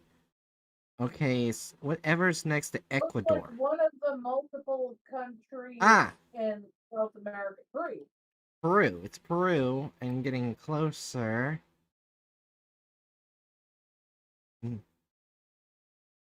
Right near in here. Right in this location. Okay, that's interesting. I want to get Google Maps in case there's, you know, more locations. Oh, that's wrong. Whoops. Wrong Godzilla Encore. Alright, research scores the site of Daji Sanjin Veron. Oh, Veron. Which is, what are those letters called? They have the, little fans that let them glide. I forgot what they're called. That's basically what kaiju it is. Fans that glide? Lizards that glide. You know, the little gliding, little glider parts? I forgot what they're called. That's basically what kaiju it is. Yeah. In a sacred valley hidden within the mountains. They demand safety of the superfauna, claiming it to be a religious figure in local areas. Target number 8 appears non-aggressive, addition to the threat list to be determined. Alright. This says... Oh, this is an unlisted video, so... Technically, you won't be able to see it if you go to their channel. Unless you go to the playlist. Okay. This is SUBJ_8_1958.avi.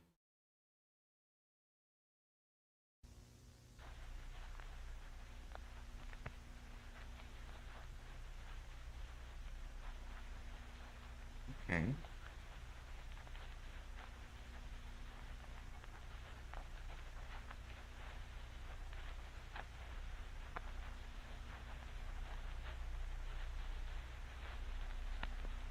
Oh yeah, that's Ron.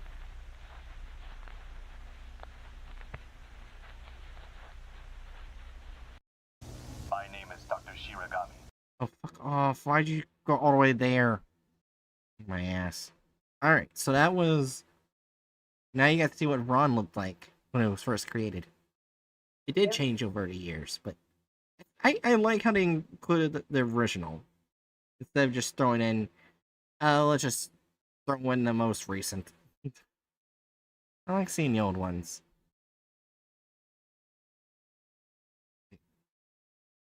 So this is Shelter 54. One that I thought I couldn't find for so long. Tape number 3. After a horrifying tragedy, a series of events led to the creation of a super monster.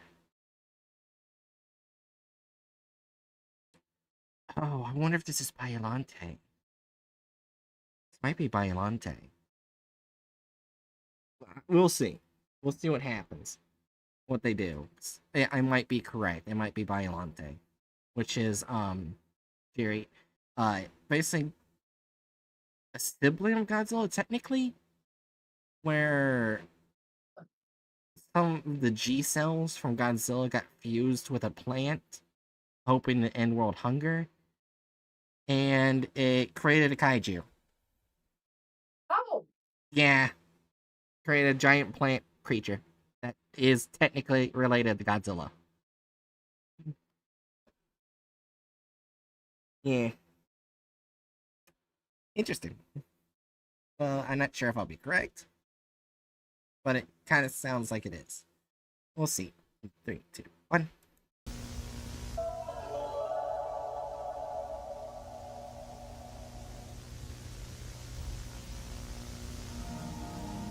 June 14th, 1989. It's a warm, clear Saturday in Florida when tragedy strikes.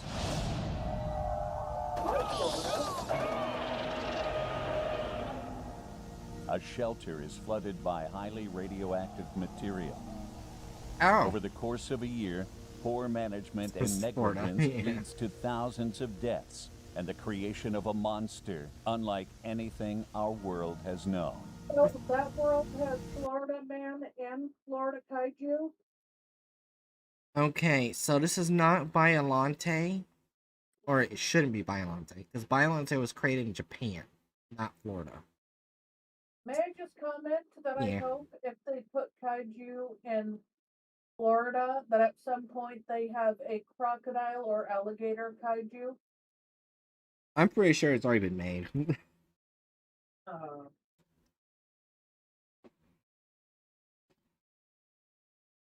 I think Godzilla's fucked if he's up against Kaiju Florida Man.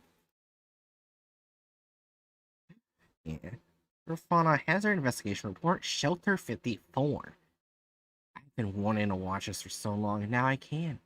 And I get to watch it with friends. Yay. This makes me even happier. Yeah, 3, 2, 1. 1. The Progenitor. The Florida Everglades, days before the It's Shelter turns to 54 1, incident. yeah. The genetic engineering company BioMajor has a pipe burst underneath their facility.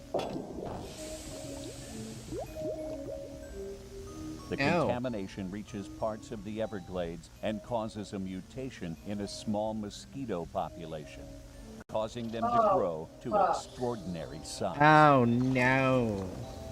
Dr. Nico Somehow way Tatopoulos worse first than a observed the crocodile or alligator. And that was very well designed. I'm sorry, they didn't have failsafes. I didn't.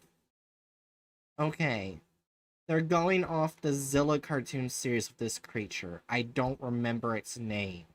But there was a mosquito creature in that series. Dang it. Yeah. Did I look up Godzilla mosquito kaiju?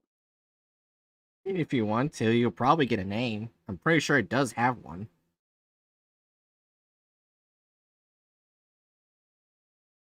I'm looking it up right now.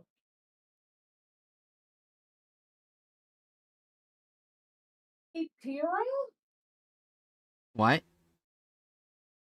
Well, let me just wait for Wikizilla to let me look. Tira. Ah, it's here. Oh, that was way fucking uglier in the animation than it was in this video thing. Skitira. Oh,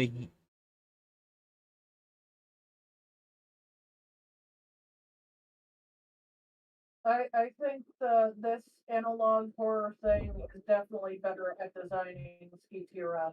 Look at the picture on the wiki.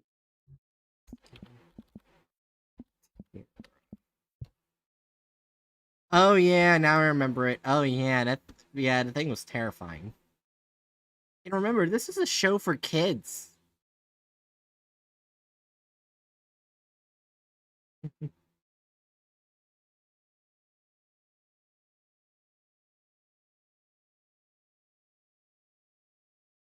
This was a show for kids. Yeah.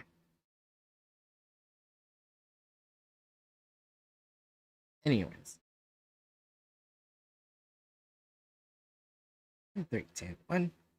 Mosquitoes while monitoring the activity of Subject 17 in Mexico. Oh, that's another creature. I don't remember its name. Yeah, it's based off of... I think an inchworm, because it does spread silk as an attack. It makes sense. Yeah. Also, it doesn't seem aggressive. I think it just wants the mosquitoes to leave it the fuck alone, which is valid. I would also want mosquitoes to leave me the fuck alone. Yeah. Yeah, and it was in Mexico in Godzilla animated series, remember correctly. Yeah, it pretty much did leave everyone alone as long as you didn't bother it in the show. Well, the mosquitoes aren't leaving it alone. Yeah. Which was on... One. I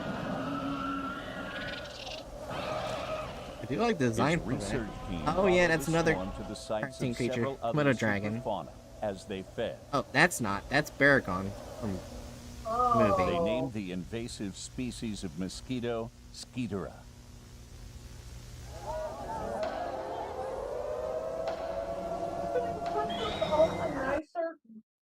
2 getting attacked by the mosquitoes? Yeah. Now, All those ones were in areas that didn't look damaged. yeah. Though I think the only time I saw Baragon being put in a movie was where he tried to stop Godzilla from harming people and got brutally murdered. Yeah, so Baragon was a kind creature. They're listed as one of the 3 guardians.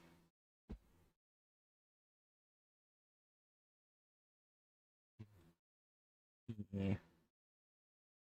Anyways, 3, 2, 1. The Skeeterus swarm returned to Florida, where it attracted the attention of Subject 16. Dilla!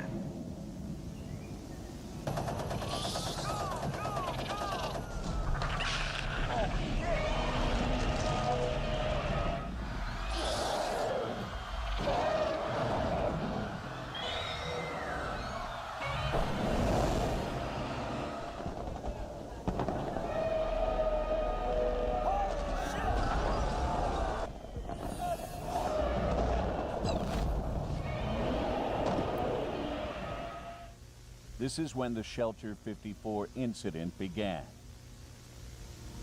Shelter 54 was a Class C anti-superfauna shelter developed in the late 1960s. Okay. Like most coastal shelters, it featured an underground hydroponic system in case of extended stay. Being a Class C shelter, its contamination protocols required manual operation.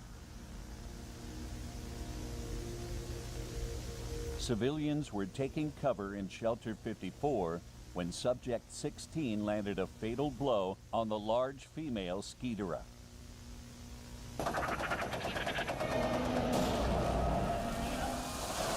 Ow. I'm sorry, I don't like the Skeetera. Oh, and then the radioactive blood oozed down inside of Shelter 54. Oh no. Oh no. Oh no. I was thinking, oh, he killed a nuisance. No, the nuisance spreads. Which wasn't a children's show, I believe this is the... Well, I do not know the gender of the Godzilla. I'm sorry.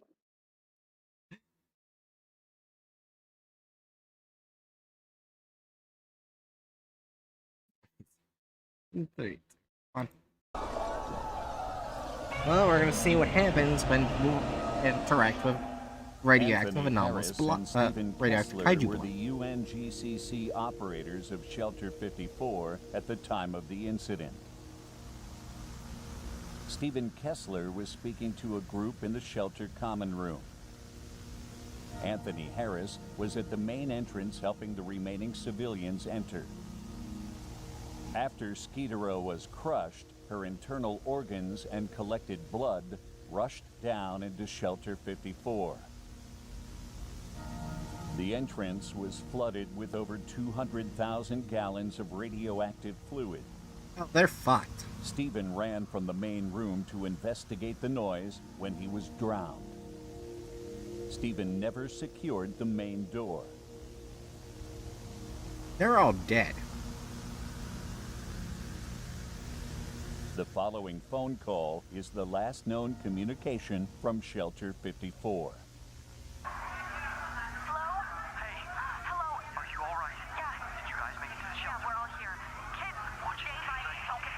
Oh god.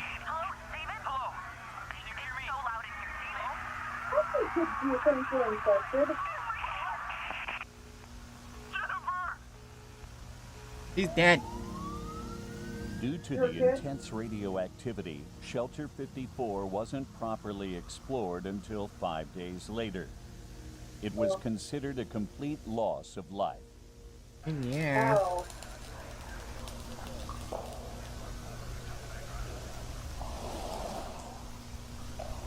The shelter corridor is completely flooded with organic tissue.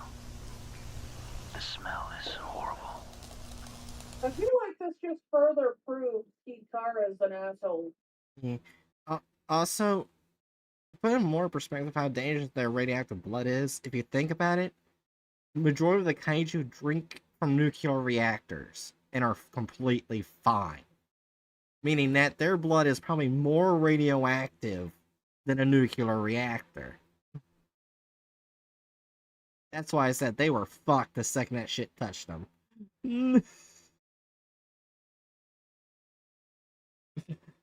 They're fucked. I'm not even sure what layer of radiation that would even be.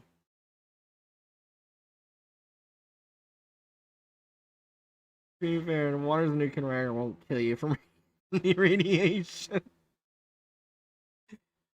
True.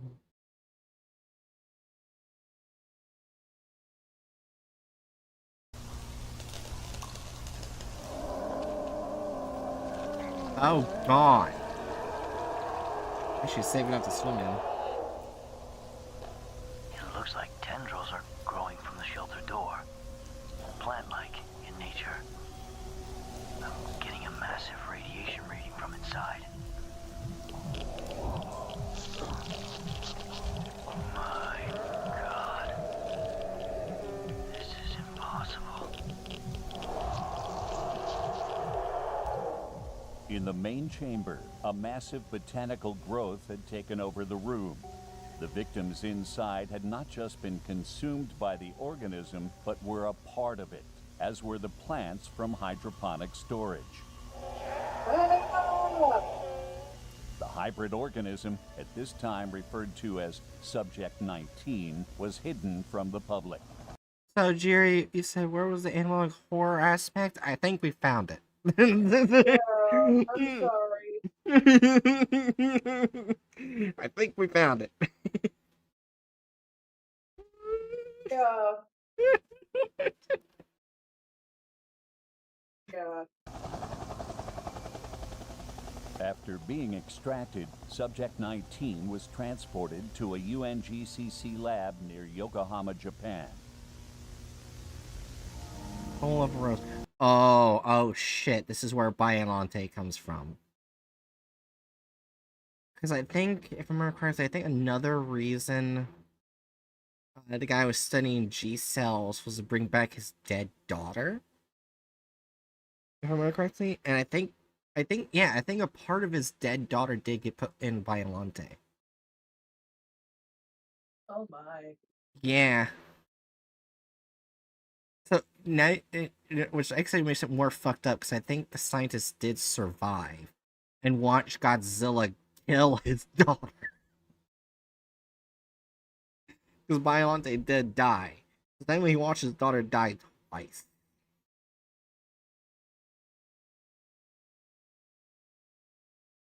I'm not even sure what it does to a person.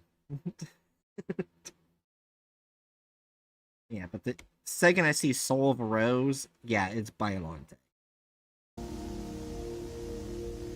Research on the organism was led by Dr. Akira Shiragami, who's...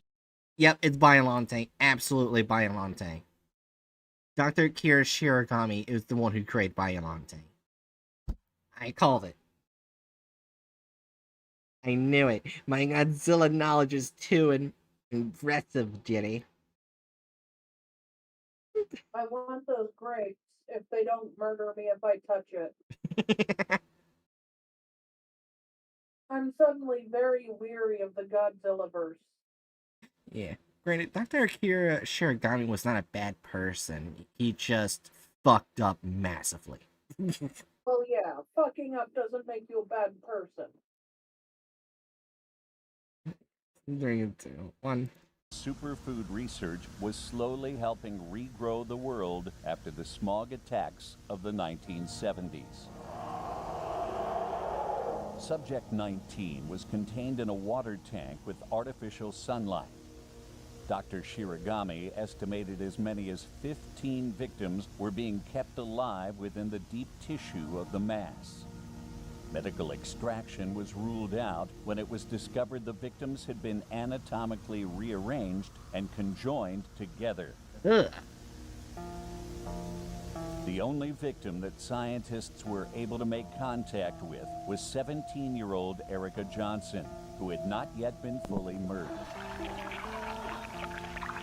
Using infrared machines that function based on eye and muscle movements, Dr. Shiragami was able to communicate with her. This is initial communication test with subject 19. Hello. Can you hear me? Am I speaking with Erica? Yeah. Good. My name is Dr. Shiragami. I'm a scientist here to help you with your condition. Can you see your surroundings? Smell? Feel? Anything? I see life. Are you in pain, Erica? Yes. We all hurt. You're able to feel the others? I am everyone. Oh.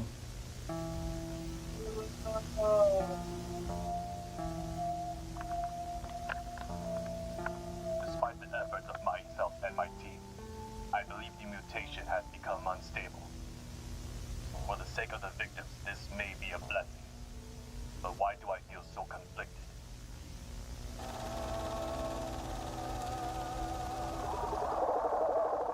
Oh, Hedora. Could never recover after the smog attacks. But now in my possession is the solution. I've spent my...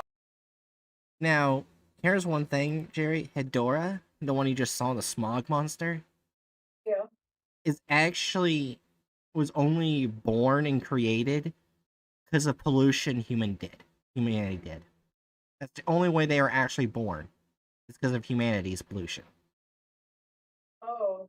Yeah. At least they aren't born from the amalgamation of suffering. Yeah. Which, now that I think about it, in today's time, there would be so many Hedoras. Yeah.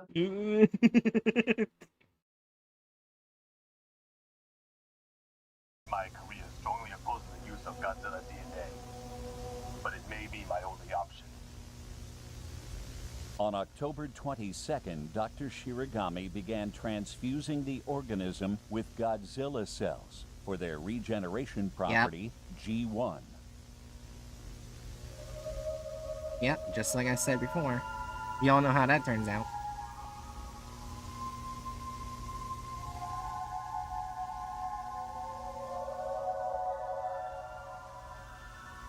Subject 19 had taken on the form of a rose and grew beyond expectations. Erica, are you there? Yes. I've noticed you've begun responding less and less. Is something wrong? Something bad inside. Leave. Won't leave. I'm sorry, Erica. Unfortunately, you must remain under observation a little longer. Kill me. Kill me.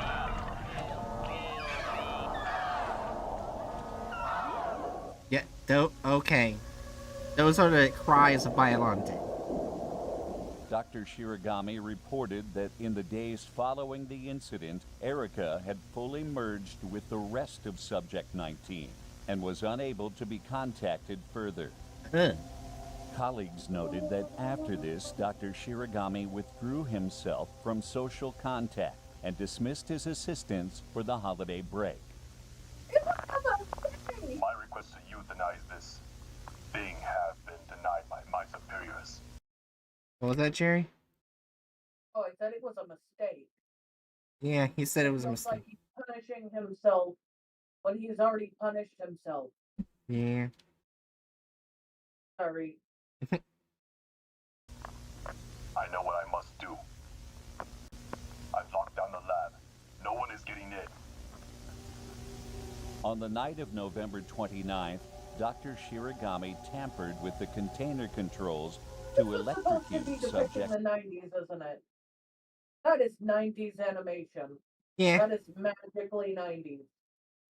Which is awesome. That's fair, yeah. 19.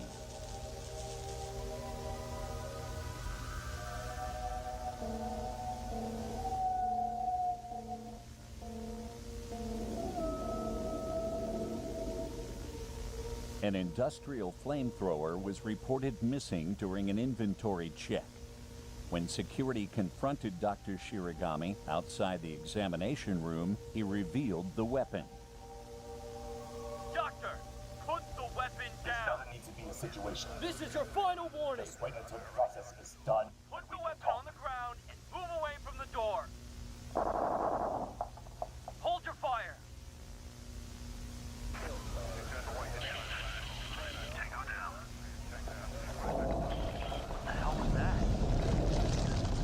Your mistake, that's what.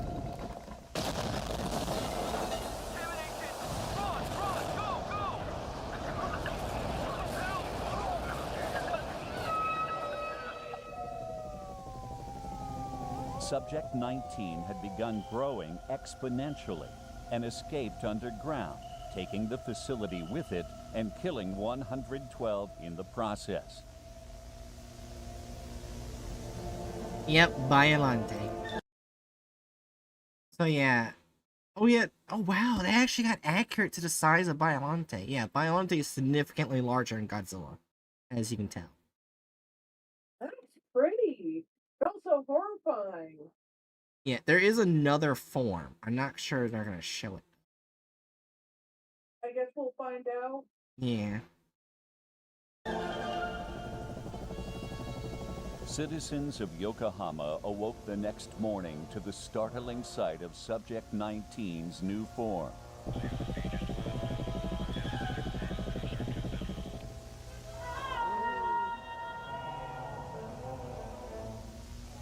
Oh, that sometimes are creepy. Government ordered for Subject 19 to be destroyed to stop its roots from expanding further into the city. Scientists that previously had worked on Subject. What was that? It's like a tower of suffering and beauty. Yeah. 19 cooperated to create a plan of attack. I am Erica. Evacuate immediately.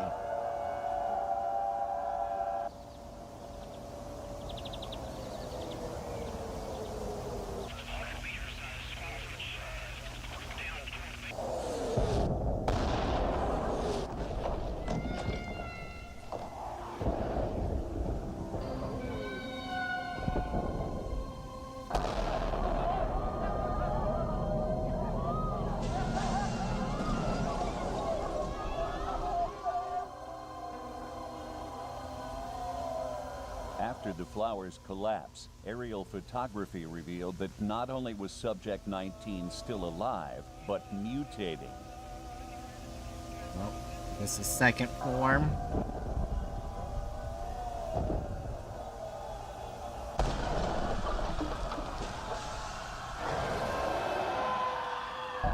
Okay, that's, that is Shin Godzilla, not Biolante.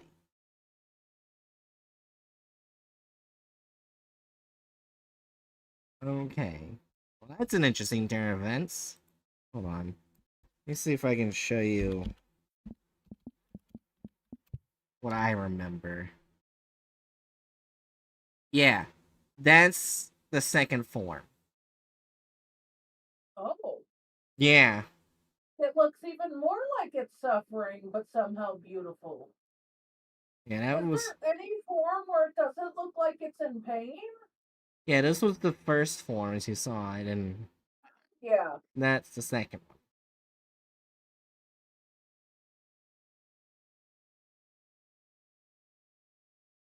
It looks like it's in pain in all versions. I'm sorry. Yeah, so... Surprised to see Shin Why does Godzilla have that in its canon? Trust me, it's had worse. Nightmare fuel. I mean, not how it looks, just the concept of the amalgamation of suffering. Yeah.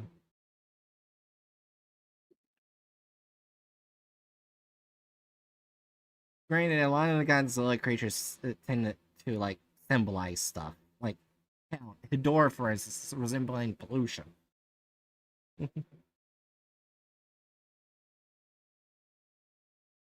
They tend to resemble things. Which is why I love Godzilla creatures.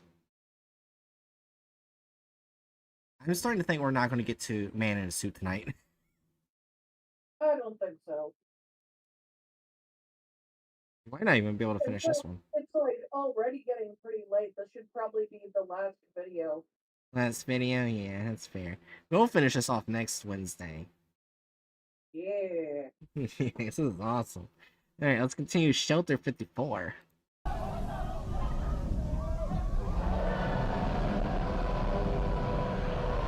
Okay, so this is a combination of Biollante and Shin Subject 19 Godzilla. took on a Godzilla-like form as it became mobile.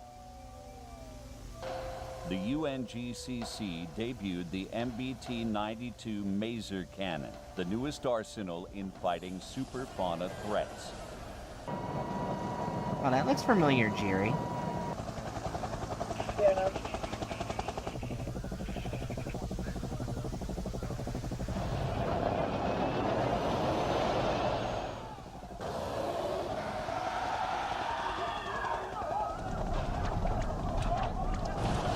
Oh.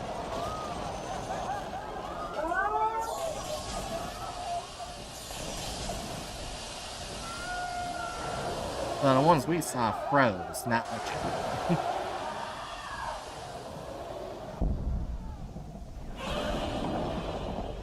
Oh shit.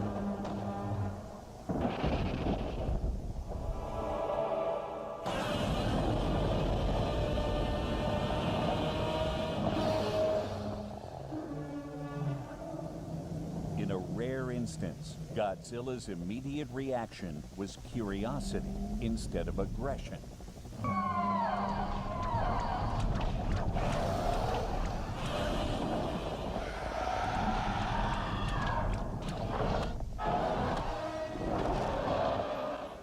With Godzilla trapped, Subject 19 began absorbing G cells to further mutate itself.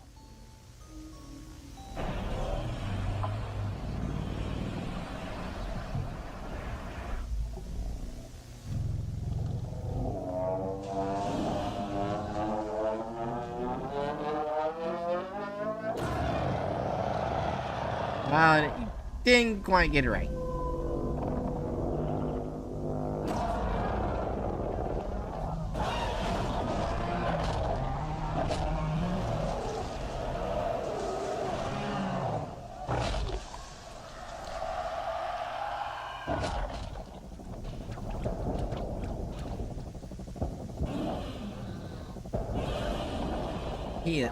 He or she is still the king.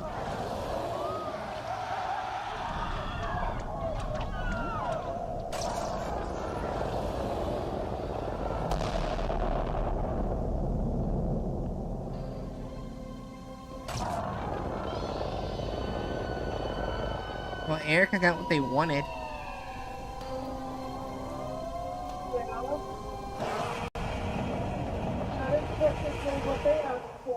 Military units organized in the Aokigahara forest to reroute Godzilla back to the ocean.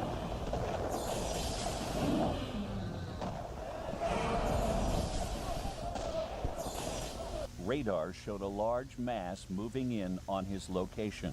Wait, what?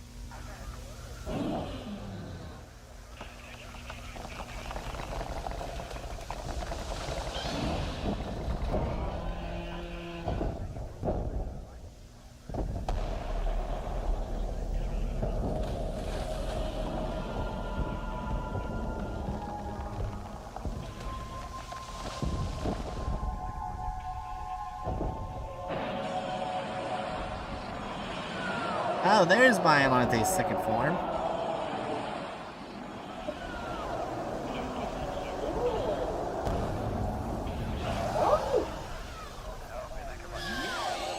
Granted, in the movie, Biollante was big enough to put Godzilla's...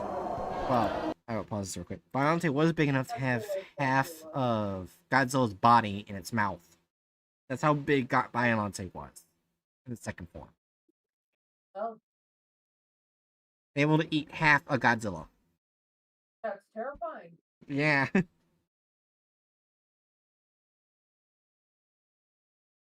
I'm loving this. I don't got much left in the video. My favorite this. I can come back to it. Come on, Godzilla!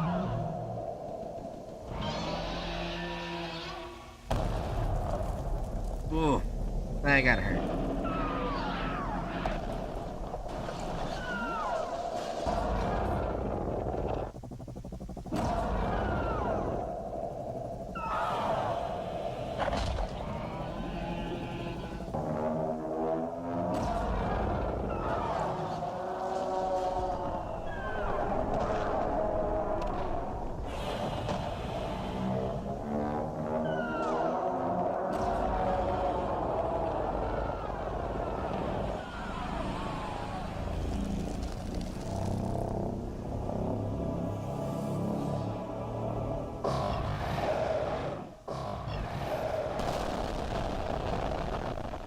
Damn.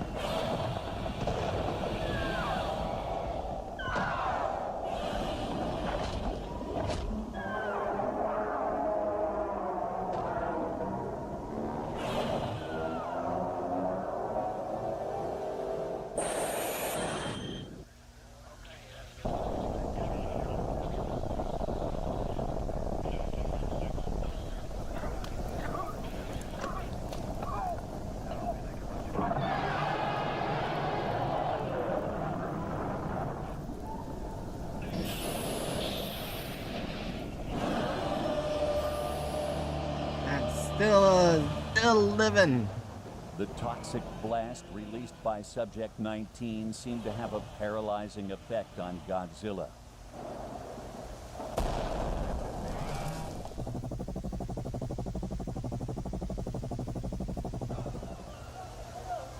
He was unconscious for 4 days before returning to the sea.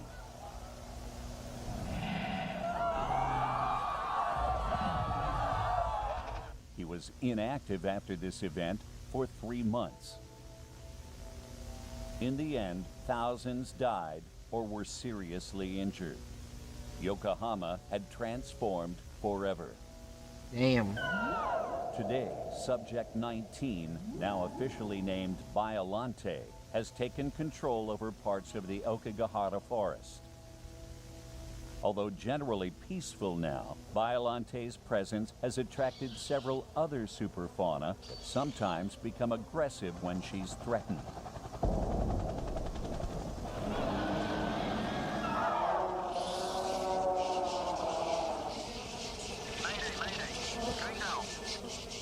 Due to this incident, the use of G-cells has been made illegal in all experimental research. Additionally, most sea-level shelters have been updated appropriately for automatic decontamination protocols. What can we learn from this incident? Simple mistakes can have deadly consequences. Yeah? Whether you're operating a shelter during a crisis or notice a colleague not doing well, all... What's that? I feel like that's rule 1 for the Godzilla universe. Oh yeah, most definitely. Always refer to the safety protocols provided by the UNGCC and speak with a supervisor. The victims of Shelter 54 live on in Biollante, never able to live, never able to die. Forever a dark reminder of our mistakes. Damn.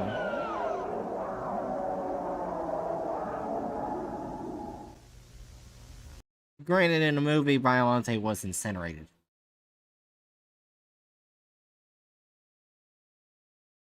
And that's it. So you say that's the last one, Jerry?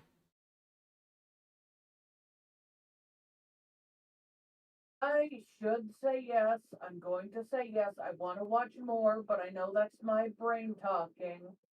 If I follow my brain, I'll end up skipping more of whatever's left of my day. Yeah, this is a good find. Maybe one more video. Well, the next video is only 57 seconds. That's not bad. Yeah. Then, well, actually, after that, like the last video is 24 minutes.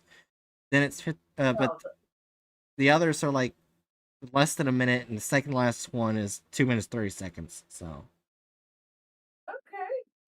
So we can probably go for the 24-minute one. Yeah, we'll go all the way down till 9 and then stop. Yeah. Yeah, that's what we'll do. Pause. Thank you. Okay, no descriptions added to this video. This is relay01_sim_itar. This is an unlisted video. Lots of numbers, 2 things to look for. Yeah. That is an old fucking messenger. Yeah, this is... Okay, so this is an unlisted video. Meaning, unless you have the link, you can't watch it. Oh. Ooh, okay, let's see what this is. 2 things to look for. Guys at night. It's something you will see them outside.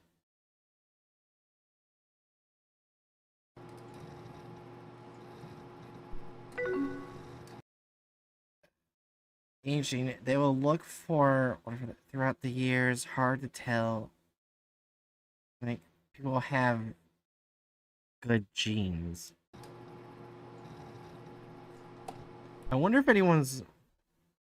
For anyone who can't read, this is the best that I could do. 2 things to look for. The eyes at night is where you'll see them outside. Aging, they'll look the same throughout the years. Hard to tell, some people have good genes. Interesting. And you're sure he's one of them. Do you have proof it's real? I have a tape that might help. I'll let you know when some spot. I guess that's what shows further on.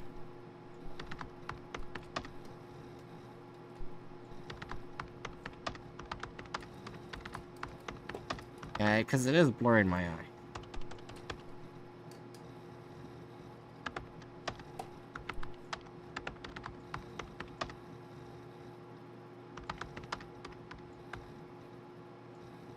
Thank you for the person who did that.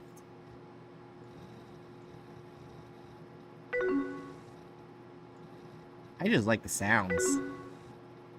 Smiley face. Okay. So this is Nectar Collect WMV. Also an unlisted video. Title, intro logo, Rev_2, TRNT-date, March 4th, 1999, audio 2.0, editor Andy Keene, client Tagruado Inc.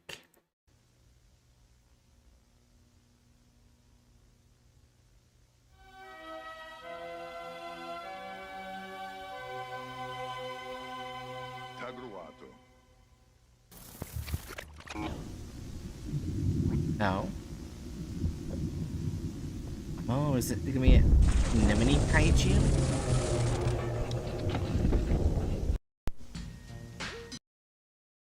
Okay. Next is Did You Know? Another unlisted video.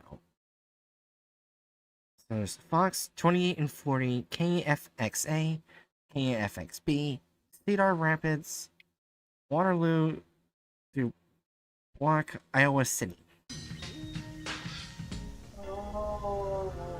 Did you know? According to a recent study, Kaiju Kai is now the largest religion in the world. I mean, that kind of makes sense in the Godzilla universe. What is that religion? Okay, Kaiju Kai is the belief that the Kaijus are gods.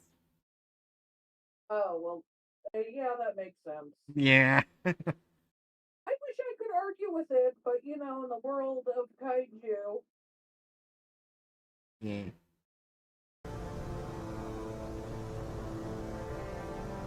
Kaiju Kai 32%, Christianity 23%, followers of Shobigen 16%, Islam 15%, Hinduism 7%, Buddhism 6%, other 1%.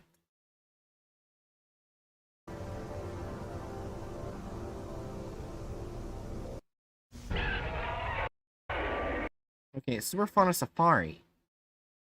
TV spot for Super Fauna Safari featuring Godzilla and Friends 1997.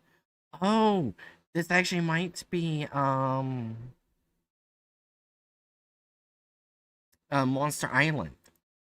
Right here is Rodan, which is a giant pterodactyl. And there's actually two different Rodans. There's regular Rodan and Fire Rodan. Regular Rodan is just a regular pterodactyl. That's kaiju sized. Fire Rodan is giant pterodactyl that can fire blast. It's named Fire Rodan. Don't you just love my Godzilla knowledge? It's pretty cool. Explore the magnificent world of monsters with Super Fauna Safari. See them wild and free in the safest possible viewing experience around. Travel by land through the domains of various superfauna, where monsters of all sizes coexist. Oh my god. Or take a thrilling cruise in our specialized pheromone-protected boats to destinations throughout the world. Who knows? You might even catch a fight for territory. Oh, okay, I want to go back. This thing scared the living fuck out of me the second I saw this as a kid in that Godzilla TV show.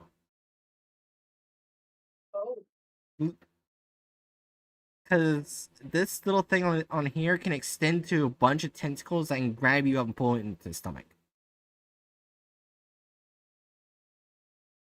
That sounds like nightmare fuel. Yeah, and again, this wasn't a kid's show. For children. Yeah.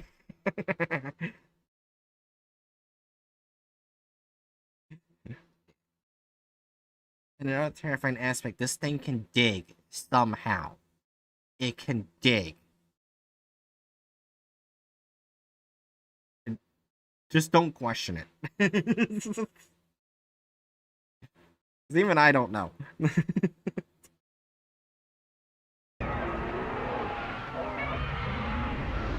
What could be better than that? Oh my Seeing it God. all at the brand new low price of $1,999 per package. Somehow surprisingly cheaper than Disney World. Did you just say cheaper than Disney World? Well, yeah. Yeah, if you think about it, it is technically cheaper. You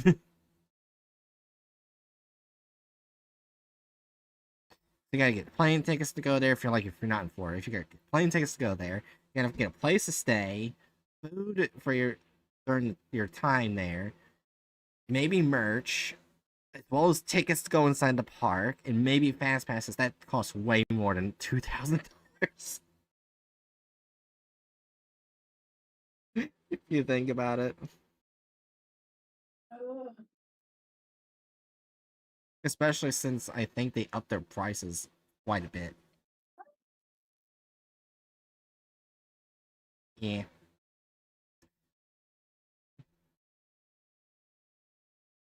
So yeah, anyways, 3, 2, 1. Again, that's just $1,999. Feel the earth tremble. Hear their mighty roars. The memories will last a lifetime. What are you waiting for? Book your tour with Super Fauna I don't know that Safari fucker's name, but it terrified the shit out of me. 1-800-MONSTERS. That's 1-800-MONSTERS. Superfauna Safari is recommended for experienced riders only. Superfauna Safari is not responsible for any injury or death that occurs after the waiver signing. Please research your destinations to understand the risk. Howdy, folks. Welcome aboard the Superfauna Safari. Glad to have you here.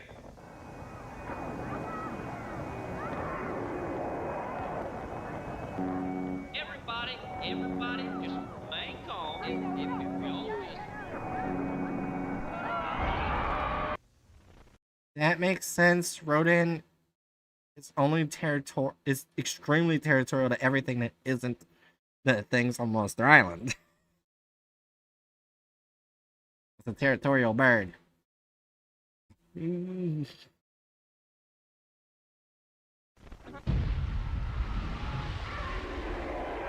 Well, they signed a waiver.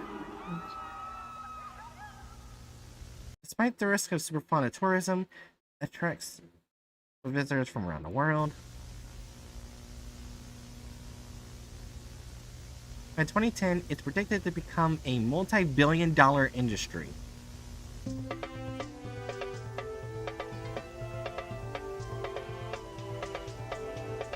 More.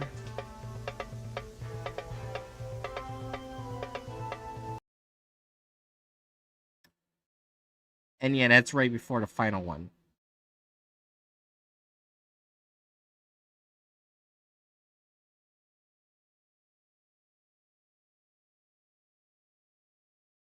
I have no idea if they're continuing going. I'm gonna look to see their most recent post to see if they're still going. I hope they are. 2 months ago. There's my sister tearing away. That's all hands. You don't issue personal theories, but I'm not gonna read that because I don't want it. It's updating on superfauna threats. Ooh.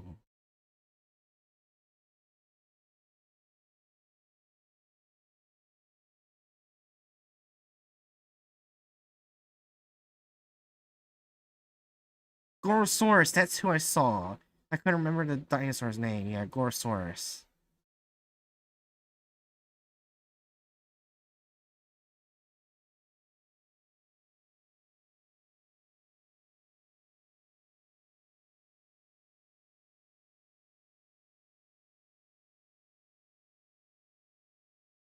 Yeah. It looks like they're still posting posts, so hopefully they keep making much. Especially since we didn't see some of these monsters. Like we saw yeah. I don't think we saw Nozuki, Gigantus, Kamakurus, which is, if I remember correctly, no, we saw him with the Biollante video. It was just a brief showing. Yeah, it's the giant mantis. Oh. I didn't see El Gusano Gigante. See, well, we probably saw. Wait, well, C-Rex might have been the thing almost on Skull Island. We didn't see Rhinosaurus. A Batara, Gamera. We saw Mothra slightly. Dedicated to tracking more of these threats as they foster. Okay. So there's still some other subjects. Though if Destroyer shows up in this world's fucked. Yeah. We saw how destructive Destroyer can be. If this thing comes up, is quite unfriendly. yeah. As unfriendly as it gets. It's like the piranha of the Godzilla universe. Yeah.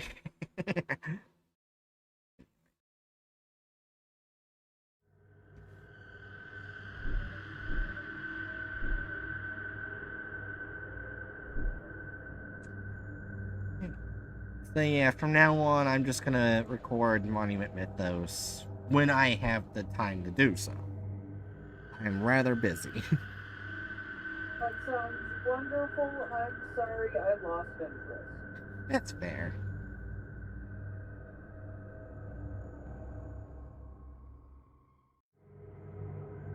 Mm.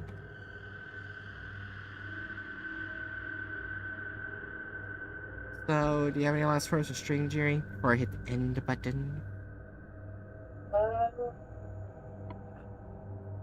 That's not a last word.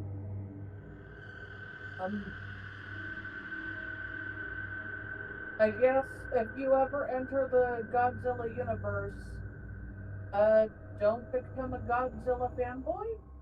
I don't know. I'm already in one. Of course you are. Oh, fangirl, you're a fangirl. Oh, true. Yeah, that entire series, he just honestly saw me pausing it and giving trivia. Which I don't think you mind. I think.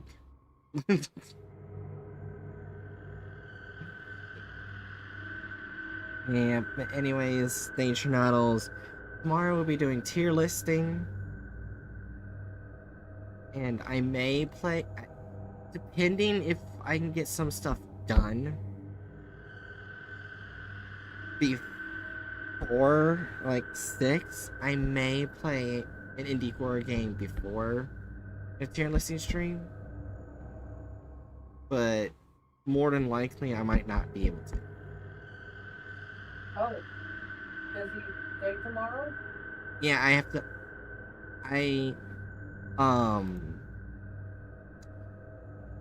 I have been editing the recent clips, you know, to be changed into shorts. I upload one a day. From last night's stream alone, combining the indie horror game with Content Farm, I went from clip 21 to clip 42. Oh, wow. I only got today editing up to clip 30. Granted, I had to gather the clips and edit the shorts. So yeah, it took longer. Tomorrow it will take less because I just have to put them in the shorts. But still, it's a lot.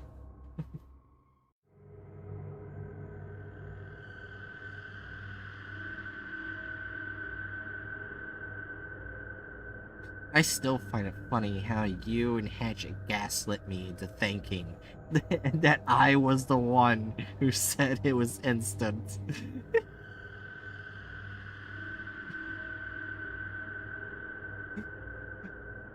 I still find it funny. I'm not offended at all. I find that absolutely hilarious. Because usually it's the vice versa. Usually I'm the one doing the gaslighting, not you two.